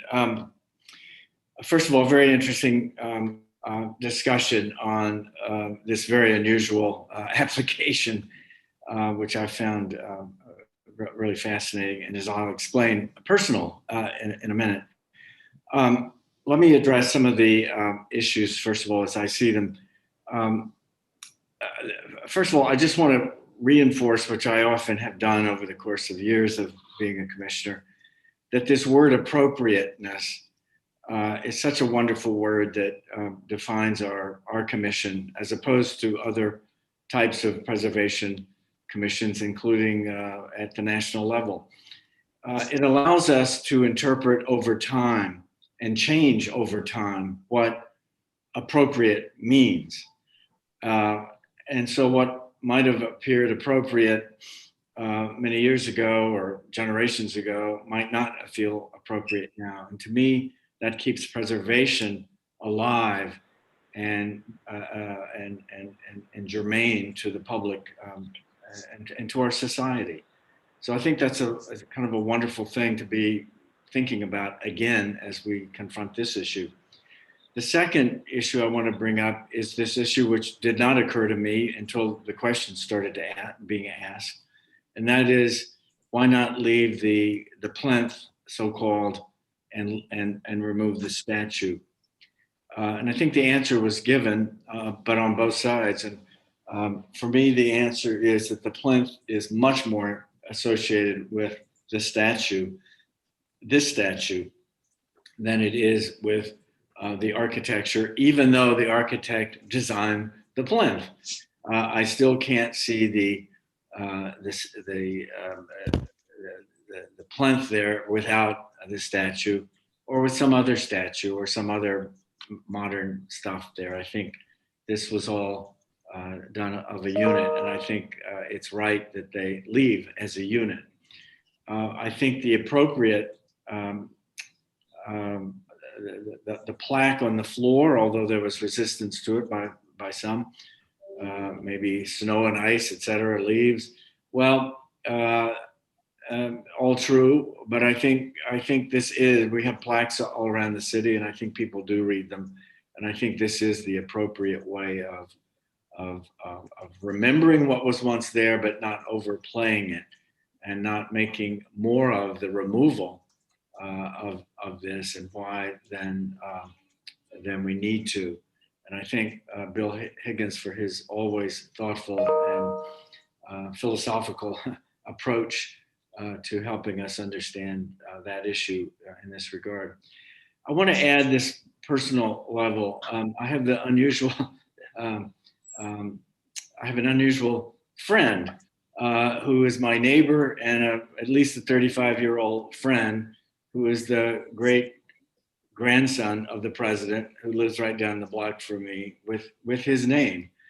And I just wanted to check to be sure yesterday that this really was, as I had been reading in some of the press reports, that the family and he personally did support this, and wholeheartedly they do. And I was reminded that the president never even wanted a statue of himself at all. So I think the museum has done the right thing by this extraordinary family who still supports this place in all of its wonders. And I just wanted to add that little piece of personal involvement, because it helped me come to a quick realization. And I say that even knowing that it probably, even if the family resisted, it probably is within the purview and moral obligation of the city to make its own determination. But for me, at least, it helps to know that you're solidly behind this. So thank you. Thank you. Commissioner Lutfi. Yeah, I'm in a agreement completely with what you said, Fred. And, you know, this statue is not appropriate, especially today. And it now is the appropriate time to remove it. And I think that I happen to agree with the community board when they say that I think the plinth goes with the statue. That's what it was developed to be a part of, in terms of, you know, how it is placed in this, you know, its current location. And I think what is being proposed to be put there instead makes a lot of sense. I also do think that by eliminating the statue, as the community board said, the entranceway to the museum will feel much more open and welcoming. And I immediately thought of the Met as, you know, having the same kind of feeling. So, I mean, that's a quick agreement. Thank you. Thank you. Commissioner Jefferson. So the issue for me is, you know, Theodore Roosevelt didn't design the sculpture. It was done by a sculptor. It doesn't in any way diminish its accomplishments at all. Second, the idea of keeping the plinth, you know, both is difficult questions for us all, because every time you pass by, you start to ask, why would it be moved? It becomes a difficult question visually and as you walk by it. And you know, the putting the bark on the floor, it's all fine. It works. But it doesn't have that sculptural quality that the plinth would say by itself. The plinth is part of the building. It's done by the same architect. I mean, the idea of this piece of sculpture sitting on a plinth that can't be removed because it was designed to fit. This is not a Brancusi sculpture where the base and the bird work together. This is two separate things. So that argument I don't buy. And third, I don't buy the argument that, you know, all these pictures are taking on axis with the facade. When you walk around there, you don't see any kind of relationship. You're not standing across the street and looking at this facade. It's open. If the plinth is there, you would still walk around it. It doesn't matter. It's just another means of perception. Okay, thank you. Commissioner Gustafson. I understand why we're here today, but we are, when we talk about this situation, far outside of our purview. We are approaching a very dangerous place when we start to deal with issues of content as a definition of appropriateness. So trying not to comment on the content in this situation is extremely difficult. The statue is a modification of the original master plan. That is what I heard. And so we have a choice. You can remove that and go back to the original master plan, or you can choose this as what you want to keep. I don't care which you do. Removing it is acceptable if you want to go back to that original master plan. Preserving the plinth doesn't seem to make much sense to me unless you plan to put an alternate representation or statue in its place. So that's my comment. Okay. All right. Commissioner Shamir Baran. So the great heyday proliferation of museums in the 19th and the early 20th centuries coincided with the age of imperialism and the spread of industrialization from Europe to all of its colonies. The idea that this sculpture is a thing apart from the museum total makes no sense. This sculpture is an absolute representation of the program, which was the museum, a colonial project.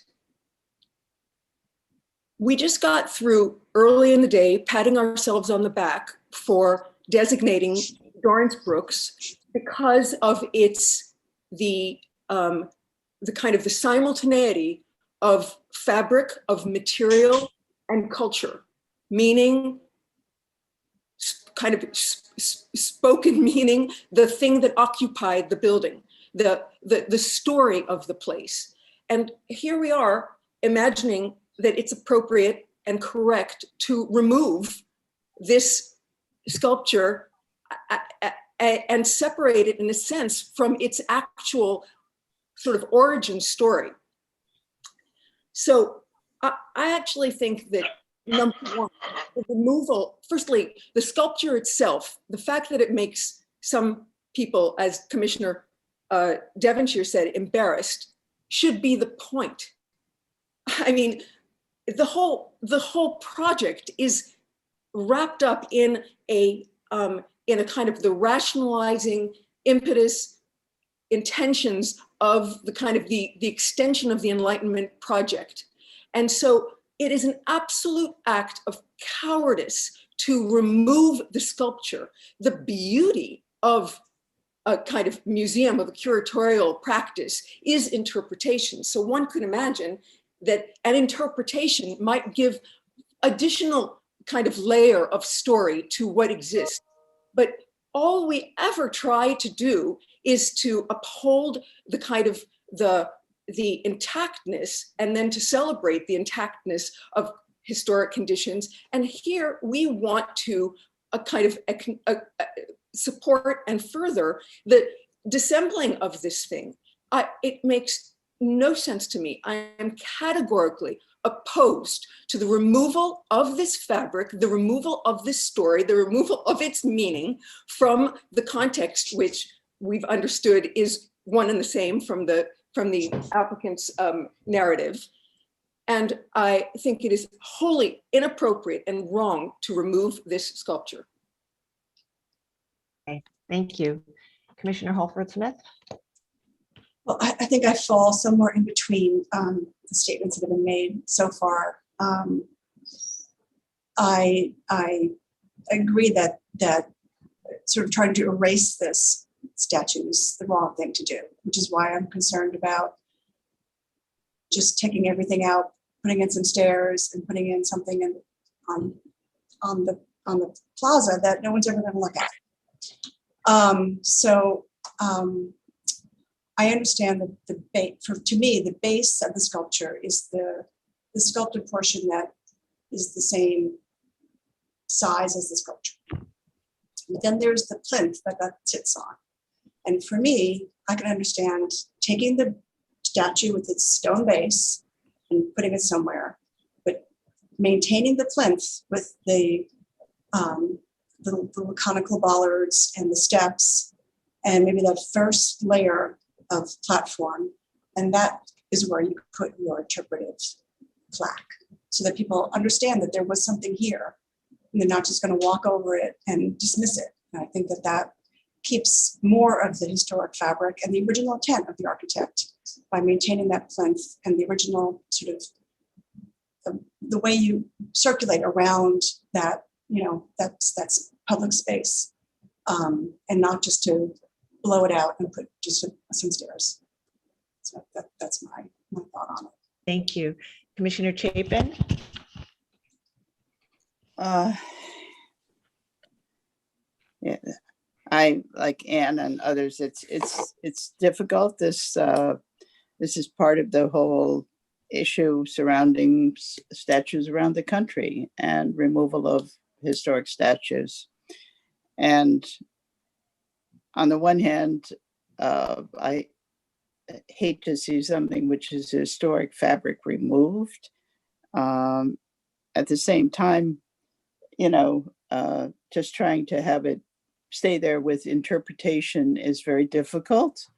It would then sound like you could justify all sorts of, explicitly, various monuments around the country, which are perhaps more explicitly racist in character or discriminatory in character, either intended or not intended.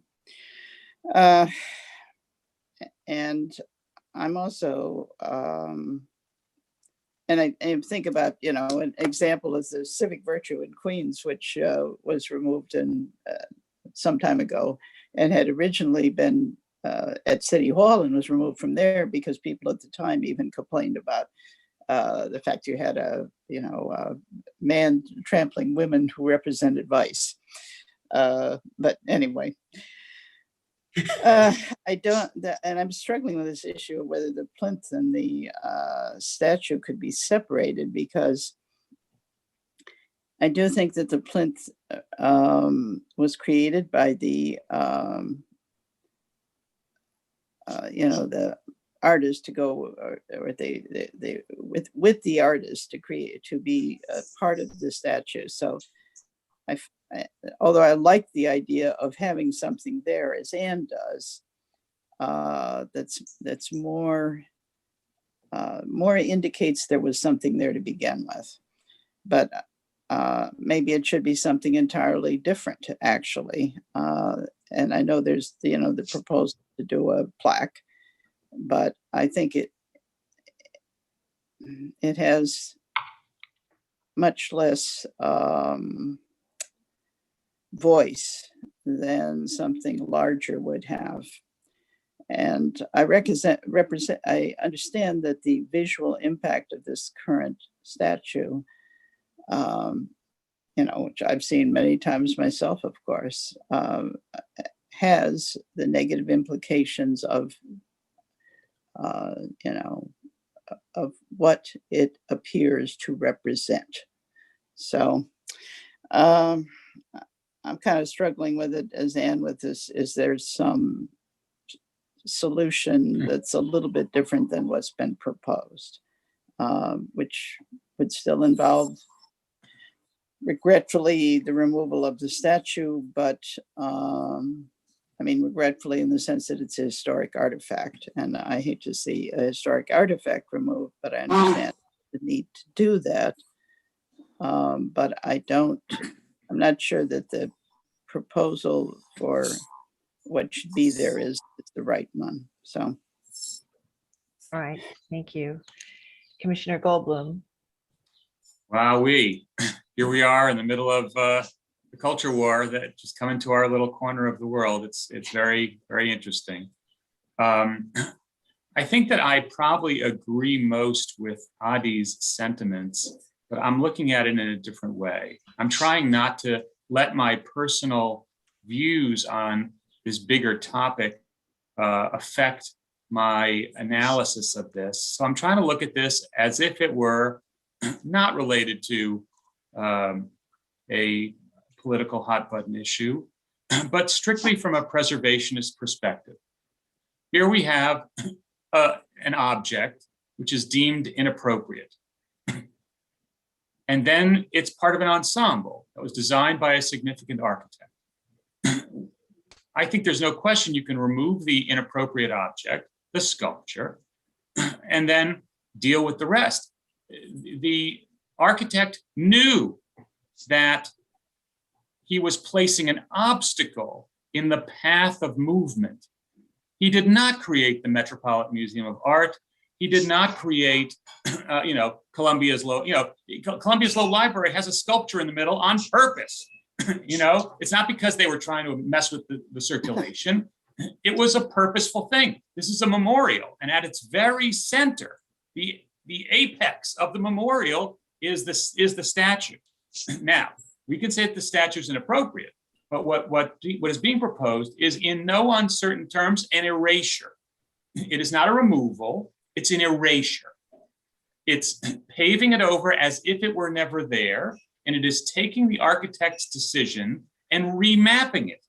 When we see a building in Greenwich Village that had shutters, we don't let them take the shutters off. Well, you know, there were some buildings that didn't have shutters, but this one did. This one has a statue in the middle of it. So our allowing for a complete redesign of the building just because of the statue is, to my view, completely out of bounds for our practice as a landmarks commission, period, in my view. That said, yes, there's a curatorial problem created by the pedestal being there without this statue on it. But if that is not an open-armed invitation to the creativity of the institution behind the statue, then nothing else is. This is an institution that commissions work, whether it's works of art, works of sculpture, works of science. Figure it out. Here you have a pedestal, put something on it or put nothing on it. But the idea that removing it would create a focus that would be more about the removal of the sculpture than, and therefore be inappropriate, is really, first of all, not germane to the Landmarks Commission. That's a content issue. Second of all, it's a cop-out. Grapple with it. That's when we live. We live today in a world when we are rethinking these things. So rethink it. Hindi Wiley just did a great sculpture that was in Central Park. I mean, not Central Park. It was in Times Square for a while. That was a literal rethinking of this statue or of statues like it. You know, there's a lot of artists out there who would jump at the chance to put something on that pedestal that would speak to the virtues of Roosevelt through a contemporary lens. But you can't redesign John Russell Pope's project. That would be inappropriate. And I think that the removal of the pedestal, the removal of the plinth, the paving it over with stairs is completely out of base. And as a footnote, if we are going to approve it, the notion of putting in weird railings in the middle is completely nuts. You're trying to make it all go away. So don't put in railings that just look like you bought them at a store. Put in railings that match the other ones. I mean, if you're trying to articulate new versus old, this is sure not doing it. It's really, the scheme on the right is attempting to look like it was all that way from the start. Matching granite, matching pavers, matching patterns, and to do one little gesture with the railings, I think is crazy. But I think they should keep the plinth, keep the base, and either leave it blank or get something new for it, but engage with it as history, just like we engage with history here at the commission. Okay, thank you. Commissioner Devonshire? Wow. To begin with, I feel that the placement of plaques and bronze and all of the other stuff in the sidewalk is totally contrived. And I think William said at one point that if you remove the plinth and everything about the new design is what is missing. Well, to me, everything about a little outline in the sidewalk is about what is missing. And so the other side of me is in favor of Adi's original statement, which is how, if you want to tell the story, tell the story. The statue stays. You explain the statue. You explain that Roosevelt was a great environmentalist, and he was a horrific racist. He thought he was one of the America First types in an era when everything was America First. And to me, ultimately, the problem with that becomes a curatorial thing, because there is no way on earth that this thing isn't going to be constantly bombarded with paint or God knows what else, that just the horrific racism that is represented by this thing is going to engender in some people. And so where I come in is being okay with the removal of the bronze. I think that the plinth, the base and the plinth are integral to the architecture of this building. They can stay. The story can be told on that piece of architecture, which then can become that monument to Roosevelt without the negative connotations of the statue itself. And so I'm reminded of the Fireman's Memorial up on the Upper West Side by McGonigal, which has the whole story. There's a bronze bas relief. Who knows? And as Michael said, deal with it. Deal with it. Be inventive. The museum, the design community can deal with this plinth and make it the story of whatever they want to make it, and tell the story of Roosevelt, tell the story of the statue that's not there anymore, but be inventive, use your heads. The other thing, and I'm going to bring this up again, I'm sorry, the total removal of this thing leaves me with the Arc de Triomphe, the ceremonial arch in orange, the ceremonial arch in Park Slope, and none of those have a banner in the middle of the things, which drives me crazy here. I think it's a defacement of that memorial, which is the arch itself. Okay, thank you. All right, so I think we've had a really interesting discussion, and I think that really sort of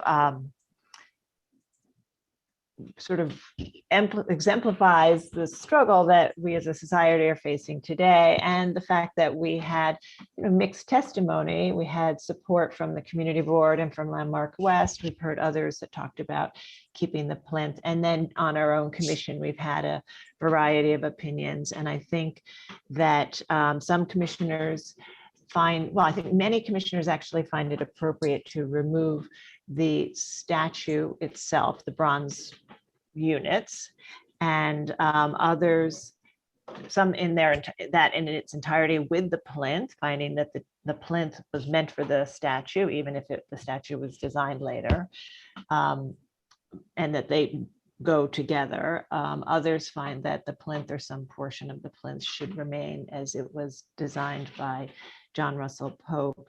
And then, we also have some in complete opposition. I think I fall down on the side with others that the plinth was designed in anticipation of the statue, which was then designed to go with it as a unit. And I think that the two do go together. But in any event, we don't have 6 votes one way or another. So as we are advisory, what we will do is we will write an advisory report to the Public Design Commission summarizing all of the comments in our discussion today. And then the applicant will move forward through the Public Design Commission's process. So I think, Mark, shall I make a motion to issue a report to summarize our comments to sort of formalize this? I don't think you have to, because in the past that's what we're going to do, because there's no 6 votes either way. So okay, great.